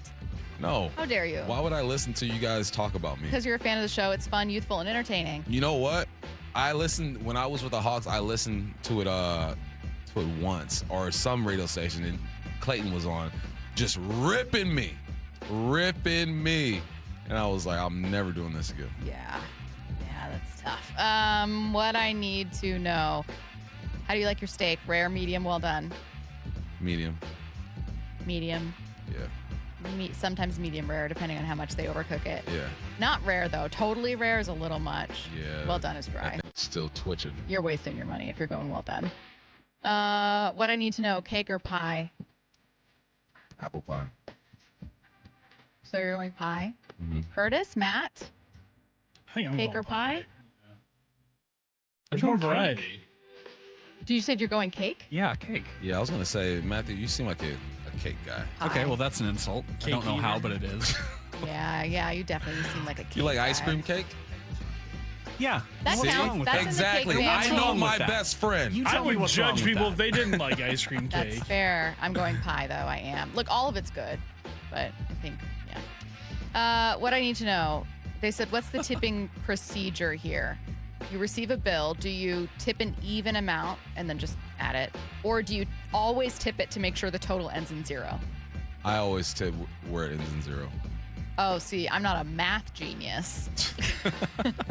I never do that, ever. And that's why I'm not a math genius. It's too overwhelming. I also hate when, like, the pressure of wanting to take your phone out to find out what 20% or 25% is or whatever, but then you don't want to look dumb. I hate that. What do you mean? Like, Who I want to take out cares? my phone and I Who want to type it in. Let me cares? use my calculator to figure this out. Who cares? Yeah. Just do you. What I need to know, if you could steal a bit from one of the other Seattle sports shows, what would you take? A bit? So like a segment. A segment. I would take Salk's re-rack. Wait, 30 minutes? He's got. I take that every day. I would. I think mean text. It's really funny. I would not want it. It would hurt my feelings. But I think it's a funny segment that they have. You know, so before it was Bump Stacy, I used to fill in for. So would you be there on Fridays when they? Yeah, and I'm like, why are these Sometimes people they get hating? mean. I didn't realize what the segment was when I first did it. I'm like, dang, they really not messing with me. Sometimes they get really mean. Like there's a line between like making fun of everyone. Everyone makes fun of their friends. Everyone makes fun of people. And then there's some people that just like they get it off their chest when they don't like you, and you're like, oh, okay. They be going in. What's the punchline? You just hate me, I guess. Let's see what I need to know. Oh, this is an interesting question. Is ice cream cake closer to pie than cake? Why would it be closer to pie? No. Because, well, I think they might be thinking of just something where it's more ice cream. If it was like 80% ice cream, yes, like topped with frosting. But ice cream cake, the way that I'm assuming we're talking about it here, is where instead of a filling in the middle, it's ice cream, you know? Mm-hmm. Sure. Okay. That's fine. I think it's closer to cake. Yeah. So people are trying to give me advice for figuring out a tip without my calculator, and yeah, you just double the tax. It's a lost cause. I've given up on this long ago. I know that the way that you guys are telling me to do it is so simple. It would make things more efficient, but I simply am going to use my phone. This person said I went 2 weeks without showering in the jungle. Luckily, it rained on me a lot. Could you go 2 weeks for $1 million? Yeah, I could do it. What about for 500,000? I can do it. What about for 200,000? I could do it. What about for 100,000? I could do it. But you wouldn't go 3 days. Wow. Wyman and Bob coming up next on Seattle Sports. Wyman and Bob, every afternoon at 2. I come into this with a lot more confidence. I know who this team is. I know who this management is. I know what they're going to do. Much higher expectations of this team. Yeah, no question. I just feel like we talked about this during spring training, that there's some question marks, but there's no holes. There's no excuse not to make the playoffs. Yeah, that's an absolute expectation, not a hope. Wyman and Bob on the home of the American League West champion Mariners, Seattle Sports.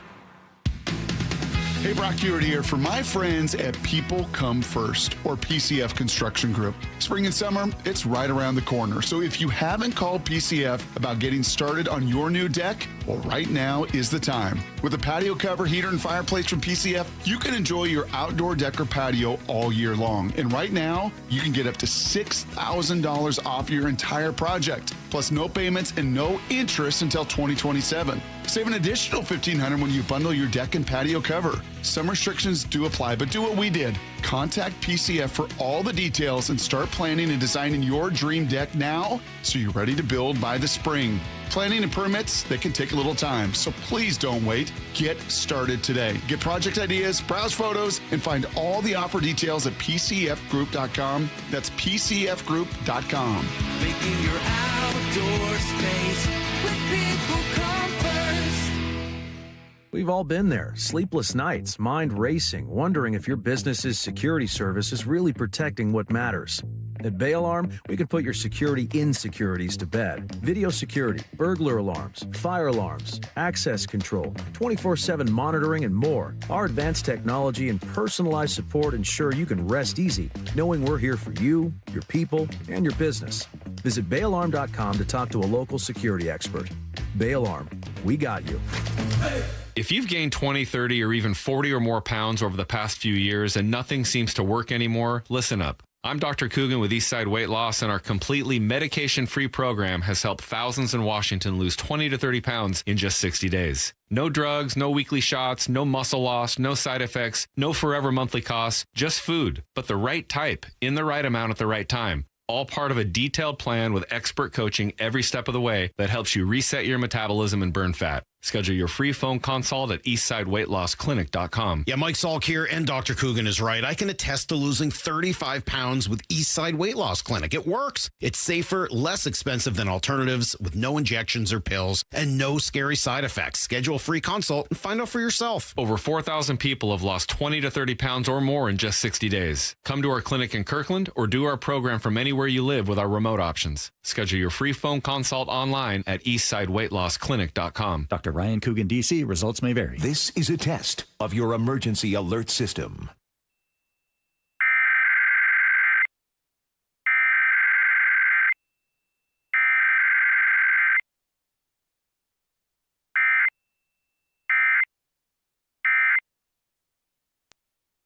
We meet by accident, fixing every last bit. Accurate Auto Body. If you've been in an auto accident, you have the right to take your vehicle to any repair facility. Accurate Auto Body has been family owned and operated since 1994, and they work for you, not your insurance company. Your insurance company may not love them, but you will, because We meet by accident, fixing every last bit. Accurate Auto Body. Seattle Sports has your last shot to participate in the madness. Head to seattlesports.com/win to fill out your 4-team bracket. It's one final chance to join in on the Seattle Sports Bracket Bucks, presented by Muckleshoot Casino Resort. And the winner of the 4-team competition will win a $250 Visa gift card. Register and find complete rules at seattlesports.com/win. Seattle Sports Bracket Bucks, presented by Muckleshoot Casino Resort. Not sure how to tackle your taxes? Are you sweating the small print? You may be experiencing FOMO, the fear of messing up. The answer? Using TurboTax on Intuit Credit Karma. They help you get your biggest refund, and then we help you do more with it, with a personalized plan designed to help you hit your money goals. It's time to take your taxes to the max. Start filing today in the Credit Karma app. Progressive knows you could have easily taken the freeway, but you took the scenic route to see a waterfall and an oddly busy boiled peanut stand. Discovering the unexpected is exactly why you bought an RV, so protect it with a bundle from Progressive. Because although you may be 3 hours behind schedule, you're 6 jars of jam richer and possibly enrolled in a butter churning workshop. Switch to Progressive and protect your RV, boat, or motorcycle.